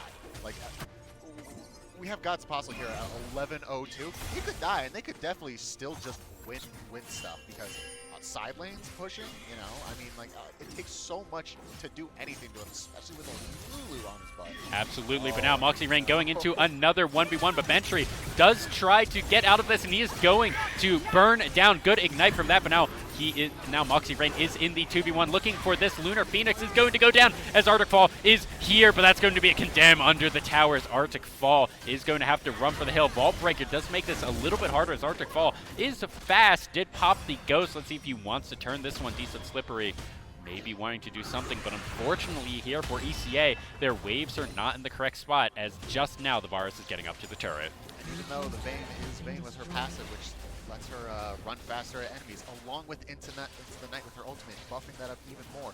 You can't outrun an Udyr with Ghost. I mean, it's been the same thing for, what, 13, 12 years now? You cannot outrun an Udyr, no matter how much you try. Absolutely. Here as the mid lane inhib is broken open by ECA at 20 minutes. I have to imagine the next thing in their sights will be this Baron and then the Nexus. I mean, what do you do in Taos Academy? What do you do in their position right here? You have to hope. Basically what you do right here is you try and contest this Baron if you're able to. I don't think they even have the vision to do that, but what you want to do is you want Pantheonix to take God's Apostle out of the equation. Even if Pantheonix goes down in that fight, this is just going to be Baron for ECA. Everyone on their team wearing purple, standing strong, and they should be knocking on that Nexus momentarily.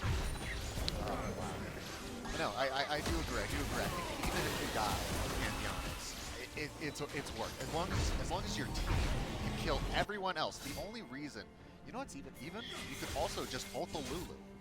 Like, there's so many options here that you can do because they are a combo piece. Oh, but that's a good flash. This might be a good pick. Moxie Rain going to go down in the 1v5. And that's going to be the quickness even used by Lunar Phoenix. Possibly unnecessary there.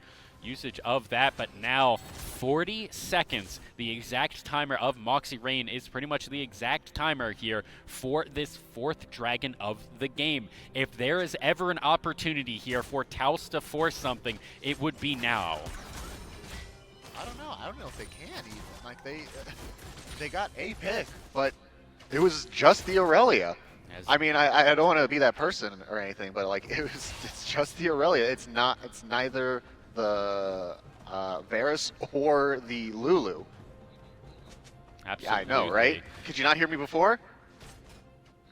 Wild. Anyways, as ECA does start up this dragon, a Truebot is trying to get here, is trying to be in range. Oh, and that's such a good Malphite ultimate into the Lulu ultimate, into the Chains of Corruption. A Truebot's just going to burn down as Peach 2 gets that one. But now Pantheonics pulls the Varus over the wall. He's going to go down himself. That's 2 dead for Taos Academy. That's still everyone wearing purple for ECA. And a Mountain Soul to their name. You have to imagine this is going to be game 1 over into the hands of ECA. Oh man, Pantheonics, you really played yourself there. That was tough. That was tough. Pulling the Varus over the Lunar wall. Phoenix trying to do something. Deathmark is on the Varus, but it's just not going to be enough. He is almost full HP. He's tanking turrets, and he's just a standing turret himself as God's Apostle. 4-0 and 14 on the Varus. 15-0-4 right there, going golden in the Nexus Fountain as he gets a triple kill to end out the game. Wow.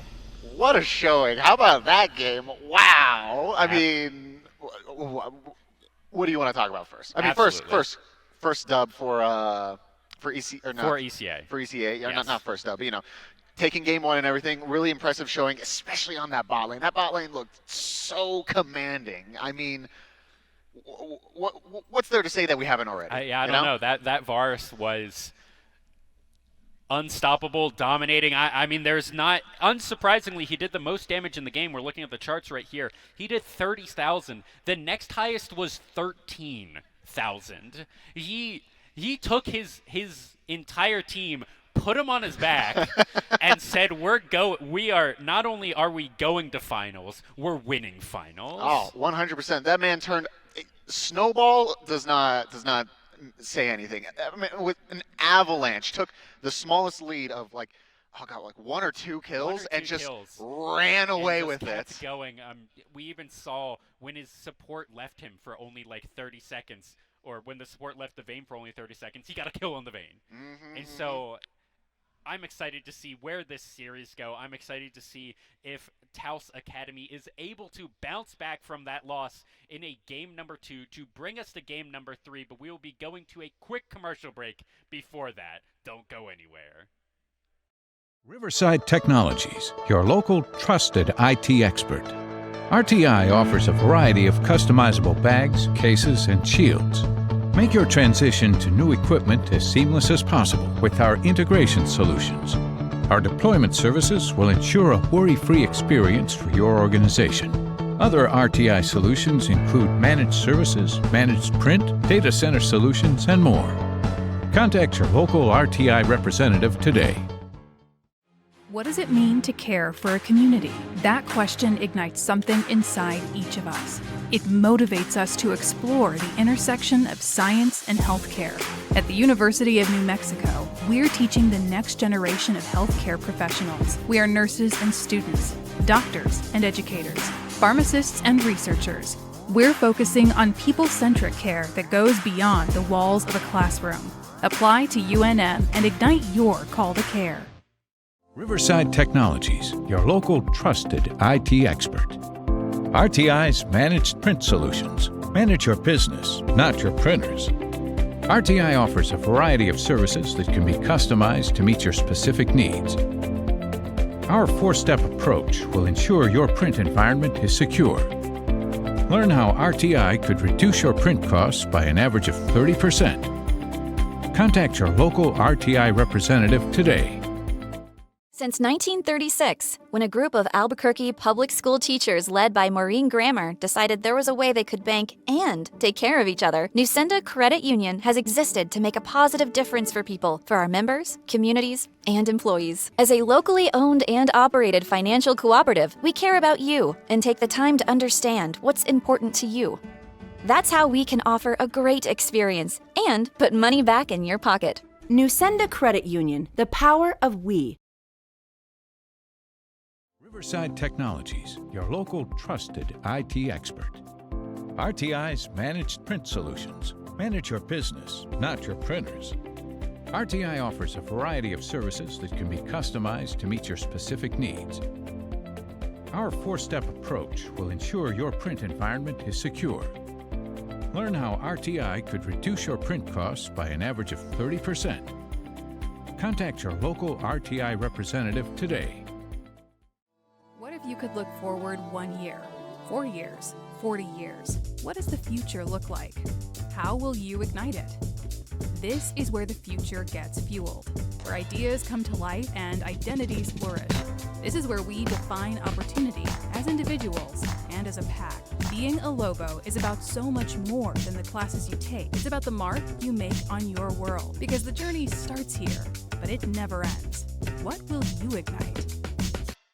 Since 1936, when a group of Albuquerque public school teachers led by Maureen Grammer decided there was a way they could bank and take care of each other, Nusenda Credit Union has existed to make a positive difference for people, for our members, communities, and employees. As a locally owned and operated financial cooperative, we care about you and take the time to understand what's important to you. That's how we can offer a great experience and put money back in your pocket. Nusenda Credit Union, the power of we. Riverside Technologies, your local trusted IT expert. RTI's data center solutions evolve IT infrastructures and accelerate business transformation. We help maximize resources, reduce IT costs, and transform environments. Our experts can build infrastructures and ensure a fast, reliable network. Want to meet rapidly changing demands? Contact your local RTI representative today. Hello, everybody, and welcome back to game number 2 of the A through 4A finals here for the NMAA League of Legends Championship. That's Dylan. Still the producers told me that my name is Phil Time. Ooh. P-H-I-L. That's news to me. Yeah, Phil Time. I'm Phil from the future. Nice. I don't know. Is that a reference? I actually don't know Yes, what that is. it was like a mid 2000s Disney show. Okay, so I should know what that is, but I just got it. Yeah. Something like that. All right, so since we're having a Phil time, yes. I think honestly what I want to talk about, something that is undersaid, because I think we said to death everything that we could about everything else. Jungle. What can we do differently for the jungles? Because I felt like Udyr was really, really good, but also like just kind of there. What can we do different for the side of Taos Academy? What kind of adaptations can they do? I didn't find anything wrong with the Vi pick. I quite liked it. I think the problem was that they just got too far behind. Like, the Vi wasn't able to do anything versus the Varus, despite Vi should operate as a pretty much direct counter to the Varus. It should be a skill matchup for the Varus to be able to hit the ultimate onto the queuing in Varus. You can't ult after the cease and desist, but unfortunately he just got too far ahead. So that is something. What you could also do is you could trade, basically, because Udyr operates as a tank, right? So you could trade something like a Sejuani and try and go for more of a lockdown on the Varus on God's Apostle. What I think we're probably going to see is very similar comps, but I want them to be piloted differently. I want, instead of everything going up into the top lane, right, with Optic Wolf, it actually looks like Optic Wolf will be going up in the Optic Wolf will be swapping with Moxie Rain for top and mid here for Game 2 as that we is ECA. Yeah, as we get into Game 2 draft here with the Samira ban first. Once again, the Samira ban taken away from Taos Academy. We did swap sides here as the ECA Phantoms are on the blue side. I do like the Lulu ban. I don't know if I want to see a Varus ban so much as I want to see... I like the Lulu ban. I want to see the ECA Phantoms forced onto something new. I want them to have to show that they can't just Lulu Varus 2v8s and wins the game. And I think taking those two out and saying, well, what else do you have? What other strategies you got? And, you know, maybe for Taos Academy, maybe they don't have any other strategies. Maybe that's the only thing they have. I doubt it, right? Oh, yeah, they gotta have something else in the bank, right? But this at least forces them to have to adapt, which is something that I think is really, really strong in all of these best of series. You force your opponent to adapt. You force them to show you something else, some other way to win. But I think also within that same regard, there are so many different combos. They should just pick Enchanter support and ADC. Taos Academy should just pick Jinx here. Jinx, they should. I think it should just be a first pick Jinx. Ooh, Instead, it's going to be Senna. Is that Senna? Well, we don't know if it's ADC or support. It could be either. I think it's support for the most part these days. I don't think that fasting Senna AD carry is good anymore. And we're going to see Nyla. All right, Zillion? Are we going to see Zillion or are we going to see Bard? Okay, cow. I guess Cow? you can. No. I guess you can play Vladimir. It's not like they're gonna take Zillion away right here. But and I like the Vladimir for Taos Academy as well. We already saw that from them. Cho'Gath. That could be a little bit interesting. If this is a mid Cho'Gath, what a Nico. Ooh. Is the new Nico out? No. Oh, is it? Oh, it's brand new and out and everything. Oh, I think new Nico dropped like 2 days ago. Oh, probably. Okay, if that makes they sense. did.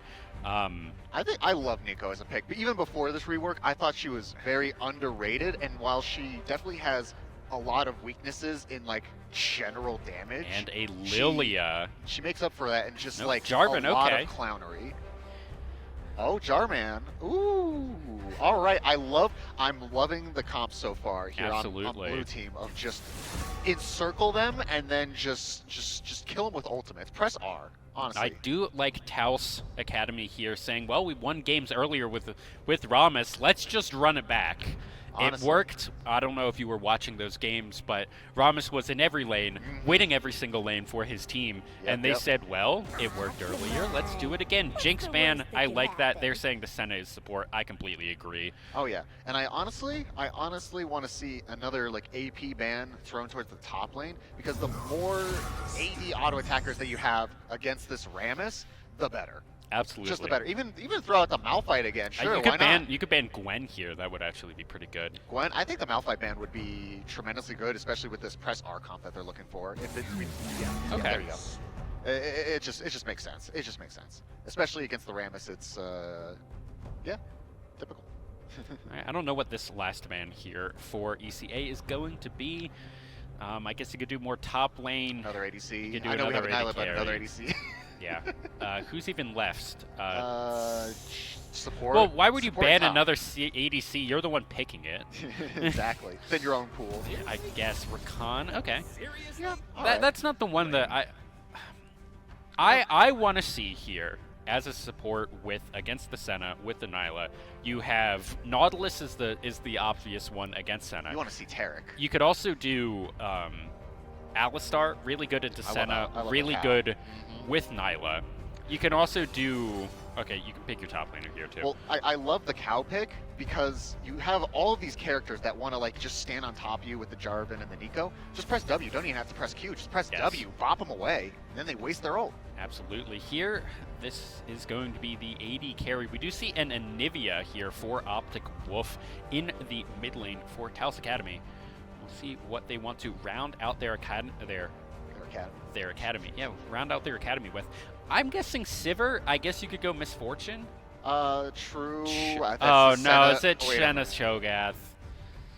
For Anivia, oh, wait. Okay, No, it's Nico support. Nico no, support. it's Senna Cho'Gath in the bot lane. I think it's Nico support, Cho'Gath top, Anivia mid. The only reason that I I think it's Senna Cho'Gath is because that is something that T1 Carrier has been doing. Okay. And there's a Nautilus. That's pretty much what you can like. What you do is Nautilus in the lane. You hook Senna, and then she simply pops. She simply ceases to be. She gets put back in the lantern. And that's what you get. I do like that, and that is going to be Nico. ADC? carry. Nico ADC on Gods of I don't hate it. I don't hate it, but I also don't love it. I guess it is the AD carry that is most similar to Varus in trading patterns.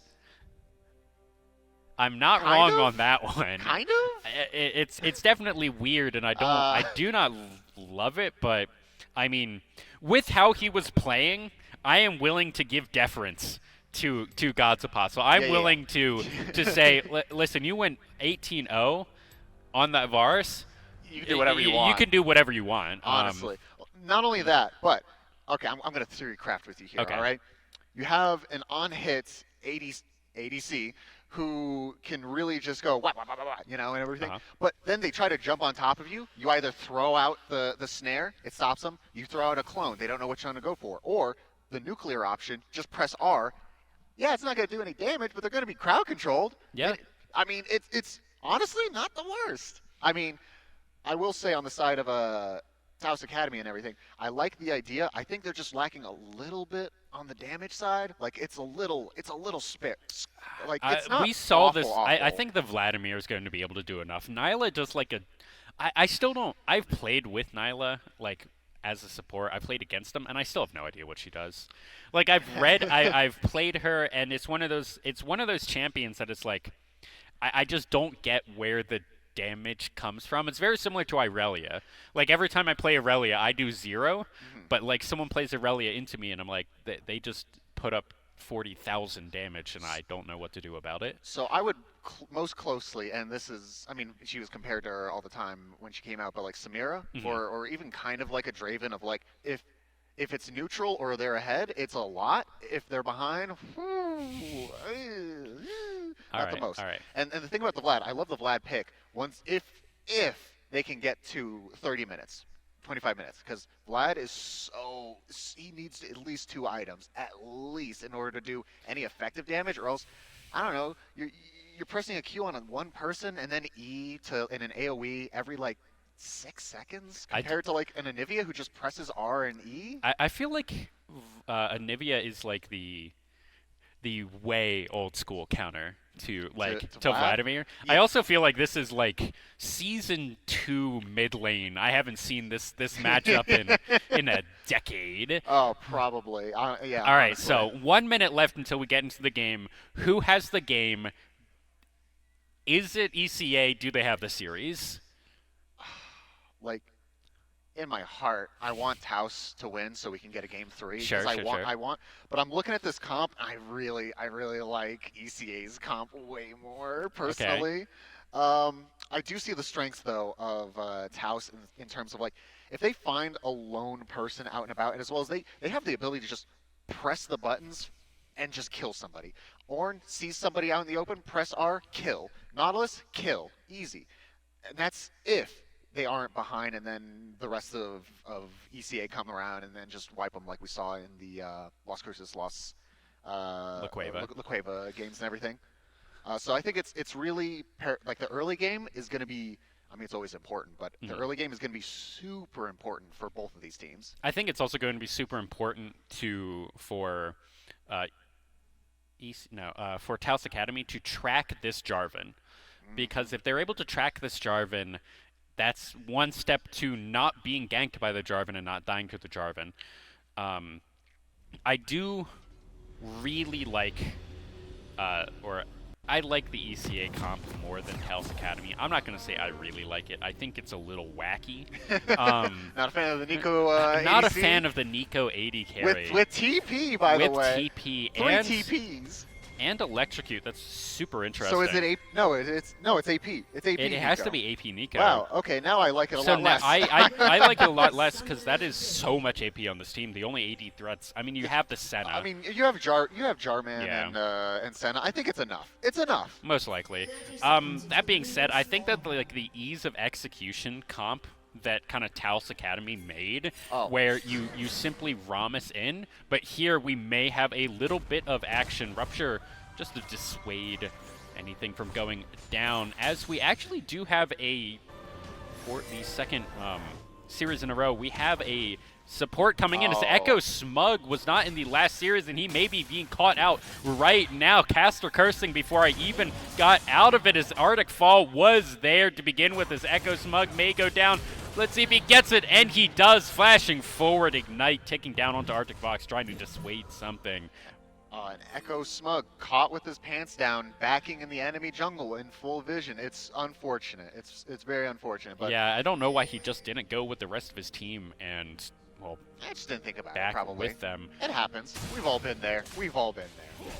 It does happen. However, that will be a nice early lead for the Jarvan here with a kill under his belt. Once he goes back, he can actually cash that in.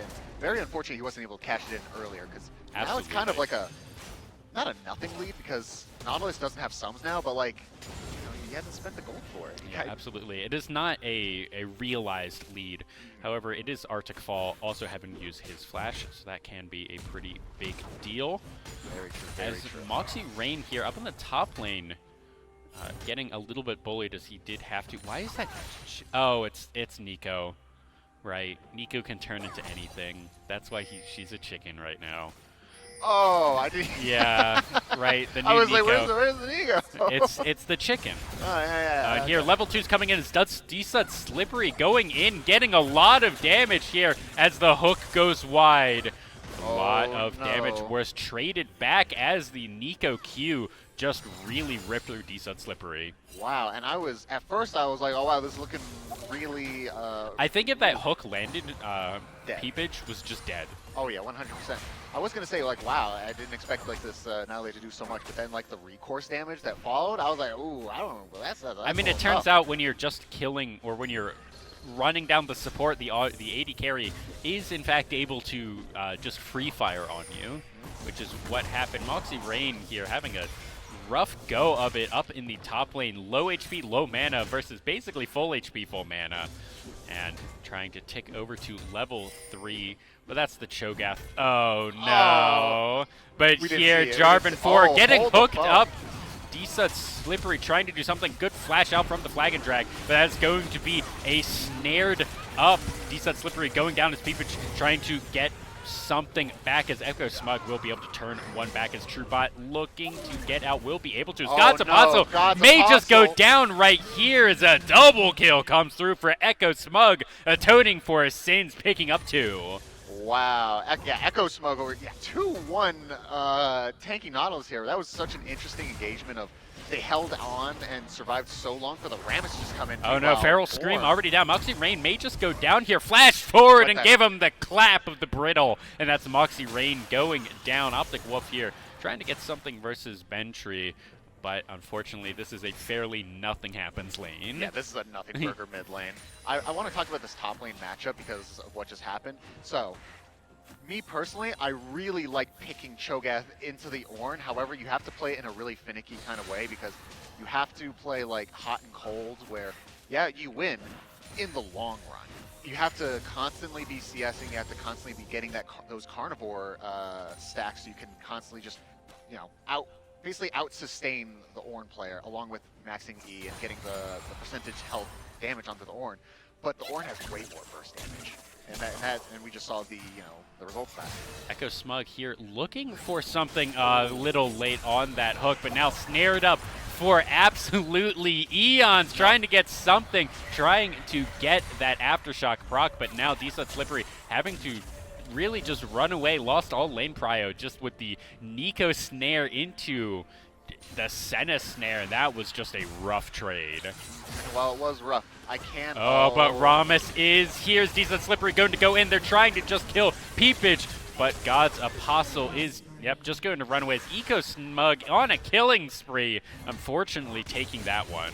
All right, Echo Smug, we get it. You're nice with it, but you got to hand over a kill eventually, right? Yeah, unfortunately. Now Arctic Fall is here, going to get a good, easy flag and drag into a...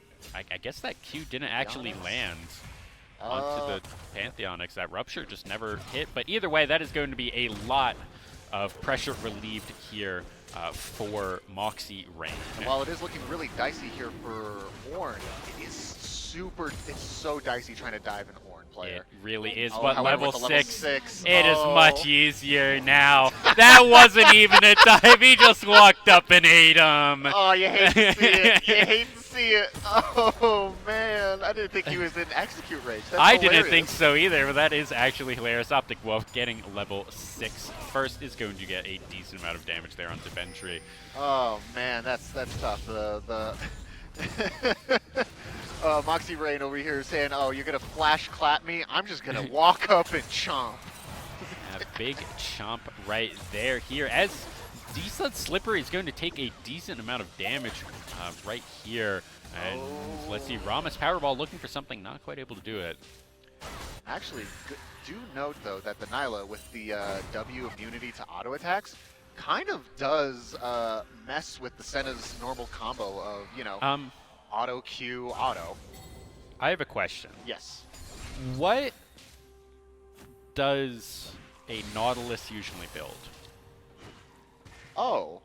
Now it's usually, it is in fact usually a locket. A locket, okay, but here, Hemoplate going down into the mid lane. Oh, Optic Wolf is going under the tower and just barely survives right there, not even having to use the egg form. As now Pantheonyx maybe goes down as the Rupture getting good unstoppable. Feral Scream not available, I don't think. It's Arctic Fall right here. Powerball looking to maybe stop something, and as it just goes up in the air, this should be a dead J4, but with Moxie Rain having all of the priority in the world here.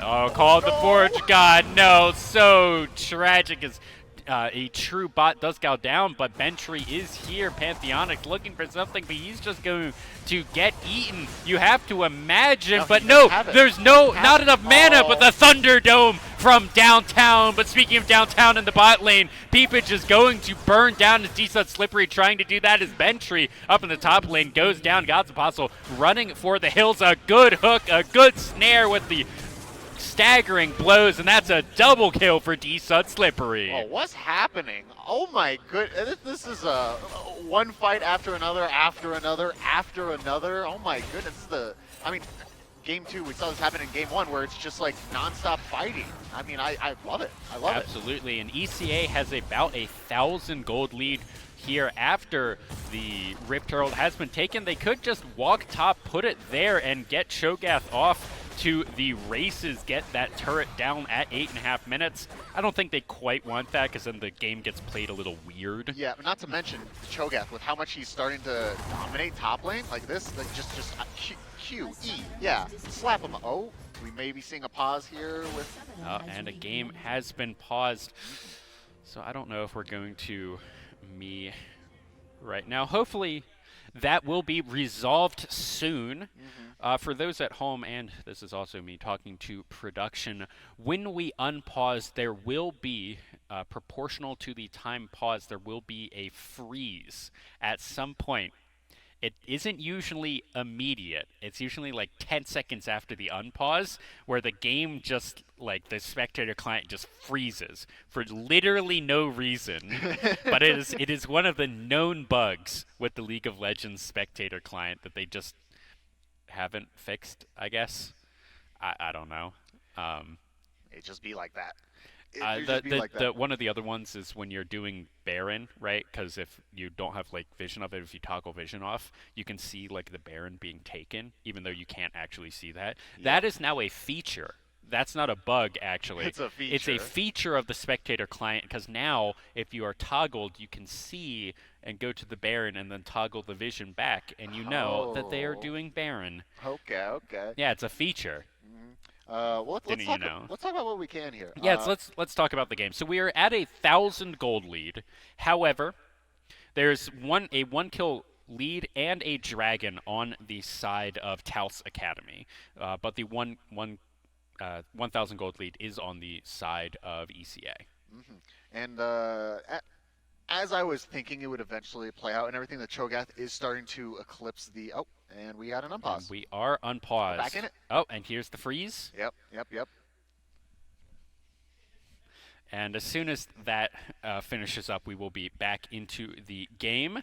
Luckily, I don't think anything major is going to happen over the next 10 seconds or anything like that, so it's not a super imperative that we get into the game quickly. But as I was alluding to, usually you build Locket. Bandle Glass Mirror does not build out of Locket. And because they built Bandle Glass Mirror, they can't build any other epic items that build into Locket, like Aegis. So all in all, I'm confused and scared. I'm scared, Dylan. Why is he building a Bandle Glass Mirror on Nautilus? Okay. You want to hear my idea? I think they're listening in, right? They heard. They were like, okay, low damage, right? How do we counteract that? What's the one support item that if you see... Moxie Rain? You literally just like... He was half health and then opted into that fight and then lost it and then flashed it away. Wait, do you see what it's going to happen? I see an ultimate on Ornn coming up. Oh, no. I don't... I was expecting, like, while we were talking, right? No. Oh, no, not like this! Not like this! As Moxie Rain gets the kill, knocks him up under tower, and that is going to be 4-1 and 2. It was baited the old time. It's a good hook, and a good depth charge goes onto Peepage, and he goes down. Okay, so my idea of him building the damage support item and everything out the window. It's Shirelia's. Honestly, I kind of love it. I think it's...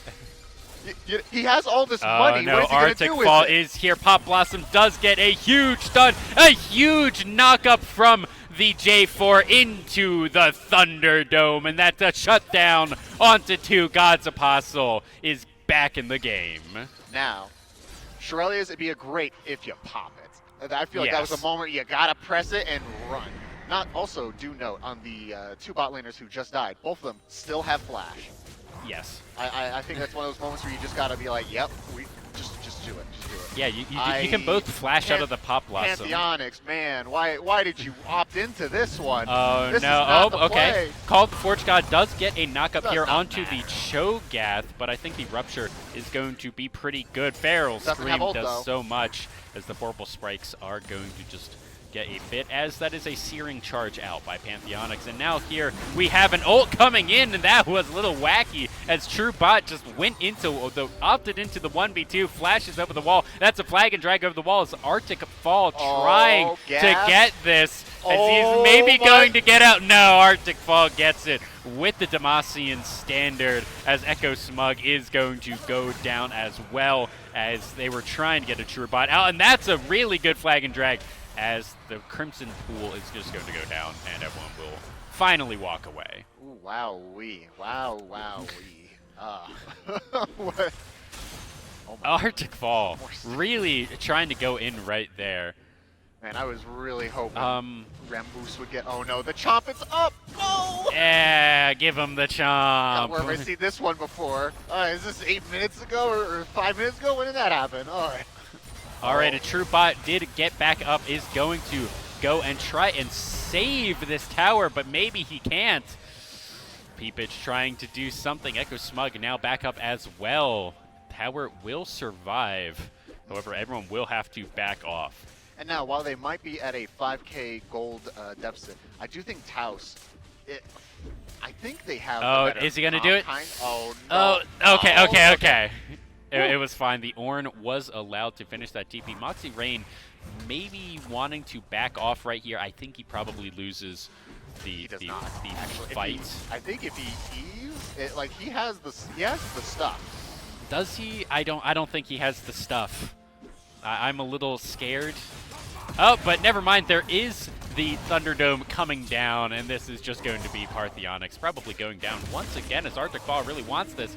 But Mari Rain just Moxie Rain just did not have the mana here. Parthionics with the call of the Forge God. Let's see if they are going to be able to do it. Arctic Fox is going to get burned down. Bellows Breath, but he isn't down right yet as Arctic Fox on a rampage. But now TrueBot coming in, trying to get something. Let's see if they're going to be able to juggle the aggro of the Ramus right here. No, the taunt comes down. That's a shutdown. A TrueBot now on the wrong side. Needs to be able to kill out Moxie Rain, who's trying to do a really good job dodging out of the knockup right there. As a TrueBot maybe wins, and yes, he does. 1,500 shutdown gold going into the Ramus's pocket. Oh my God! Wow, that was a wet noodle fight I've ever seen. That was a fun one to watch. Wow, with the straight up Thornmail buy coming in there for a TrueBot.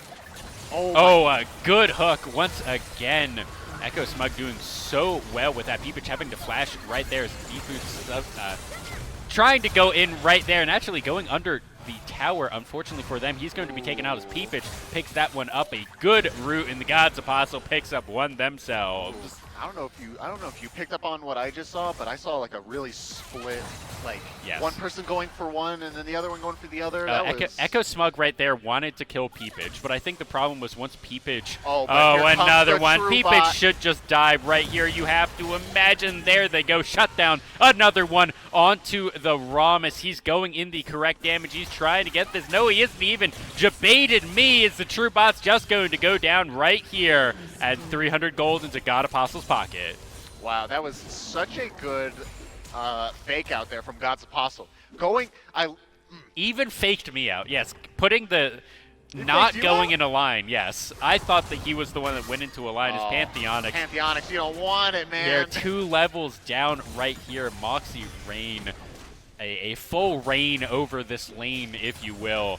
As Parthionics trying to get just something scale into the later games. He really needs levels. He's just gonna die here. I think he's just gonna die. Oh no, you don't want a Searing Charge in right there. What?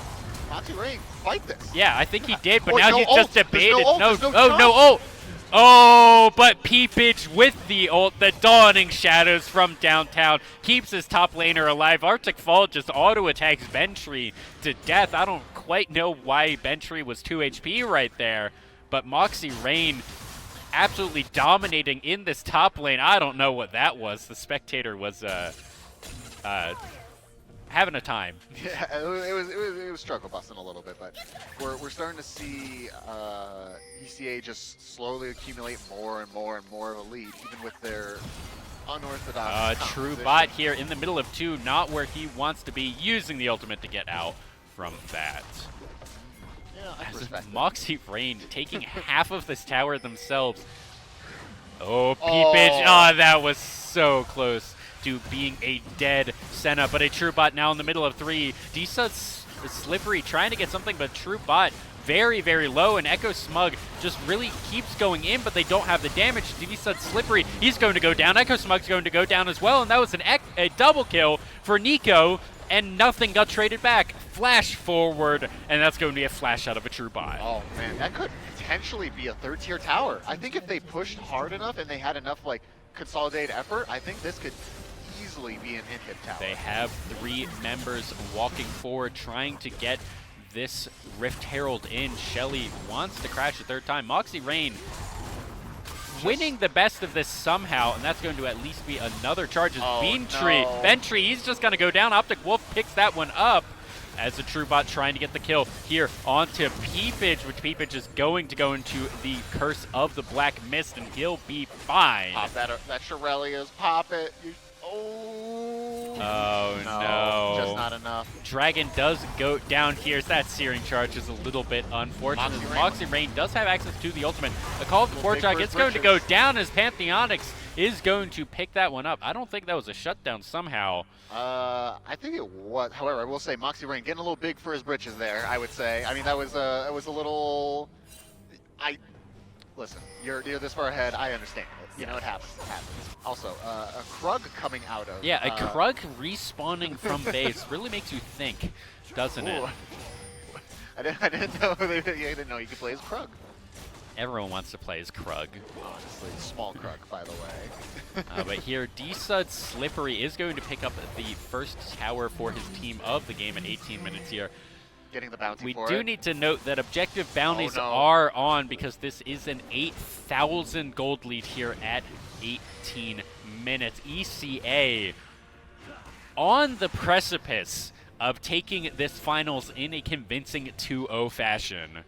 And we're also seeing just from the Echo Smug having to hit that hook to try and get something, but he's just going to be knocked up and absolutely demolished by Moxie Rain. Sometimes you just don't have to throw out the Q because it's just gonna kill you. Because especially when you have this Vlad who hasn't even finished the first item, you know, and it's not.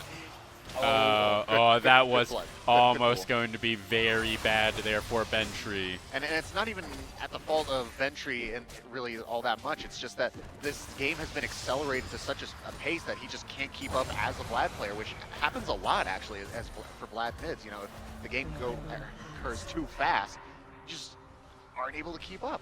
Absolutely. And here we're already seeing a 5-man mid. They want to try and get something down on the mid lane, but now TrueBot into the middle of all of it. Bentry very, very low. He's trying to transsuit. He's trying to stay alive, but Arctic Fall will pick that one up as Moxie Rain is on the front line. That's a double kill for Arctic Fall. That is going to be at least the inhib as everyone else has to go back to the base from Taos Academy to heal up.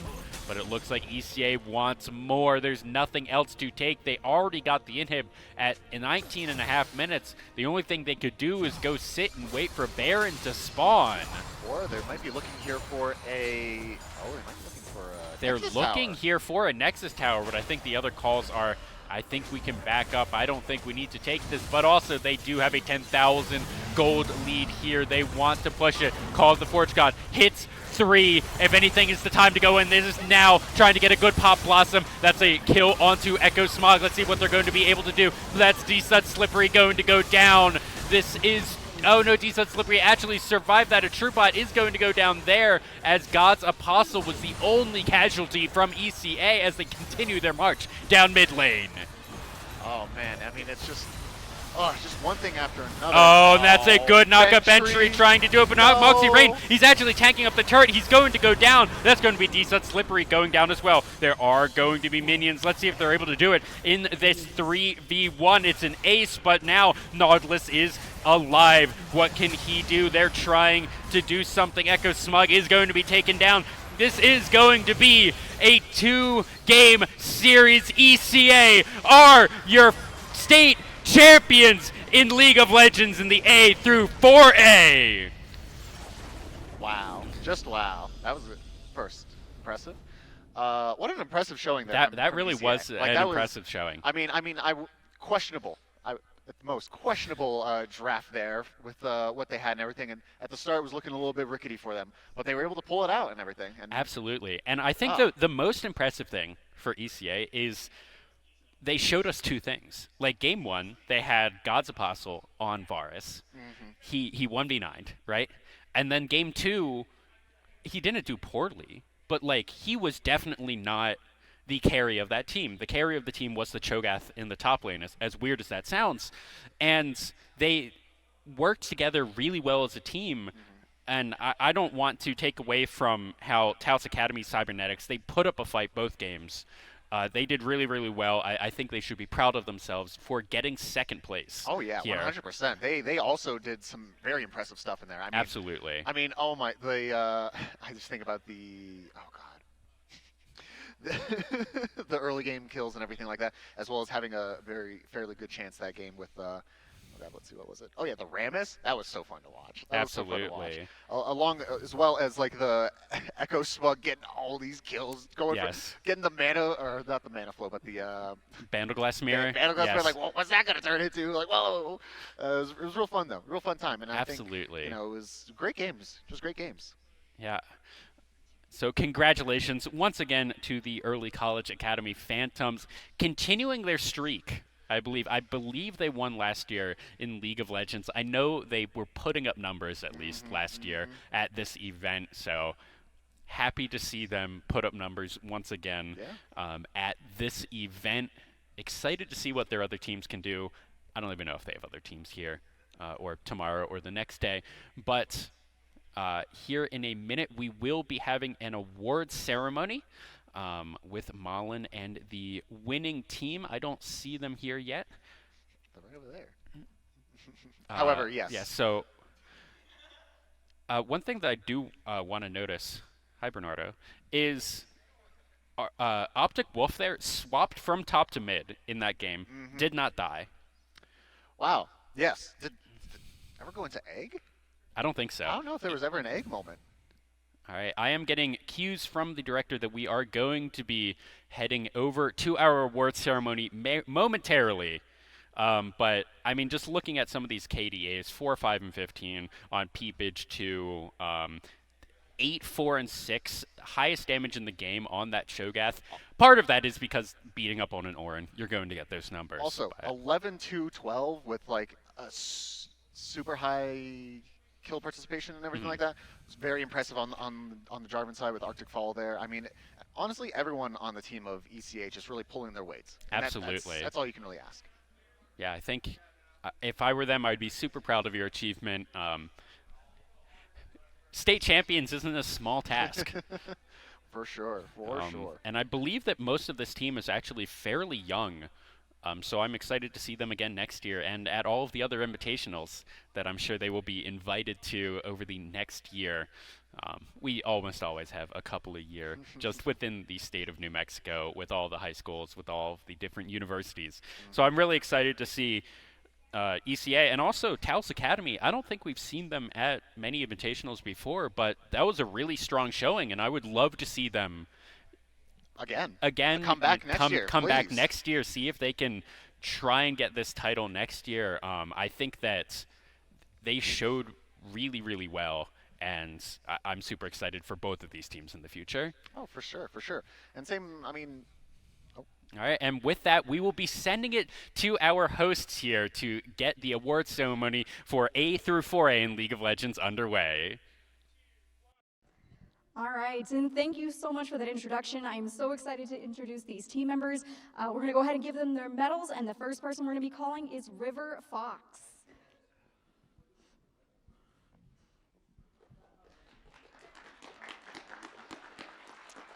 Elijah Rael. Elijah.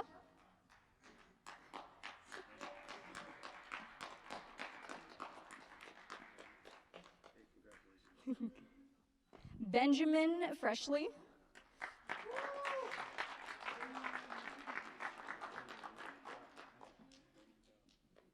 Ryder Ryan.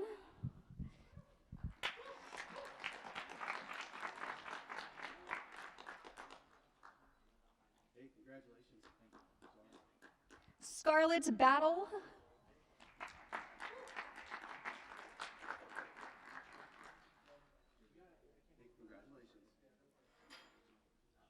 And Trent Guilfoyle.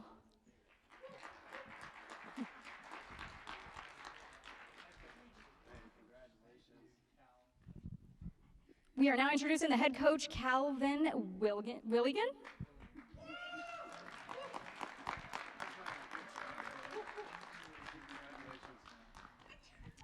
All right, and that is everybody from that team, from the Taos Academy team.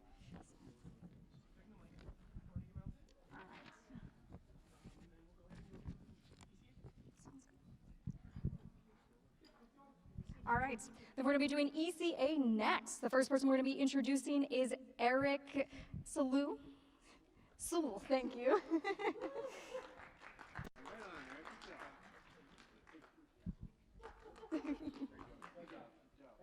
Jonathan Briggs.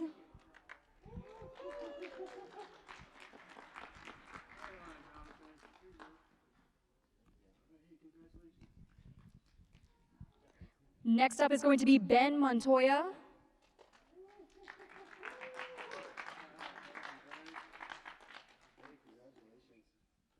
Next up is going to be Kevin Hung.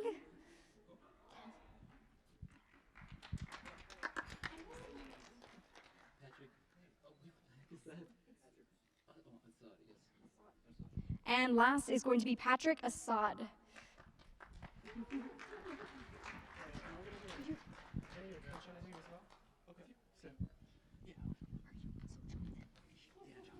we're going to be introducing the coach, Jonathan Large.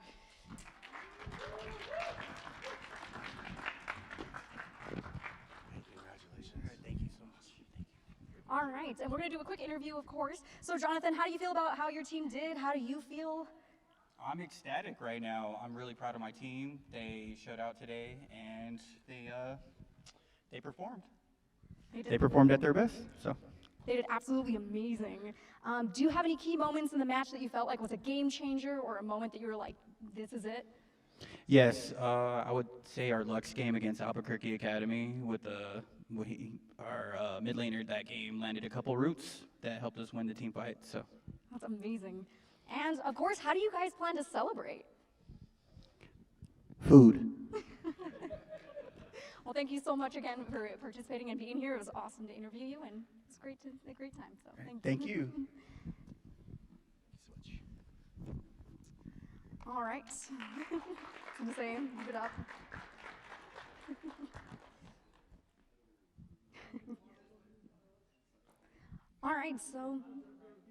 All right, we're going to be right back. Thank you guys so much for watching. Don't go anywhere. For anybody that's in the audience, if you want to make your way over to the RTI booth table over there, you can get some questions in and everything else.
Welcome back, everybody.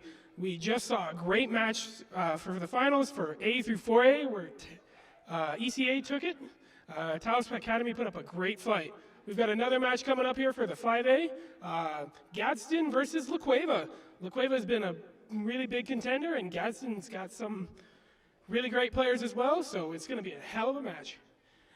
So, Malin, are you ready to see some more with League of Legends? I'm absolutely ready, so we're going to hand it off over to Dieter and to Dylan and let them take it away.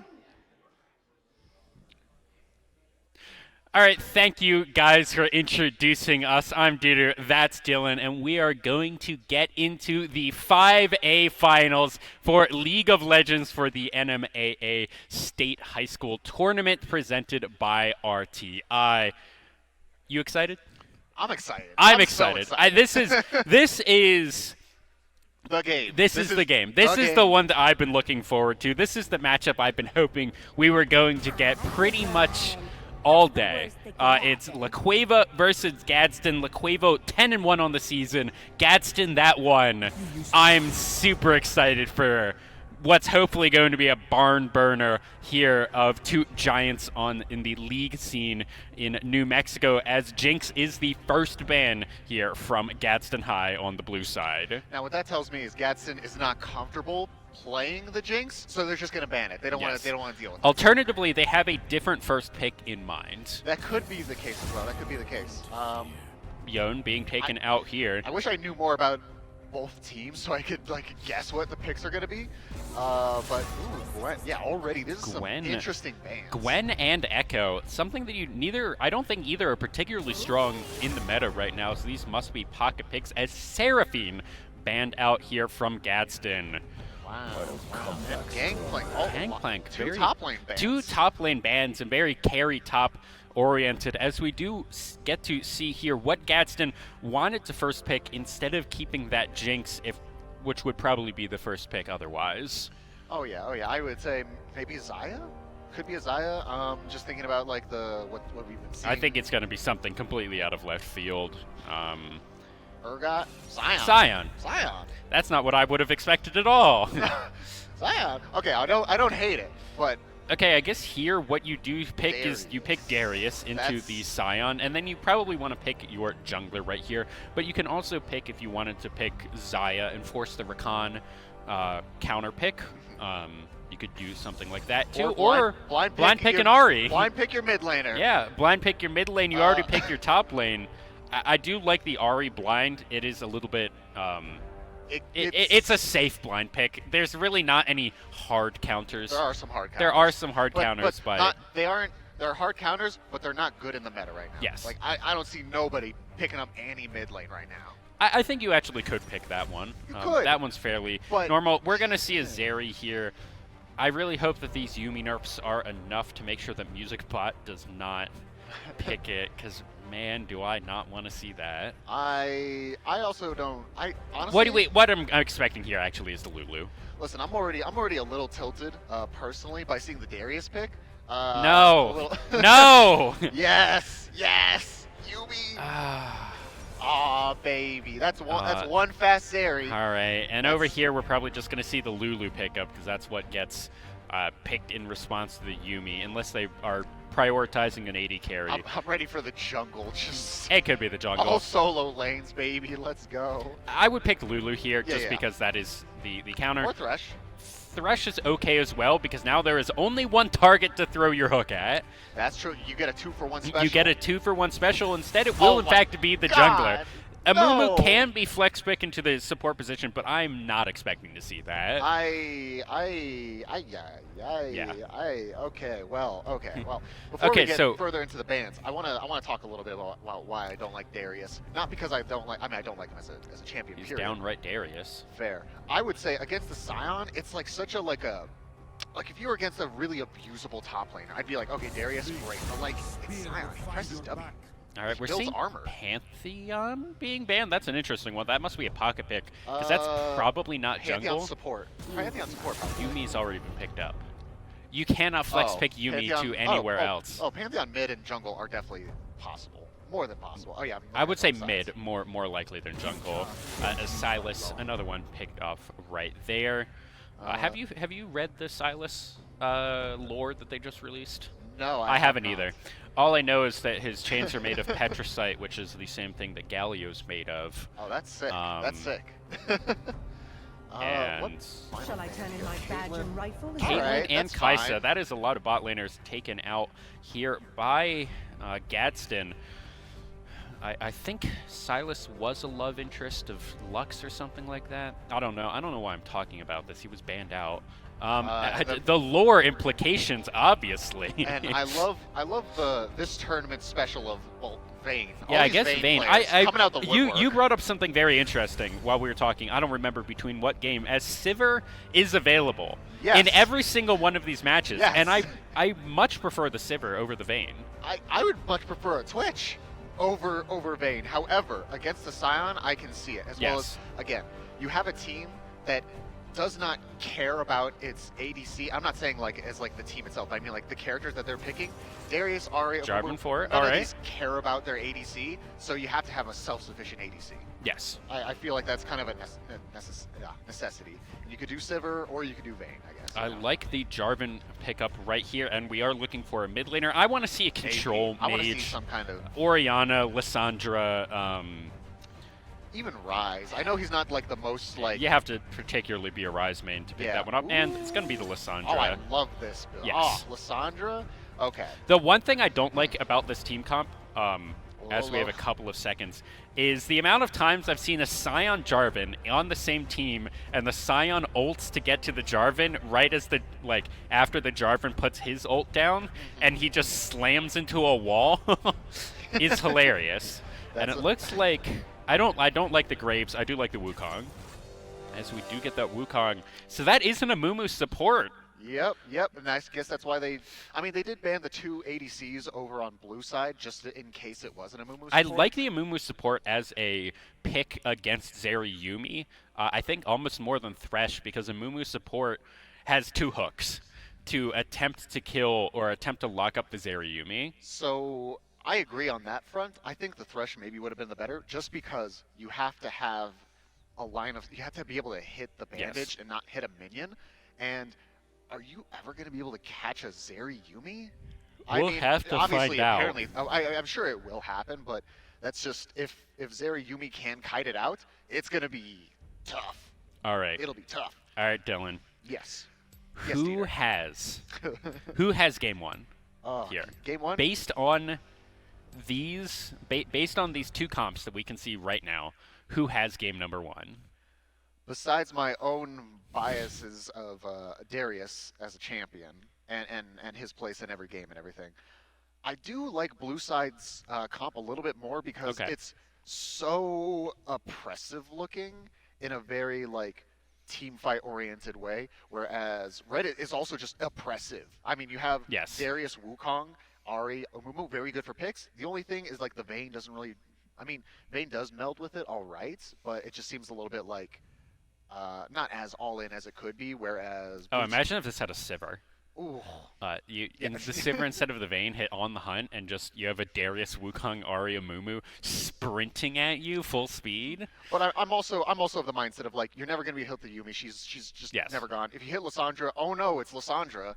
Ult herself, Glacial Zanya's. Tomb, yeah. Oh, you hit the Scion. Wow, why are you hitting the Scion when you have them that you could be hitting? And so I think it all depends on the positioning of Jarvan and Zeri, and also how well can Red Side here pick, or it's Laqueva, yeah.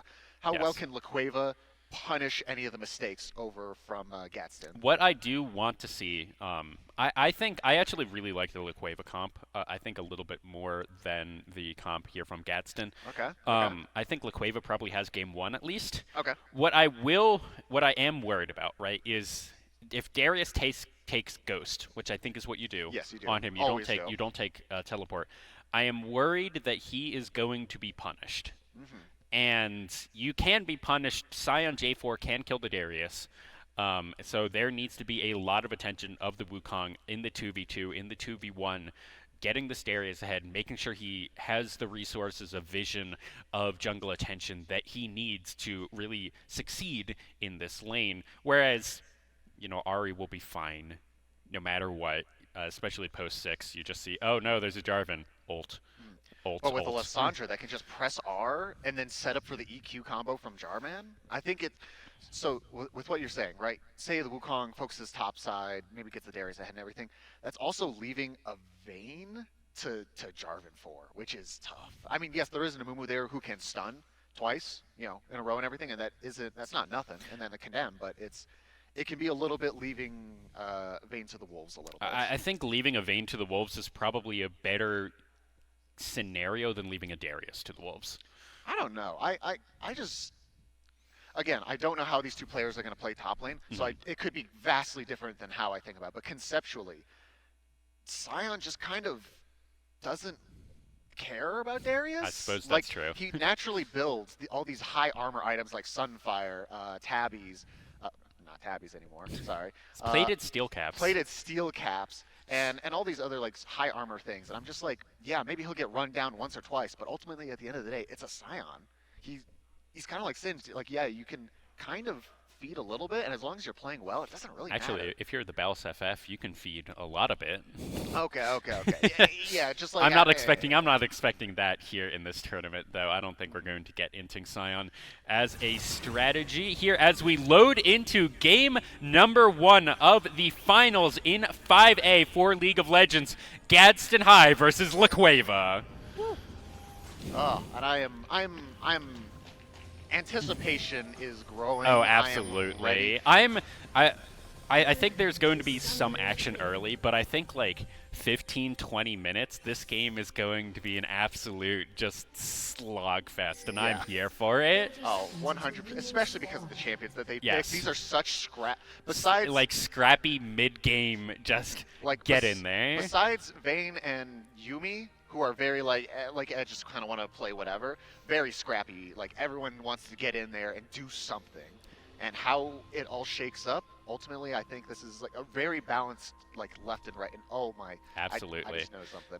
The Sion taking Ghost instead of Flash actually will save him so much against this. Yes, because Darius basically what you do is Darius hits Ghost and you hit Ghost. Yep, it's a Ghost for Ghost, and then you just run away, press W, run away, and it's. Again, I am a Darius hater, and I'm trying not to be for this right here. But I want to see how it shakes up in the top lane. I want to see how in mid lane. I know it seems like the most kind of milquetoast boring lane amongst all of them, but it has the potential to be really explosive. Absolutely. Depending on who hits what. But let's introduce these teams right now. We have Serrated Dirk in the top lane for Gadsden. Axlative. Alaxative? Laxative. It is literally just a laxative. Wow, look at that. For in the jungle for Gadsden, Tropic for 17 in the jungle. Mess up everything in the AD carry position, and Music Bots in on the Cats in support. And on red side for La Cueva, we have Saiyan 2 as the Darius in the top lane. Asian Potato is Wukong in the jungle. The Moon That Rises as Ari mid lane. Juten here as Vayne ADC.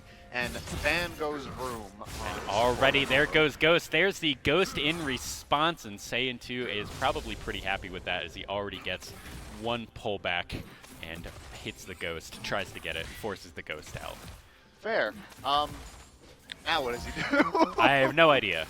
I think now what you do is you just try and do something. Oh, that's such a good bandage toss onto Music Bot. That's 3 hits. That's 3 silver bolts. He's going to go down. That's first blood onto Vayne. They're trying to get another. Van goes room, gets a good bandage toss onto mess up everything. But already that's 1 kill onto the Vayne. Oh, now earlier you were like, all right, I love the Amumu to cancel out the. I'm like, Yumi's never going to be in line of sight. And then it happened. Level 1. You know what, though, Music Bot? Everyone gets 1. Everyone gets 1. We actually have a saying here that we coined for UNM Esports. Everyone gets 3.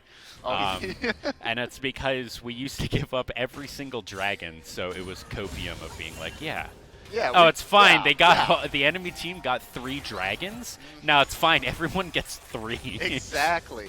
But here, Jarvan 4 is down in the bot lane, but Vayne and Amumu are just going to spot him out and walk away as they did push that wave into tower. Vayne can freely back here. 19 CS and a kill should be enough for Nude Quiver. Yep. And Jarman also just kind of showing up just to flex a little bit and give him some relief pressure, since I don't think Wukong has been spotted anywhere, so they have no idea where he is, whether he started top or bot. Did start top side the normal, or bot side the normal starting position. Yeah, here Saiyan 2 already out to a healthy CS lead, about what you would expect from this matchup. It's Darius into a tank. That's just kind of what you get. Yeah, he'll always have a passive, like, higher CS number, ultimately, you know? But it's really up to Serrated Dirk to just kind of normalize that and just, you know, play his game, see how it goes. All right, so both junglers right here have cleared out their entire jungle and reset. So if they want to look for a gank, it would be now. We do have the Sheen on Wukong.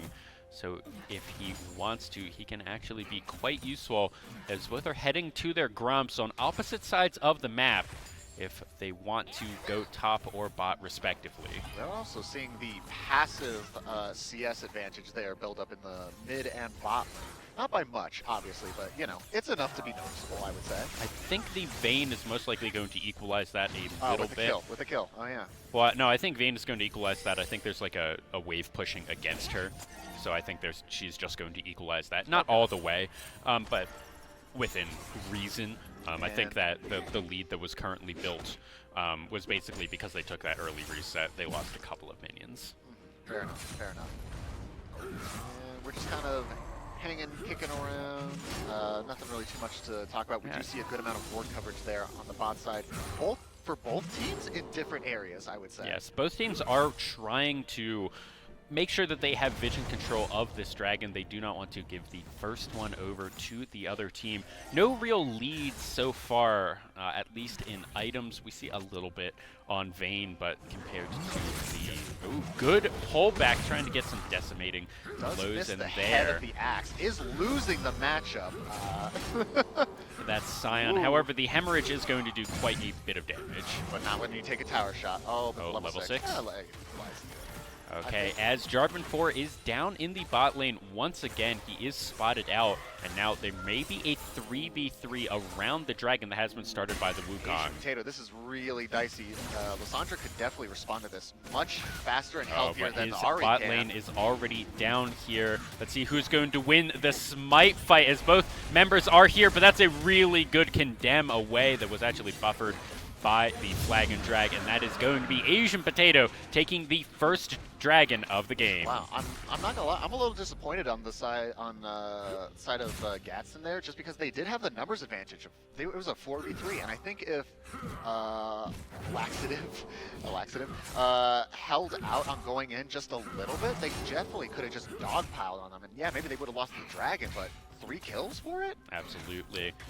Yeah, and there wasn't much. It wasn't even so much that there was just, you know, a lane advantage that the Lysandra was going to be able to get there first. The Lysandra was going to be able to get there first, and if Ari followed, she probably would die, as she was low HP, low mana, not much that she can do about it.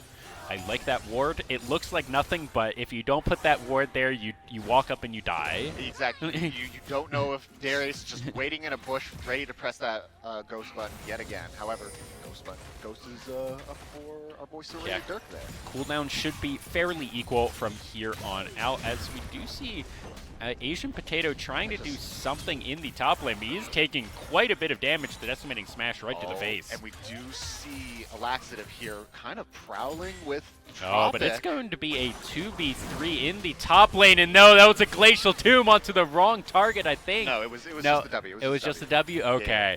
Yeah. I really thought that was the ultimate onto the wrong target. No. I think if there was maybe it was very close. However, there wasn't a flash burn for Asian Potato.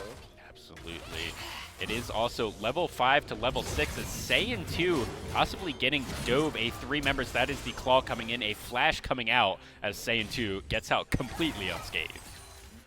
And no real response from the side of La Cueva there for that 3-man in the top lane. Maybe some minions lost. Oh, they didn't really have any response, as Asian Potato was having to go back from the original dive. Tropic is still around. Claw still coming in. Decimating Smash does hit 2. There's the Glacial Tomb. There's the Apprehend. Here's the Ghost. They're trying to do something. That's a Demacian Guillotine, but it's not going to be enough as Tropic gets one. And finally, we see some action after, I mean, it felt like an eternity ago, like 6 minutes, but, you know, when the first blood went down, we finally have our second kill of the game. Yeah, absolutely. It's been a very low kill game compared with what we've seen so far. Neither of these teams want to go in too aggressively, want to, you know, throw away getting the finals here for themselves. And they're playing it very cautiously. That being said, with all of the time that Lissandra spent up top lane, this Ahri has been able to get a gold lead for themselves from the minion deficit that they were in. Fair enough, fair enough. However, now you do have a Darius who is supposed to be the lane bully and winner in the matchup. Now, you know, one death in, it's going to be just kind of playing catch-up here with XP and gold. Absolutely, So and that is... That is a Sunfire Cape bought up here at 9.5 minutes. Oh my goodness, that man, by Serrated Dirk. That's, you cannot kill. He is a menace right now, an absolute menace. Absolutely. Here, what I am wanting to see is the Lissandra spent so much time up in the top lane, but did get rewarded for her time up there.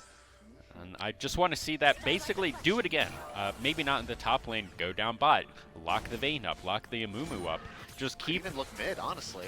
Yeah. I think there is enough burst damage with the Iron Spike whip on Jarvan to potentially at least burn an ult, obviously, but maybe depending on how much chip damage. All right, here we're seeing the power of the Decimating Smash from Serrated Dirk. It's just doing so much. Saiyan, too, just going into all of these fights. Nothing. He lost HP on that exchange.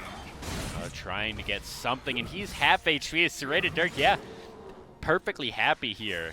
I mean, it's the story of Sion, honestly. If another pullback, another just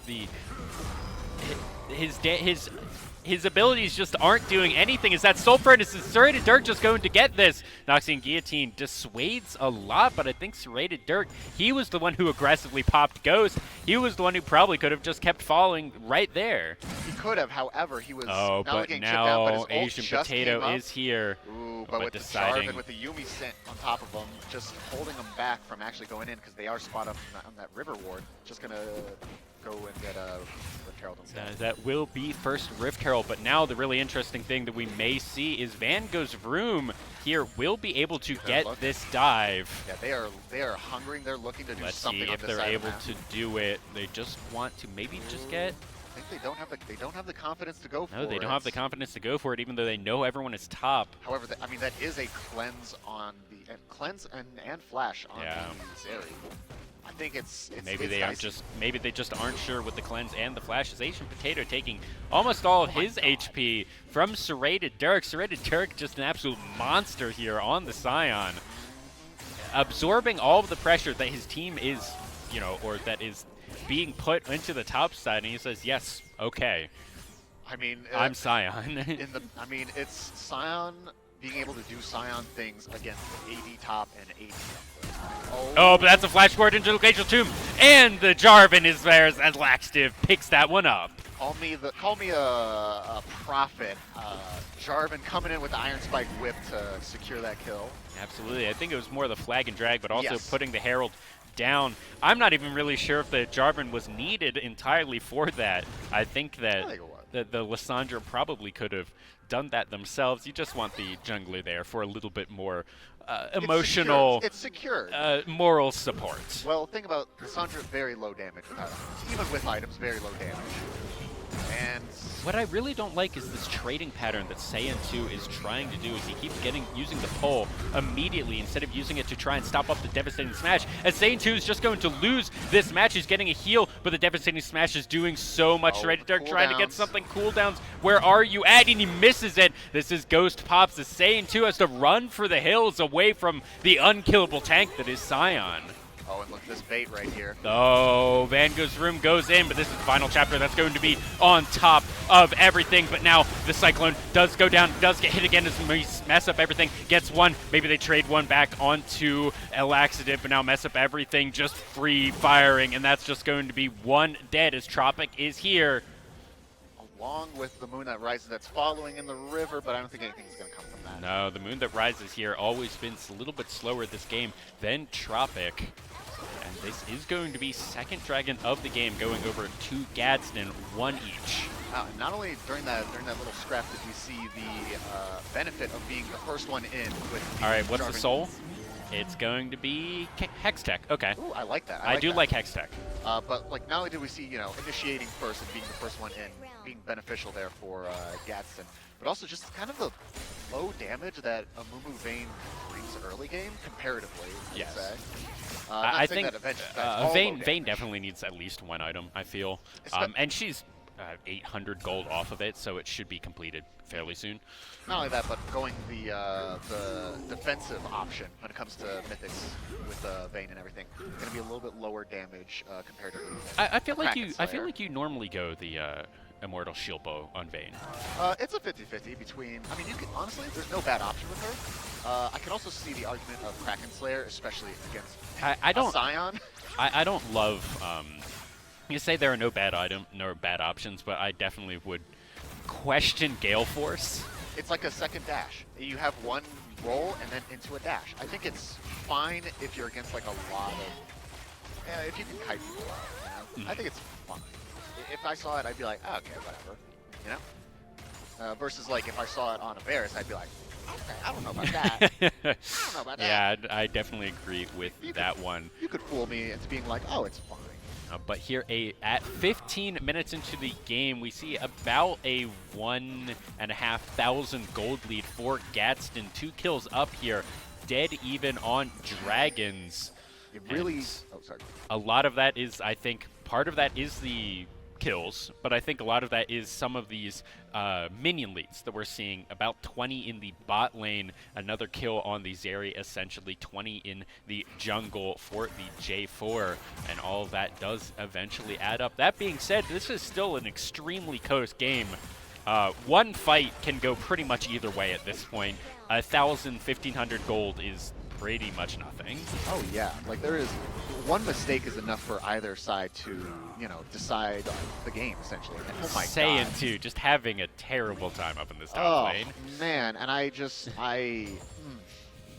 So again, what were you saying about Darius? I was again. I don't understand why it was the pick. I am just like, what does he do? Stride Breaker being used, and he's just getting decimating smash just every single time. But here, the Moon That Rises, having used ult and getting out of this one as Glacial Tomb does go down, and one more ult is available, but Laxative picks that one up as the Moon That Rises just trying to be a little cute with it, being like, haha, I don't need to use my third ult to get away, and oh boy, yes you did. Yep, and then we really see the Lissandra pick just really come in clutch there, because you can't get away if you're CC'd. It's just, it's such a great counter pick to the Ahri in like a soft way. Oh, that was such a good bandage toss. One still available. That's not going to be another. Still has it does though. hit. But I think that actually would have been a good condemn angle right there. Even then, like, I mean, yes, the game is leaning slightly toward Gadsden and everything, but... Oh, no. Van Gogh's room's just going to die right here. He's going to go down as a laxative. 3-0-1 on the Jarvan 4, making it happen. He has a little kitty cat on top of him, too. Man, I cast a curse. Sorry. Yeah. Sorry, Laqueva. My bad. I won't say, oh, man, there's no way Gadsden could lose now. What this is a complete opinion, but I really don't like when 80 carries buy completed Zerker Greaves before their first item. You should be brown bagging it until you get that first item, and then you complete your... Like, the power spike of that first item is so much more important. Unless you're in a wacky lane and you need to dodge everything, like that power spike of that first completed item is so much better than tier 2 boots. Okay, I agree with you, except for 3 ADCs. I think the only three that you could fool me and tell me, or I would disagree with, in certain cases, some more than others, would be Kog'Maw, Vayne, and Zeri, and we have 2 of those. So I think, because the thing about Vayne, she just needs a lot of attack speed, really, to do anything, and movement on. Attack speed Vayne has never been good, though. Oh, no, Azari just might go down right here. The moon that rises. Absolutely breaking, getting her ankles broken, but that is actually a 1-for-1 as the laxative now in the 1-for-1 versus Van goes Vroom and Asian Potato, as everyone's just going to walk away as the TP is coming in from Serrated Dirks. Making sure to save a laxative there with that TP. Absolutely. Very good, very good. But that was such a good prediction. Forcing the flash out from the moon that rises, because he was just like, yep, you're going to go this way, throw the claw. And it was that so was close. So clean. If it was just a slight little bit more different, it would have actually hit the moon that rises, and it would have killed. Yeah. It would have been nasty, but it was still nasty no matter what. Absolutely. Like, that was amazing. It's going to be Saiyan, do you want this? Oh, no, laxative? Okay. Okay. Decided not to do it. As that is going to be the first Hextech Dragon going over into the pockets of La Cueva. Slowly, over the past 4 minutes, Gadsden has accrued a 4,000 gold lead. Part of that is in the top and mid lane turrets. Going down as Saiyan 2 trying to trade and just not doing any damage here to the Scion. I mean, it's a broken record at this point. I mean, oh boy, there's an the moon Ari. that rises is here. Let's see what they're going to be able to do. Good charm, good good, pull back, but Saiyan 2 just not all that much damage. And Moon that Rises trying to do something, does have the access to the ultimate, nearly going to die to the tower. Nope. And Serrated Dirk is not going to get that one as he meets up everything. He is going to go in, flash in, get 1, maybe get 2. He gets 2 as now Juten in the 2v1. Juten gets flashed on. That's the double kill for Tropic. That's a double kill for Mess Up Everything. Wow.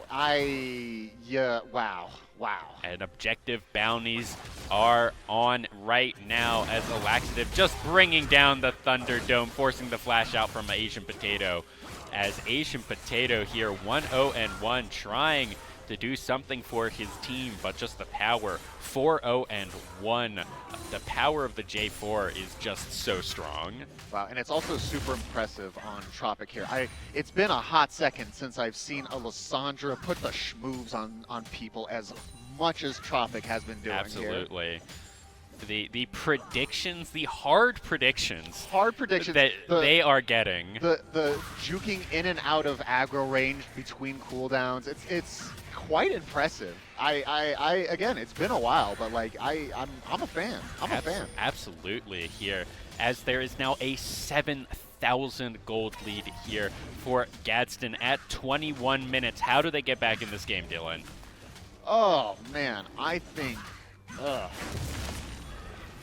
mean, it's really tough. I think you do have the late game insurance of Vayne. But you're against the Zeri. Okay, so what I think they need to hold off. They need to post up in 2 of the lanes, right? Sure.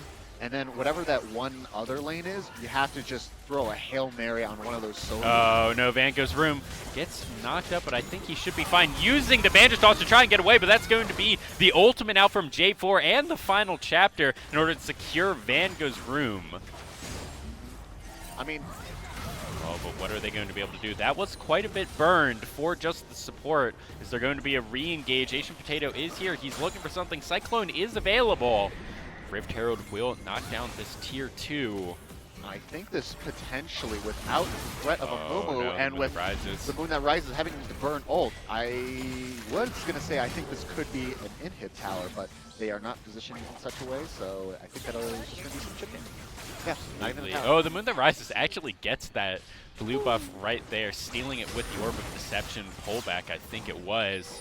But no, I genuinely don't know how Lukweva can come back from this. It's a little bit, I don't want to say hopeless, because I feel like there's always many avenues that you can go and everything, but like, I mean, like, Darius, I think Darius needs to find somebody that isn't Serrated Dirk. And he needs to find them alone, and then maybe The problem is I don't think that he's going to have any success if he gets lane partnered with Mess Up Anything or Tropic. Tropic probably is able to just kill the Darius just flat out. And Mess Up Everything will just kite away. And so it's a real there's just not much to do. I mean, I think it's honestly that must have been a misplay, because that was flash out from Laxative. As we see the pings come down, Mess Up Everything saying, you good, bro? I think. Is chat supposed to be showing? As long as they don't say anything, it's fine. As next dragon of the game is going over in 1 minute, 40 seconds to be exact, as LaQueva really wants to pick this one up, get the soul point. That gets them back in the game if they're able to pick up this next dragon, if they're able to pick up the next two, if they can get Hextech Soul. That gets them back in the game. It does so much damage, and that really augments all of their items, all of their abilities. And I will say, as LaQueva does accumulate more and more gold, the more I'm thinking about it, I think they have the potential to capitalize on overconfidence maybe from Gadsden. And maybe being like, oh, well, I can fight this 1v1, and then falling into the trap of like a 1v3 and then having that spiral.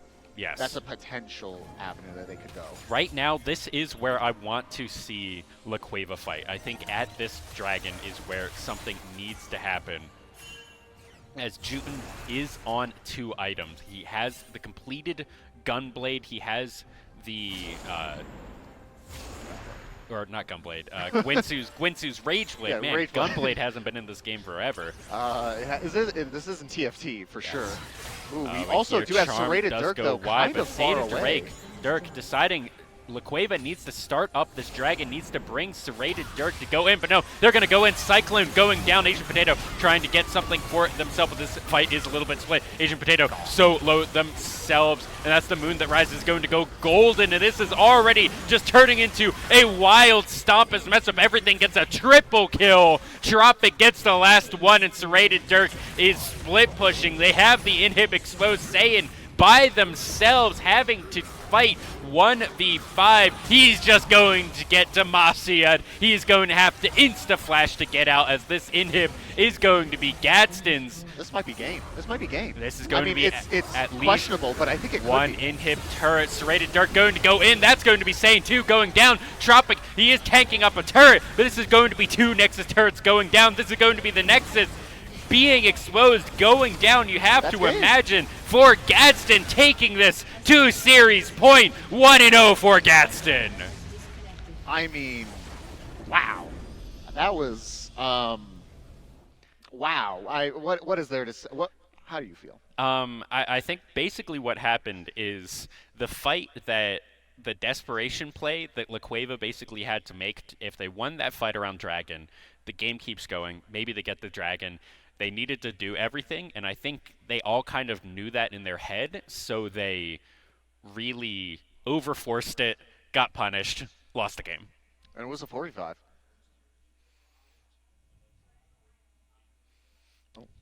So in a few minutes, we will be cutting to our host to do the 3rd and 4th place awards ceremony for A through 4A in League of Legends.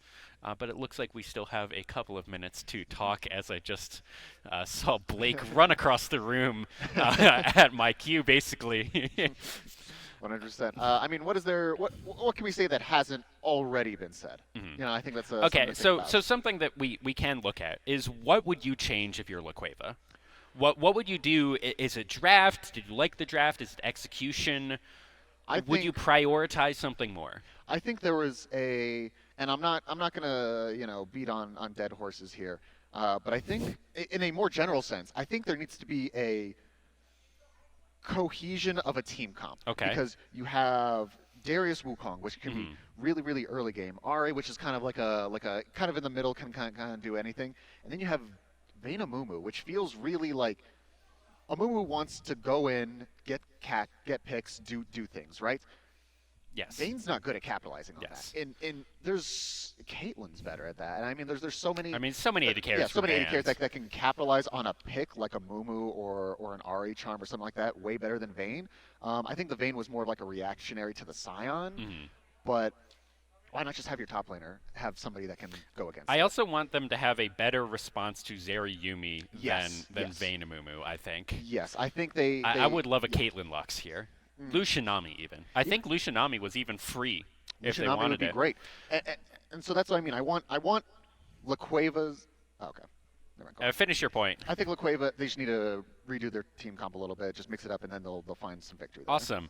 And before we get into game number 2, we will be going to our host here in 1 second, and we will announce the victors of the 3rd and 4th place match in the A through 4A region? What do you call it? Thing in for League of Legends. Division. That's the word. And we'll throw it to Malin here. All right, thank you so much. We're going to be introducing the 4th place finalists. First, it's going to be Abel Madrid.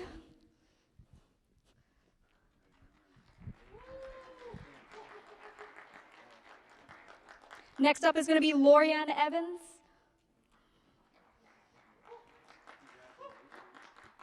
Michael Bobo.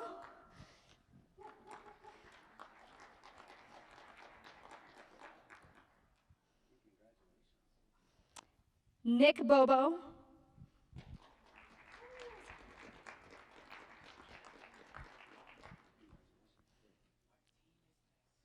Mia Rascon.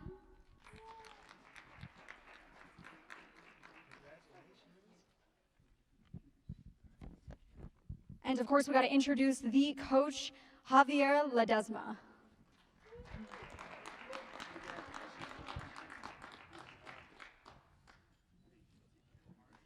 And those were your 4th place Silver High School.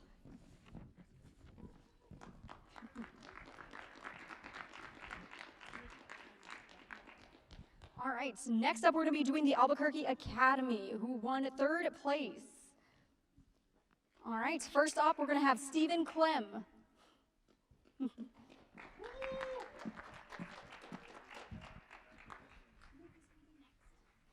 Luke Blair Nolan.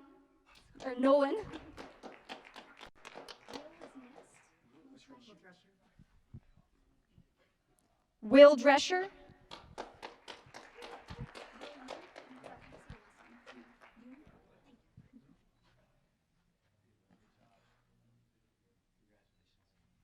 Next up, we have Will Yoon.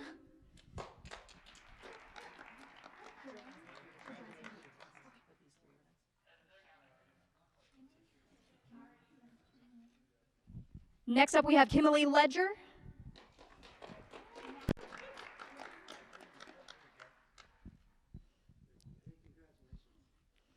Next up is Matthew White.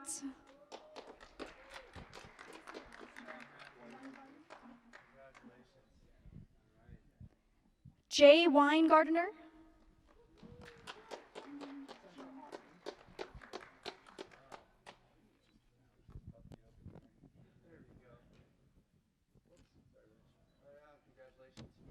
And of course, the team coach, Jennifer Alford.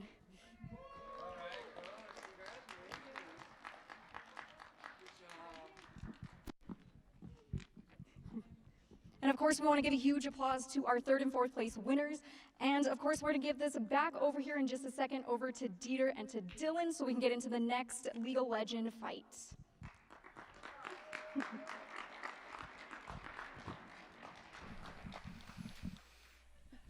Oh, and we're back. Wasn't sure if we were being cut to immediately, but we are. So, what were we talking about? Changes that LaQueva can do for the next game. What do you think they could do differently? Do you think it's a draft diff? Do you think win it's fights? That's what I want them to see. I want them I want them to have a top lane that does something. Yeah. That I think that would be a very big difference, even if they have to just opt into tank versus tank, right? Like if that was Sion versus Orange, Sion versus Dr. Mundo, literally nothing happens in that lane, but it doesn't. Banned? I think no. Was that previous? I think that was a previous okay. series. But like even if that's tank versus tank and straight nothing happens, I think that's better because then the Darius is able to like, or the not Darius, Saiyan, right? The Saiyan is able to affect the map as opposed to a behind Darius that was just kind of there. Just kind of there, yeah. Yeah, I mean, it was really the. Yeah, I mean, I already said it as much as I did, but like, you know, the self counter pick was a little bit. I wasn't about it. I mean, it's just like, you know, there's very few champions that do counter Darius, and Sion is kind of one of them. He just nullifies everything that Darius does, and then just does his own thing. And so, yeah, I think maybe changing that up or something. Even just like also tackling. I mean, do we want to change anything? Would you want to change anything in the jungle or mid lane? I wasn't a fan of the Wukong, but I think that if you want to ban something like from that team comp, from Gadsden, if you're Laqueva, what I'd want to ban is the J4. I think J4 is just very, very strong. Not even Really just good. on the patch. I think that he's so strong as a champion because it is so easy to engage with him. It is so easy to say, team, follow up on me, I'm going in. And especially, I mean, they had Jarvan and Lissandra and Yuumi, which is just... And Sion. Oh my And it's God. just such a strong team comp that they were able to draft there for Gadsden. They played it very well too, but like that team comp was just very strong. As already... looks like Saiyan 2 is staying in for this game versus, or for Laqueva versus Gadsden. They are not bringing in something Llama. And it looks like we are getting more or less the same bans here. Laqueva is, of course, on blue side now, so they do have first pick. Jinx is taken off the map here from Gadsden, and so far the same. And now I think the Wukong was good. I think it was more of just a symptom of, oh, you go top lane and you lose the 2v2. You go mid lane, you can't really do too much, and then that's actually very interesting. Yeah. Gadsden said the Wukong was a problem and banned it. Yeah, I think the Wukong was a really, really good pick. It was just a factor of when he wasn't enabled to do anything. So here's my question to you. If it isn't banned right here. Okay, well, it's banned right here. I was about to say, if they ban something else, does Laqueva first pick Jarvan? I think that would have been the play. I think that would have been insanely good. I think you actually ban something else here. Ban Yuumi, I think, Yuumi is what or I would Zeri, do. Those were, that felt a I'd rather ban Yuumi than Zeri, because I think banning Yuumi like takes Zeri really off the table. You can do Zeri Lulu. I think it's significantly worse though. But if you ban Yuumi there, they are either forced to ban J4 or you first pick it. And I think that would be very good. What that ban signals to me is that Laqueva doesn't play J4, and they are going with the salty swap up, the takeaway. The salty takeaway. And picking the Sion instantly for themselves. I want to see what the response to this is. There are many good and many okay picks. It's really, do you want to be lane dominant versus Sion, or do you want to outscale? It's really a pick your own I would adventure. be perfectly fine with Ornn right here. And then the Vayne pick. We do have the Vayne pick against like the it. Sion and Emilio being covered. Oh, never mind. I kind of like it now. I kind of like it with the extra attack range and everything. I think it's fine. It's also much more congruent with a, like, all right, we're playing back a little bit. And it is locked in. Back. First Emilio of the NMAA tournament so far. I like it a lot better with Vayne. I like it a lot better. Cassiopeia in the mid lane. That could also be a bot lane Cassiopeia. I hope it isn't. I don't love that. Juten did play Nico in the previous That games, is right? true. So it is a possibility. It is a possibility. I feel like Nico is a very different champion. That being said, if they want to just pick up Varus right here for Juten, and instead it's going to be the Seraphine. That can be flex pick to both mid or to both support or AD carry, depending on how you want to play that. I also really like that against Emilio. Emilio's strength is the ability for him to disengage, I think, and it's not, Seraphine's engage is not something that Emilio can disengage. With the beat drop. And then we are seeing a Swain. That has to be in the mid lane. And so, funnily enough, it's a possibility. Swain top lane is really good against super tanks. Okay. If you have like a Malphite or a Sion in the top lane, a tanky Swain top is not troll. I think it's with like Grasp and maybe like Rotavius and everything. It's the not the worst. Gangplank ban makes it seem like the Swain will be in the mid lane. That is Most likely. a Zeri ban away to make sure that it isn't Zeri Seraphine. I don't love Zeri Seraphine, so I don't think that's probably going to happen. The Kaisa also, I do like Kaisa Seraphine. I actually think that's a very good lane. Oh, especially, yeah. Especially if you get the beat drop down, snare them up, killer instinct in, and they're basically dead at that point. And we are seeing another top lane ban of the Olaf. I like that. I want some meat over here on the side of Gadsden. I need some meat because you have Vayne and Emilio, which need time to cook. Same with Swain. He can't really handle a lot of people just beating down on him. So you need. What's your opinion of Dr. Mundo? Against Sion. Really good. Okay. It's really, really good. Because we got one. Yeah, it's insanely good because not only do you counteract the Sion's very committal Q and you can just face tank it, but percentage HP damage. Did you know that Dr. Mundo isn't actually a doctor? He just thinks he is. Yeah. Did you know that I was a one-trick Mundo main? Yes. For the real fun. No, another Darius. What? Is that Sion Seraphine bot lane? Wait.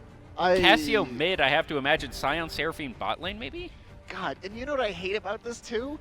Darius is so bad against Dr. Mundo. Like, why would you do this? Ashkan? Oh, God. I don't like Ashkan here. What's Because that's happening? Cassio Seraphine bot lane. Is that Sion Wait. jungle? No, it's Sion jungle, right? I would prefer Darius jungle over Sion jungle. Oh, I guess, but then why are you picking Darius? Are you? There's so much that I am. This went from wow, this is a really good comp to wow. What? What? Yeah, I'm really confused. Maybe they actually just got all of the AD carries banned out, and instead, on the other side, we're going to round out this comp with the Sejuani. Oh, no, Kindred. it will be a That's Kindred. Oh my God. I do love me some Kindred. I am not a Kindred one trick, but I am a Kindred connoisseur. I love Kindred. I love me a Kindred. So I love Kindred, especially on this team against that team. Correct. I really am. I'm scratching my head. Like, what is Okay, now I'm looking at it. I get where everything is. I'm just angry about it because again, that's one of the champions. You don't like the Seraphine Cassiopeia? I don't like Darius counterpicking himself again. Dr. Mundo Wait, is one of the few weirdest counters. thing is we know that Saiyan is able to play not Darius. We know that he isn't a one trick. He showed us other things already on the day. And maybe he'll make me eat my words. That is a high possibility. But Mundo, his passive literally is an anti-Darius. It's anti-Darius. He tries to E you. Nah, you can't catch me. He, in fact, goes where he pleases. He does. And I'm a little taken aback of what's supposed to happen here. Yeah, I don't entirely know. That being said, who gets the game? Okay, so I know I'm ragging on the top again. I do see the potential over here on La Cueva side. Okay. And I see where they can benefit because Vayne Emilio is going to take forever to cook up. Yes. Like, it's going to take forever. Same with Swain. He does not have a lot of base strength. Neither does even level Kindred. 6. Neither does Kindred. They all take so long to cook. Same with Mundo. They're almost all mid and late game champions. There's no early game champions here at all versus early game champion with Darius, early mid game champion with Sion, early game champion with Akshan. Cassiopeia and Seraphine, you can argue, but I'd say they're mid game. Seraphine can do definitely early game stuff, especially against, I think, Vayne Melio. Seraphine's usually problem in lane is she's either too scared to walk up or she's too short-ranged, basically, to do anything. I don't think that's going to be a problem for her against Vayne Melio. You just throw all of your stuff, you hit the auto attacks, you do quite a bit of damage, you try and get the beat drop, double tap onto someone, kill them, hit the ultimate. And I also do see a world where Seraphine gets Shrelia's, and then all of a sudden you now have a Darius, Sion, Akshan, like this whole team barreling down on you. Yes. And you can't do anything. I don't think that Seraphine's going to go Shirelia's. Like, it would be good, but I think they have to go it, right? With this team, I guess you don't need that much damage, so you wouldn't be going... You're not going AP. You wouldn't be going Leandri's, yeah. Yeah, and you could go Moonstone for the healing, but I think that's that's definitely not as good anymore. Yeah, I think Shrelia's the number one thing, especially with the Darius Sion pickup. After too many Seraphine X bot lanes where you just double tap stage presence too much, it was they really gutted Moonstone. Yeah, and I know, you know what, I will play the devil's advocate and everything. If Darius does get ahead in this matchup, oh boy howdy, he will just be able to run everyone down, and it doesn't matter if you're Kindred and you can press R. He's going to stand in there as well, and you're going to be there with 5 stacks, and he's going to just frickin' dunk you. Yep. He's just going to dunk you. Get dunked. After you're going it to ends. take the Dunktown Express to the dunk station, and you can just dunk from there. And like I said, until Swain gets items, until Muno gets items, until Vayne gets items, Emilio doesn't do anything. I mean, he does stuff, but, you know, he's an enabler. He's not his own champion in a sense. So there's a lot of weight on not dying early. What would Darius say if he was a chicken? What? Cockle dunkle do. What? What? Oh, okay. I don't even think he's playing Dunkmaster Darius. I think No. I think it's skinless. I think he's playing base. Is it base skin Darius? I think it's base. I think first. It might have been God King. I would expect God King. God King's the popular one. Could also be. I would hope it's Dunkmaster. I hope it's Dunkmaster. I- Dunkmaster Ivern, one of the definitely. Oh, but Pool Party Mundo My ukuleles. Love it. The sound that the ukulele makes is so satisfying when you hit it. Why is my screen? That I don't know. I can get some.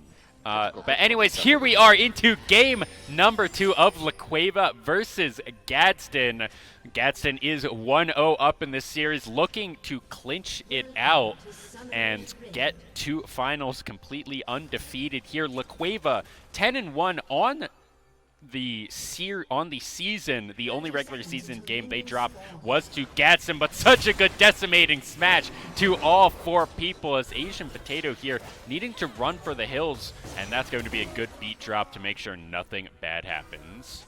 Yeah, and that was an insane not decimating, but insane, whatever that is. Decimating smash. Is it? Yeah, that's what it's called. It would have been insane if the team was there. If they were 5 Oh stacking man, in there, if the 5 stack was there, that would be 5 kills right there, or at least at least 2 kills and like a huge amount of flashes. Especially with 2 ghosts on the side of La Cueva, insanely powerful. And that also would have been very good if Sane was there to just get him going. You know what? They were there. They stopped the invade. Yeah, the also, invade. We'll take it.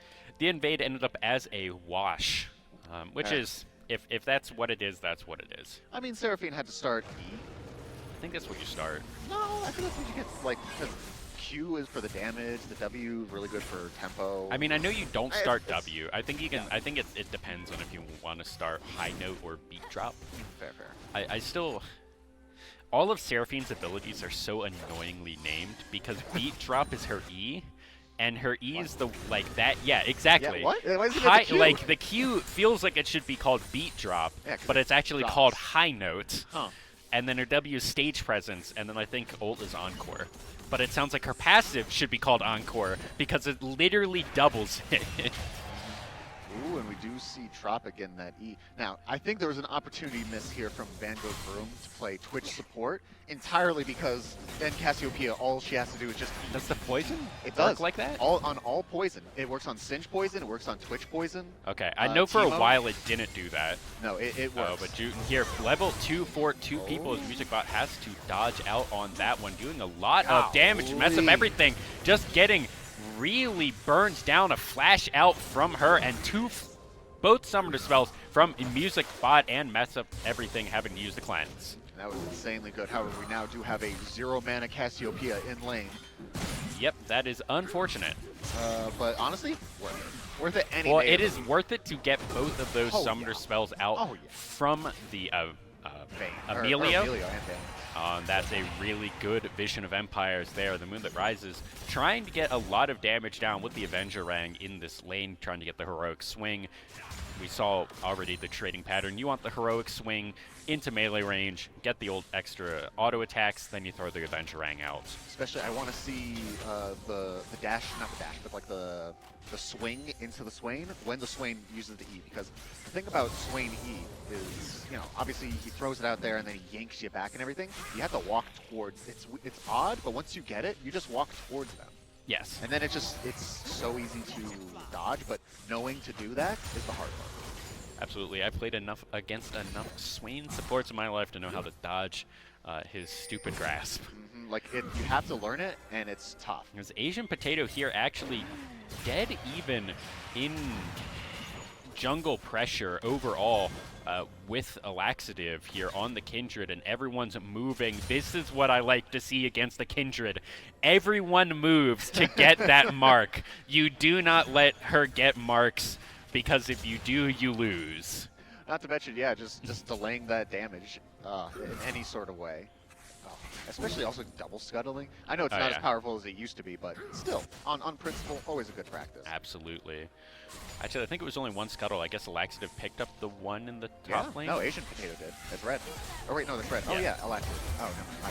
And here, I actually I didn't think I was going to like this lane as much as I do, but Juten, what he did is he dumped his mana to get all of the summoner spells, and now he's just using it to farm, as Van Gogh's Vroom, with mana to spare, is just walking up, throwing abilities, buying space, making sure, no, you can't walk up, you cannot have a good lane, and just kind of buying time for the Cassiopeia here, and, you know, they're going to be able to get a good back overall, and this should be, I have to imagine, we're going to see, what's the ability, the book, the pages that gives you mana every time you level up. Oh, Lost Chapter. Yeah, Lost Chapter. The book? It's not a book. It is. It's a chapter. Yeah. No, but here, Tropic actually having a really decent lane overall, 15 CS up. Really not what you were expecting when we saw the Ashkan, but here, Heroic Swing coming into the Moon that Rises has to flash out, and Tropic's now level 6 going into the Demonic Ascension as First Blood comes down. Soul Furnace gets the kill as Asian Potato picks it up. Oh, man. Do love to see it. You love to see it, not only the kill getting onto Asian Potato there, but also the Moon that Rises actually surviving that encounter. Absolutely. Yeah, baiting, basically baiting Tropic in right there, and then Asian Potato comes in, and I'm sure Tropic was like, oh, it's a Scion, he's not going to do anything, and then pop, yeah. Dead. W, Soul Furnace, and then just Scion thing, enough base damage to get by, honestly. Absolutely. As well as Tropic using the ult there and dying so fast into it, it's tough. It's tough. Especially going tier on swing. Not necessarily bad, but one of those motions that's like, it can be tough. It can be tough because that's like, you know, it's just mana. And the one thing that you were saying is you did not like this top lane matchup, but Darius up so far 10 CS overall. I mean, it's 10 CS. Yeah, that's half a kill. That's most of a kill. Yeah. No, I got you. Oh, that was just barely on the tip now, right there for that grasp. What do you think about first buying Merc Treads here in this matchup here for Akshan? I don't actually love that. I think you need to have the damage as Akshan if you're trying to be relevant. You basically play Akshan as you would solo lane Vayne, right? Where you're trying to, such good just like synergies of obnoxiousness is what I'm going to say coming out from the spot lane here. As Tropic is down here, but he's just going to be zoned away as Van Gogh's Room throws down stage presence and zooms away. I'm not too sure what the idea is. Like, he can't walk back up top because the Scion was basically cutting him off as Scion was taking the Rift Scuttle that had the Kindred mark on it. So I actually don't think Kindred has any marks quite yet in the game. I also kind of think, even in the 2v3, I think it favors Juten and Van Gogh's Room, honestly. Especially with this much mana on Juten. Oh yeah, 100%. Like, if they're just walking at you... Oh, that's level 6 for Juten here. They want to try and do something. They have access to the Petrifying Gaze. And we do have the Kindred, Laxative here appearing on the bot side of the map. Potentially could look for a gank, but at the same time, Asian Potato could be looking for a counter gank. That is, the Lamb's Respite is available here for a Laxative, as so is the Onslaught ultimate here from Asian Potatoes. And I will say though, they could look for a gank, but like, they kind of need to just walk into them. There's no initiation, you know? It's a little tough. It's a little tough. Yeah, they really need Van Gogh's Room to get level 6 here, try and hit the ultimate and line something up. Ultimate they come towards it because it's a charm into the petrifying gaze. They just blow someone up. Oh, I meant for the side of Gadsden. Like, Oh they yeah, really they really do not have all that much engage on this no team. engage. They have this is a They have kite, Swain. This is a kite back. Yes. Team comp. This is a kiting back team comp, which, if you're playing late game champs, which they are, is fine enough as long as you just don't throw away that early game, which they haven't too much. But there is a 2K gold discrepancy. What I would like to see if you are Gadsden here is, because they don't have any engage, is you need to start stacking dragons to force force people to come to you, because otherwise there's no reason to ever fight because La Cueva's ahead. But what we're seeing is Kindred up on the top side. She's going to be mega spotted out with all of the wards up there, so nothing's going to happen. And instead, it looks like La Cueva here is actually going to get first dragon of the game a little bit later than what we've been seeing all day, but definitely not extremely late. Well, the thing about having to force like a dragon fight or anything, you have to have positive lane pressure in order to do that. And if you're just getting constantly pushed in by Seraphine, Seraphine Cassiopeia. Yes. You can't like force your way through that, or else you'll just lose. Absolutely, but here Kindred trying something in the top lane. That's just going to be Ghost popped from Saiyan. He'll be perfectly fine. Laxative's just going to get a lot of poke damage. I don't think Saiyan was ever actually in danger of dying there. No, just press Ghost button. Press Ghost K. That's awesome. And here he is going to have to walk back. Maybe he loses a plate or something, but Asian Potato is here, getting a really good Q right there. He's going to burn down quite a bit. They're going to dive him. Serrated Dirk is going to tank the turret, and it's not going to be enough. Laxative picks that one up. Asian Potato think he's too big for his britches right there. I was going to say, I think he kind of baited himself a little bit with that Q. Like, it was a lot of damage, yes, but then he walked back into it and then started walking back away, and it's like, ooh, I don't know about that. Absolutely. A little tough, but it happens. It happens. But now 1-to-1 in kills, only a 1,300 gold lead. It does shrink a little bit. The Moon That Rises trying to get something down right there, trying to get some positive pressure in this lane that he has just not been able to do. And I think he's, depending on what he goes for his mythic, I think will determine what he can do, you know? I want to say you almost always go Gale Force on Akshan. No, you don't. Or not Gale Force, Kraken. Kraken. Yeah, I think you always go Kraken on Akshan. And it wouldn't be awful because he is against, Mundo with Swain also being on the tankier side and everything. Absolutely here. Ultimate Oh is available, and that's so much damage. Petrifying Gaze absolutely stops the gank. That wasn't even what Juten was trying to do. And he was trying to get the kill on Mess Up Everything, and he accidentally got the ult on the Kindred who was coming in as well. Yeah, honestly, he doesn't even need to back up. He could have just kept on fighting. Heart Zapper doing quite a bit of damage. Saiyan trying to heal back up, as that bleed is going to do quite a bit. It's going to do a decent amount. For certain, but we do have the completed Sunfire here from Mundo. That is like his huge power spike. We could be looking for more. Oh, that's tragic. The miscannon. Absolutely. You definitely do not love to see it, as it does look like the Kindred mark is on Seraphine, but we may see a fight here as Akshan is a little bit late to the party. Asian Potato is going to pick up the Rift Herald, then ult out as Heroic Swing actually goes the wrong way. Laxative's going to get knocked up. Let's see when they're going to use the Lamb's Respite. Asian Potato trying to go in on Toxic. Comeuppance is going to go down. This might be a kill onto Tropic. He flashes out. He's so close to going down, and that's going to be everyone getting out with slivers of health. Oh man, what a comedy of errors there. Oh, if he died, if Asian Potato... That's so good. The Heroic It's Swing just trying to do something, but then that's going to be a football, and MusicBot picks that one up. I was going to say that was the Asian Potato ulting out to then walk back into the fight. The Heroic Swing in the wrong direction. The kind of like slow response. It was a little shaky there from the side of La Cueva. But I think good for them. They did get the kill. I do like the kill on the Moon That Rises. I think even though he traded, and also the Herald. Yes, they got the kill. They got the Herald. Even though they traded, they got it onto Emilio, which whatever. And on top of that, we haven't even talked about it. This huge CS discrepancy here in the bot lane. As Saiyan 2 having to flash out up top. Unfortunate there with the Kindred showing, but that is just going to be the flashes. Mess up everything, trying to stay healthy in this lane. And oh my god, those twin fangs just deleting the health bar there of Mess Up Everything. Van Gogh's Room finishing his item right now. He is going for damage. Van Gogh's Room is going for the damage Seraphine with the Leandries. Honestly, with how much they're really showing dominance in this lane, I don't hate it. I actually quite like it. I think that it is going to help them out quite a bit.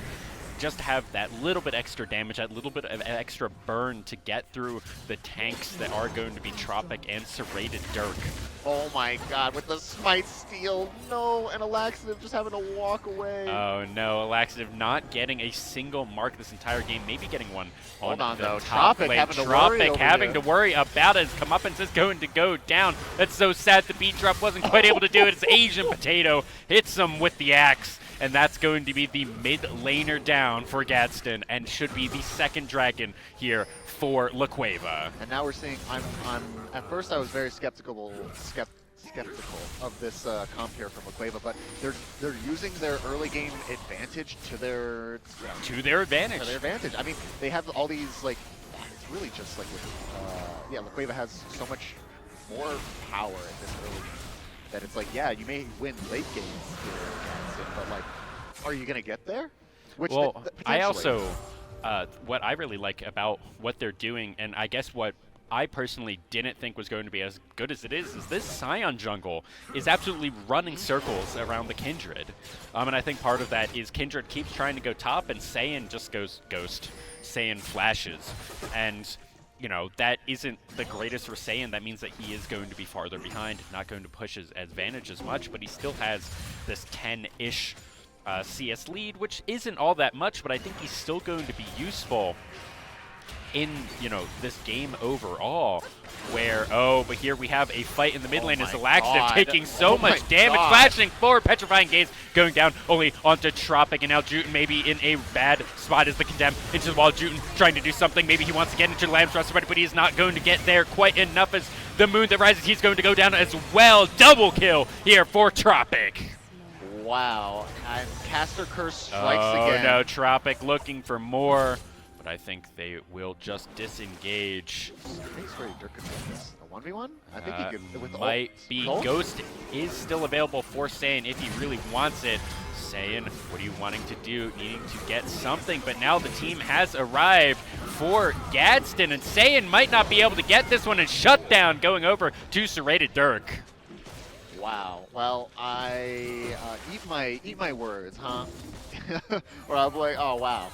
Cueva really pulling out with the early game stuff. Oh no, Van Gogh's Room having to flash that one. Nearly going down to the third silver bolt anyways. I think, all right. It was a good run. Good run. Let's refresh. La Cueva here still up very slightly, but in the last couple of minutes we have seen a really good shift for Gadsden, winning a couple of key fights. Juten going a little bit too far forward, and Laxative finally being able to be really useful in these fights.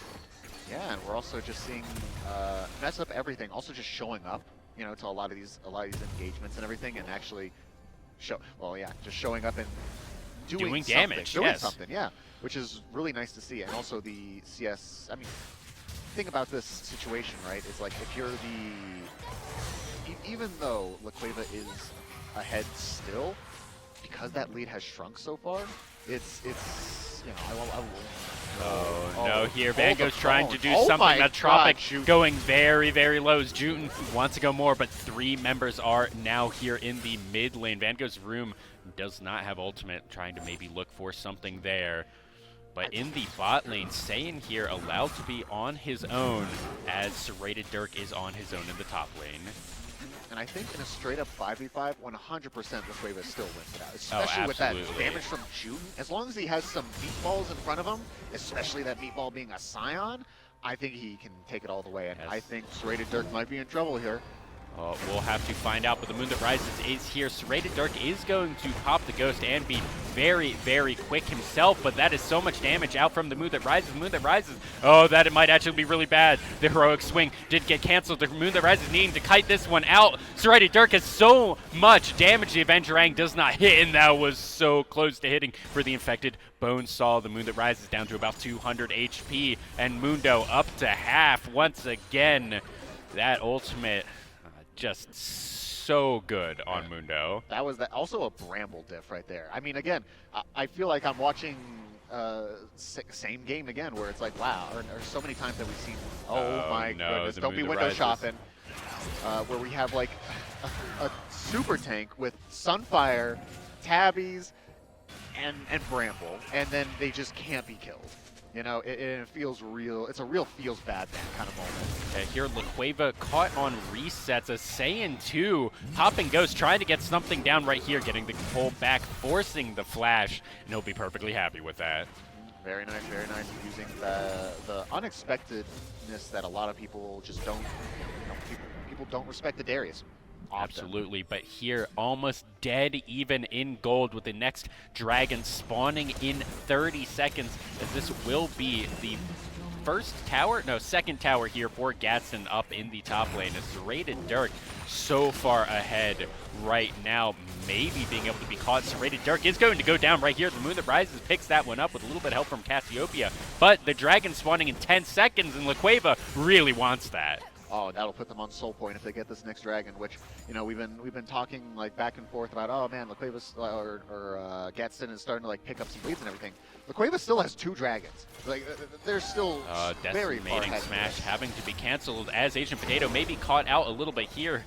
I was expecting maybe the Kindred to do more damage than literally nothing. Oh no, but they are ultimately fighting a 4v5, and I want LaQueva to just force this right now before the Mundo catches TP. Absolutely, you have to start 6 this, or else seconds. it's gonna Start be the 5v5. dragon Oh right my now. Goodness, they're waiting. They're waiting. They want to pick. Be the TP coming in from Dr. Mundo. He's going to do so much around the backside. He's going to just be able to run down Van Gogh's room at least. Let's see what goes happen. That's going to be a huge Lamb's respite. Almost everyone is dead. Serrated Dirk is in there. Laxative on the other side. Juten, he's going to go down, but now Serrated Dirk in the middle of everyone. Juten trying to cut this one out as Serrated Dirk is going to run everyone down. Asian Potato looking for something as Tropic is in his demonic form as saying he's going to burn down, mess up everything. You have to assume he's going to get this kill, but no, the abduct and mess up everything's going to go down right there. Juten, last one standing, being run down by the mid lane, and a good Death's Grasp and a good Lightning Fingers, and that's going to be the 3rd dragon going to Gadsden. And I have to wonder, why not just start the dragon before the Mundo can get there? Now, that was also definitely a huge part of that was the insane Lamb's respite. Saved so many people right there. So many, and also delayed it and everything, and Tropic just being able to stack up and do what it needs to be done and everything. And really great performance there from the Gadsden side. But Asian Potato is here. He has no way of getting over the wall, though. So that's why they pulled it out, and that will be the first dragon going over to Gadsden. A meager 1,500 lead for them here at 22 minutes. And now all eyes should be on Baron. 1 more minute until, but the Moon That Rises trying to get something. I think mess up everything. God, that was such a good condemn. But 1 minute until the Rod of Ages completes for Cassiopeia, and that's going to be such a big power spike. 100%. All right, so you are LaQueva in this situation. You just lost the dragon fight. You just lost the 5v5. I mean, obviously, you know, I'm sure there's a lot going through your mind. What do you do to bounce back from that? Mundo's down bottom, so what you do without teleports, what you do is you just go to Baron and you force the 4v5. Like that's it. That's it. Yeah. The Moon That Rises shouldn't be here. Oh, no, he messed up the heroic swing one more time. I think he may be okay, but no, the infected Bonesaw going to get that. The Heart Zapper coming in. The Moon that rides is just going to lose in this 1v1, and one more infected Bonesaw. Serrated Dirk gets the solo kill, gets the solo bolo, as Saiyan here trying to stay alive. Maybe he's going to be able to do it. Maybe he's going to be able to run away, and Tropic is on a killing spree as both the mid and the top lane goes down for LaQueva. We're really starting to see. Oh no, as Van goes Room and Juten here getting caught up. They're getting collapsed on. I think they'll be okay. Oh my god, Juten, every single time. Let's see what they're going to be able to do. Mess up everything, trying to do something. Juten does still have access to the Petrifying Gaze. They may want it. They may want it. It does hit. Let's see if they're going to be able to do it. And that's such a good encore. Lamb's Respite now going down. Van goes Vroom. He decided to go out of the Lamb's Respite, and that's going to be a killing spree for Mess Up Everything. A laxative so low, but so is Van goes Vroom. And this is just a series of unfortunate events for LaQueva, and that should be Baron for Gadsden. We're starting to see Gadsden's comp really come into fruition here, where LaQueva is starting to not be able to do a line. Then it's just like, yeah, you may be able to get a pick here and there, but at what cost? The Rise is trying to do something, but he's on the front line. He may just die right there as no damage came down. Here, Asian Potato trying to keep everyone in this mid lane, trying to use his health bar instead of the turret that gets taken. But so far, luckily for LaQueva, Gadsden has not decided to go for the Baron. It's wow. I mean, laxative here. Asian Potato does find him out, but it depends on who actually was found. His music bot was here. That's a good ultimate. As Saiyan 2 is here, but he's not going to be enough. They do get the pull, and this is going to be a 1 versus 3. The Moon that rises may be trying to do something, but unable to get over the walls. Comeuppance may try and pick something up, as that is going to be Mess Up Everything going down. No, okay, there we go. Shutdown coming over for that. Saiyan 2 getting a good heal. Tropic here has a 300 gold shutdown. They do want that, but it is going to be a 4v4. Asian Potato traded for Mess Up Everything. And a breath of air here for LaQueva with that Vayne kill, finally putting death there. Van Gogh's Room is here. Looking for something, not going to be able to find anything, as Tropic is such a tank while delivering so much damage. It's that tanky drain tank Swain right there. If you don't pop him, then he's just going to run around with Ghost and just slow you while dealing percentage HP damage. It's annoying, and you have to deal with it by just popping, you know? But that's the hard part. Do you know what I really would like to see? They have full vision. They have full wave control. Gadsden doesn't even need to 5-man it. I think if you just send like Kindred and the Dr. Mundo, you can do it. Like, of course it would be faster to do it as 5-man, but like Vayne, though, it would also be like you can just do it. But basically they have full vision control, and there's no downsides. You like see you see this Darius coming bot lane, immediately you just do Baron. Just go and do Baron. What are they gonna do? What are they gonna do? Walk at you? Or on the other side, you see Serrated Dirk down in the bot lane. He unfortunately does have TP, but like you can start up Baron as LaQueva as well with the next dragon in 30 seconds. Gadsden's most likely going to go for it. You just say as LaQueva, whatever. You can have the second dragon. We don't really care. We'll go for Baron. We'll try and get ourselves back in this game. But like the really sad part about that is that even if the Moon that Rise is looking for something. Music Bot is burning down. That was so much damage from now. Heroic Swing coming in, Mess Up Everything, going really big, and a really big encore that has to be flashed away from.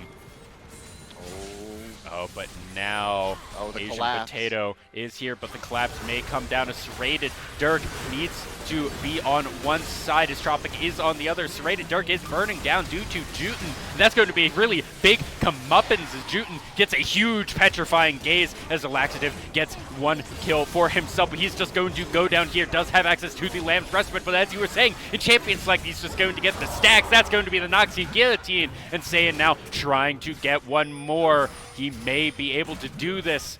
Let's see, auto attack, another one. No! The friendly campfire, the warm hug save Tropic, and it just wasn't enough as Asian Potato having to flash to Saiyan, trying to get something.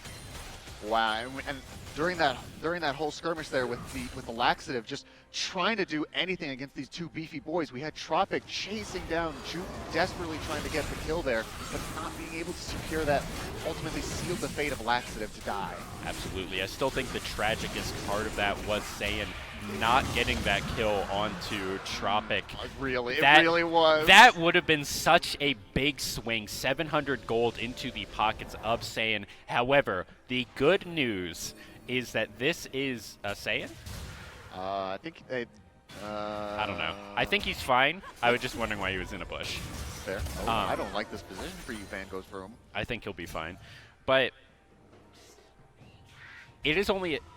this sounds weird. It's only a 3,000 gold lead. Yeah.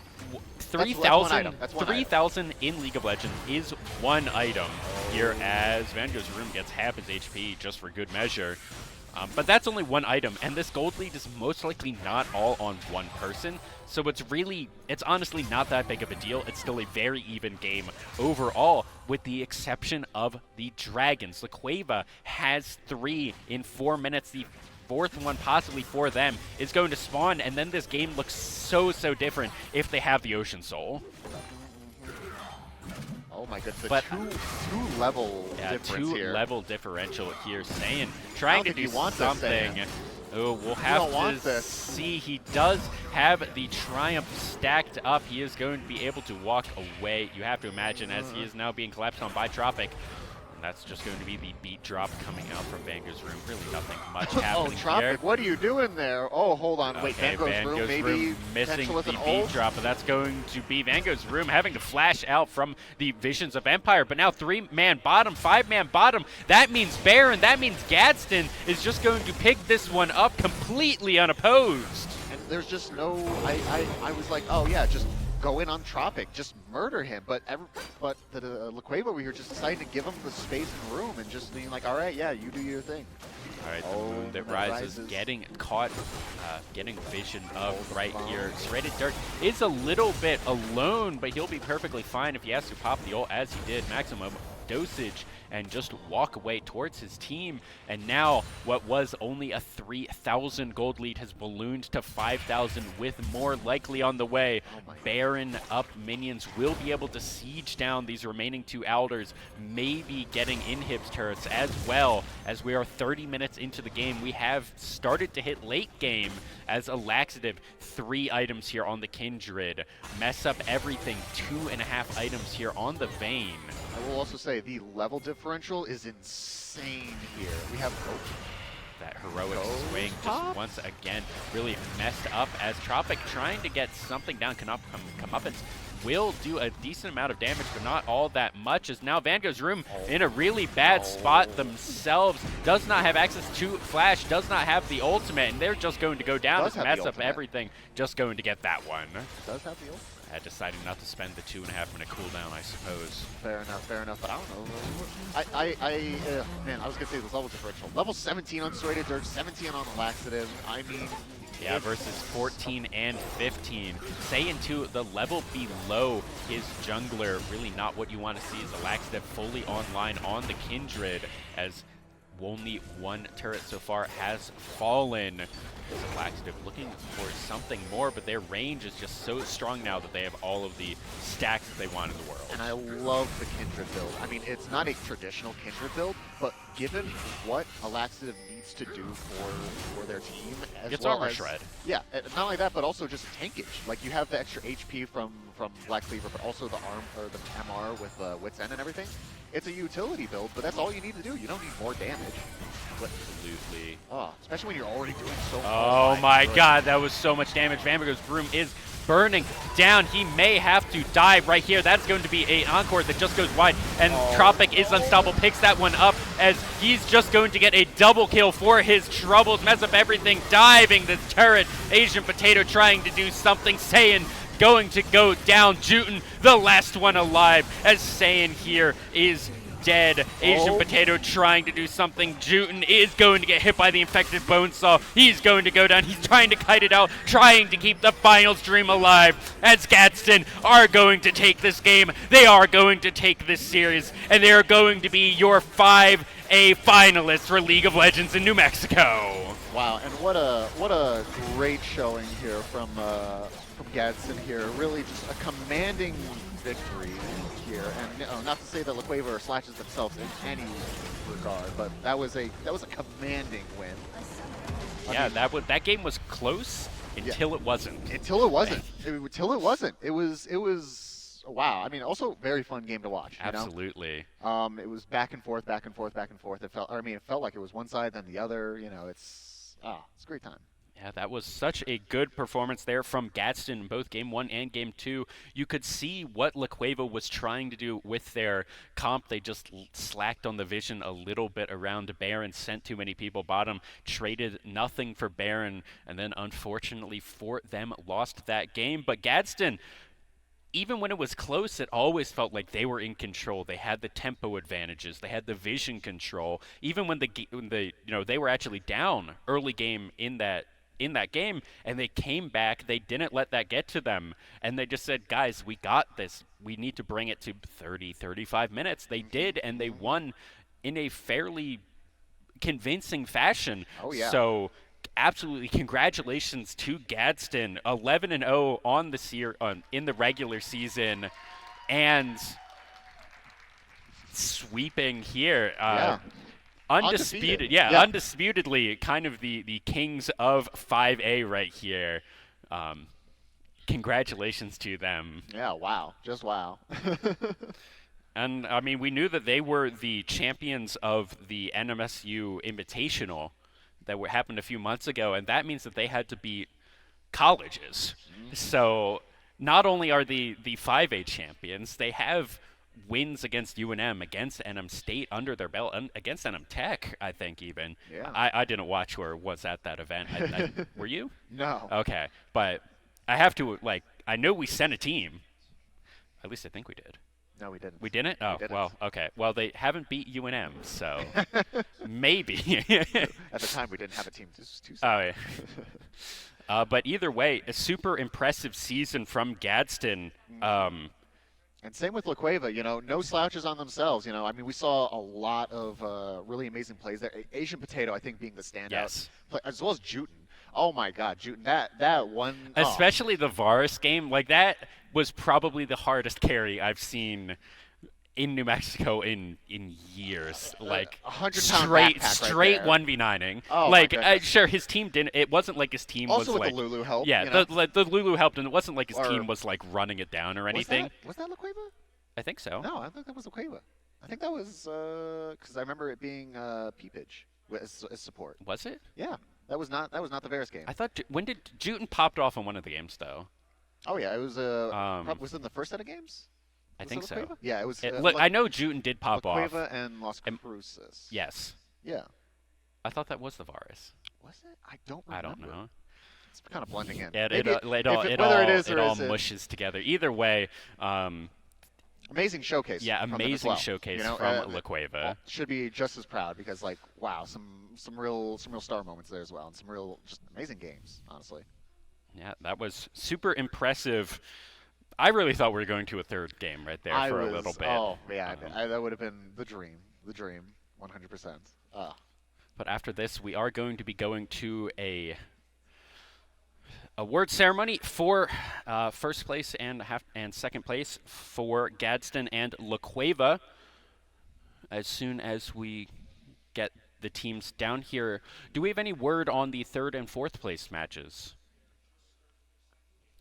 As far as I am being told by production, the third and fourth place matches for 5A are just starting their second game right now, so we will be having the awards ceremony for that when it's finished. Yeah, and then afterwards, after that, it will be the Hearthstone. Yes, we have, I believe, one division of? I think it's just one set of Hearthstone, which will be doing semifinals and finals right in a row for Hearthstone. Still casted by us. I'm super excited for that. First time we've seen Hearthstone here for NMAA. It was not a game that was played last year. So I think it's super exciting. Last year was only 5 games, I think? It was League, Rocket League, Madden, 2K. And I think Splatoon? Not 2K, Mario Kart, and Smash. I think it was 5. Either way, they're I think there were 5 games last year, and there's 8 games this year. As I said earlier at the beginning of the broadcast, 1,600 students this year, from 400 last year. That's crazy to me. Like, that's actually insane growth. A lot of gamers, I'll say. So many gamers. And, just not only love the opportunity for them, but also just to show their stuff and everything on the big stage. And I also think that it's really cool what we're seeing schools from all over the state just for these couple of days in Albuquerque, because we're seeing La Cueva, one of the biggest in the state, but we're also seeing Dexter High School from Dexter, New Mexico, which is a town in between Roswell and like Alamogordo. And not only that, we're also seeing Las Cruces and Taos as well, big shows there. So I'm super excited for all of that, but without further ado, we will send it over to our host to get the awards ceremony for 5A in League of Legends underway. All right, thank you so much. We're going to be introducing the second place winners of La Cueva High School. First up is going to be Nico Grayson.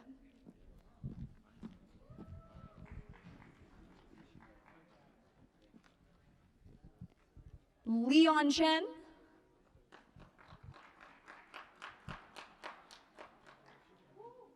Peter Duanmo.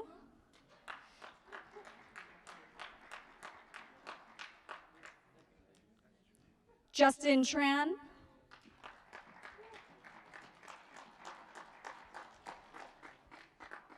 Rylan Chavez.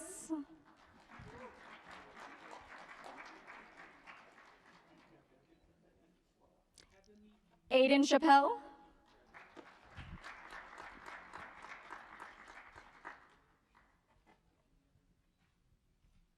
Van Vo.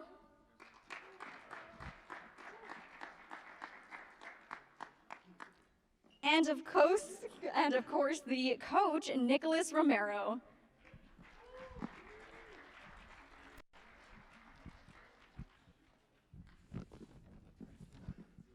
All right, and next up is going to be our first place winners of Gadsden High School. The first person we're going to be introducing is Marco Dorti.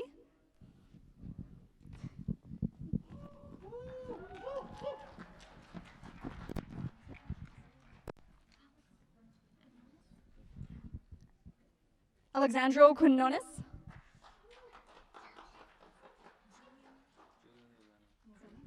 Julian Lozano.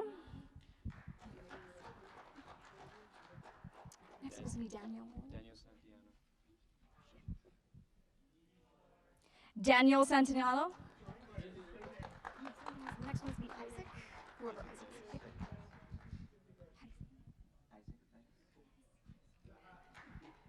Isaac Perez.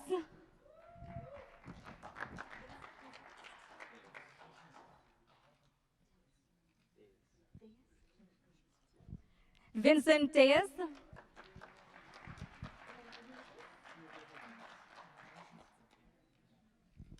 Nicholas Hernandez.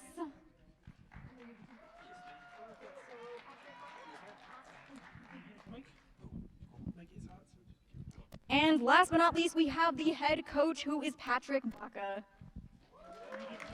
Good job, Coach.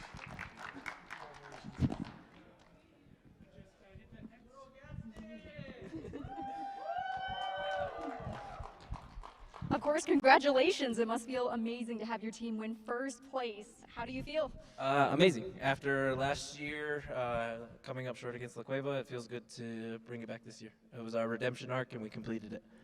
Absolutely. How does your team feel? How do you guys feel over there? I don't know how you guys feel. They're more tired, I think. After a long day, how do you guys plan to celebrate? With a nice long drive home. Oh, fair enough. Do you have anything else you want to say or any kind of shout-outs? No, thank you, Gadsden, for all your support. Admin, it's awesome to be here. Shout out to the rest of our esports club. Thank you guys for cheering us on. And we just knew we were going to be here, and we knew the result. We're final total, I think, is like 17-0, and the only game we dropped was to ECA in the Invitational. So I'm going to argue that this is the best League of Legends team in the state. Absolutely. Thank you so much for your time. Thank you for being here. Thank you.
Riverside Technologies, your local trusted IT expert. RTI's Managed Print Solutions. Manage your business, not your printers. RTI offers a variety of services that can be customized to meet your specific needs. Our four-step approach will ensure your print environment is secure. Learn how RTI could reduce your print costs by an average of 30%. Contact your local RTI representative today. What if you could look forward 1 year, 4 years, 40 years? What does the future look like? How will you ignite it? This is where the future gets fueled, where ideas come to life and identities flourish. This is where we define opportunity as individuals and as a pack. Being a Lobo is about so much more than the classes you take. It's about the mark you make on your world, because the journey starts here, but it never ends. What will you ignite?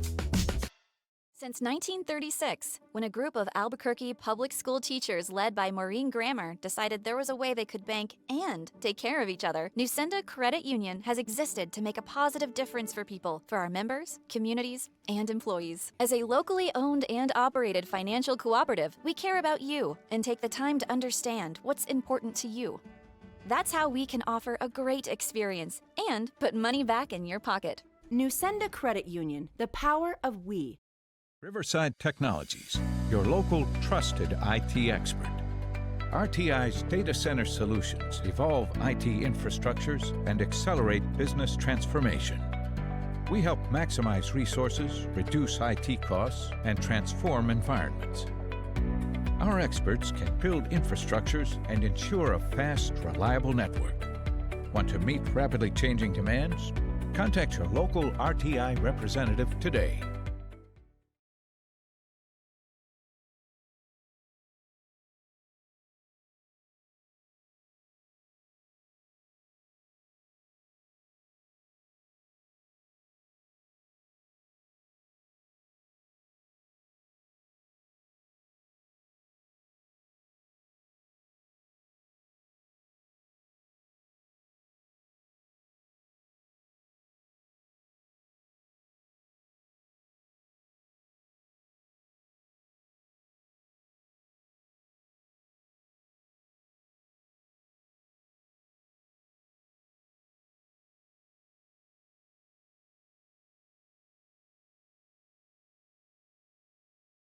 Riverside Technologies, your local trusted IT expert.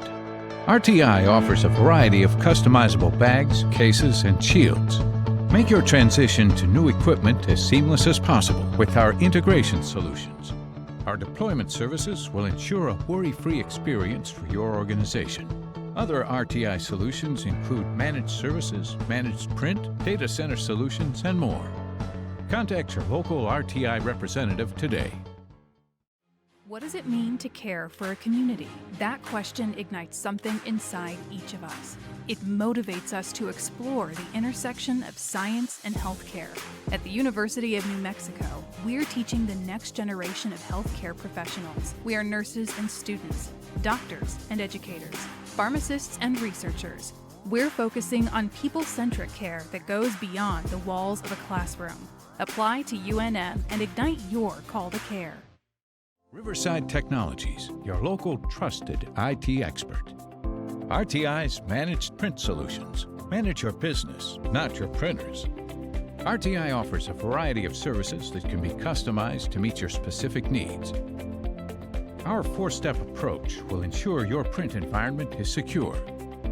Learn how RTI could reduce your print costs by an average of 30%. Contact your local RTI representative today. Since 1936, when a group of Albuquerque public school teachers led by Maureen Grammer decided there was a way they could bank and take care of each other, Nusenda Credit Union has existed to make a positive difference for people, for our members, communities, and employees. As a locally owned and operated financial cooperative, we care about you and take the time to understand what's important to you. That's how we can offer a great experience and put money back in your pocket. Nusenda Credit Union, the power of we.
Hello, everybody, and welcome back to the NMAA 2023 Championships presented by RTI. And we are about to head into our award ceremony for 5A for 4th and 3rd place. So without further ado, our 4th place winners from Las Cruces High School, we have Aiden Eugen.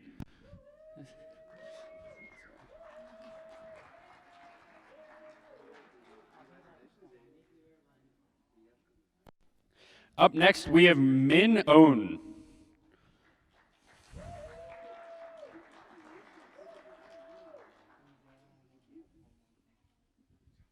Nicodemus Pino.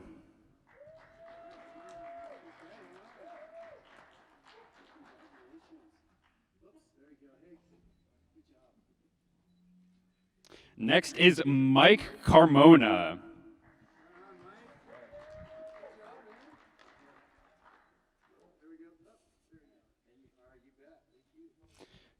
Up next is Matt Caldoza. Calzada. Reading's hard. And next is Colby Young.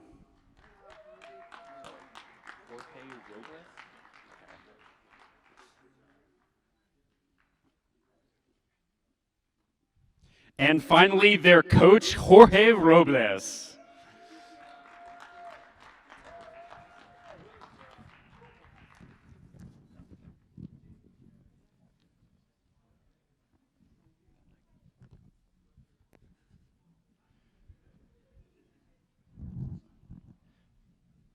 Up next, we have our 3rd placed finalists in League of Legends for 5A, which will be Capital High School, the Jaguar Lowell Turquoise team. First up is Jaden Montalva.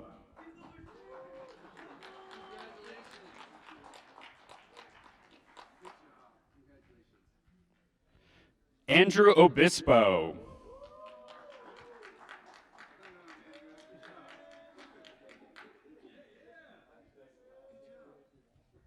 Everardo Torres.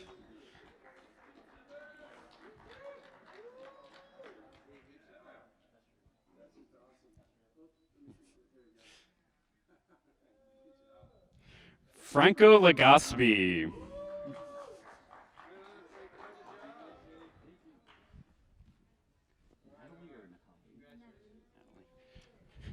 Natalie Trujillo.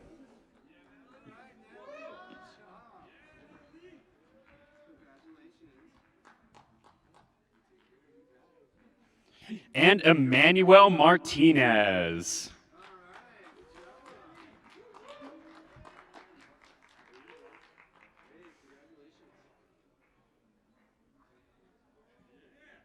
And their coach, Mason Marquez.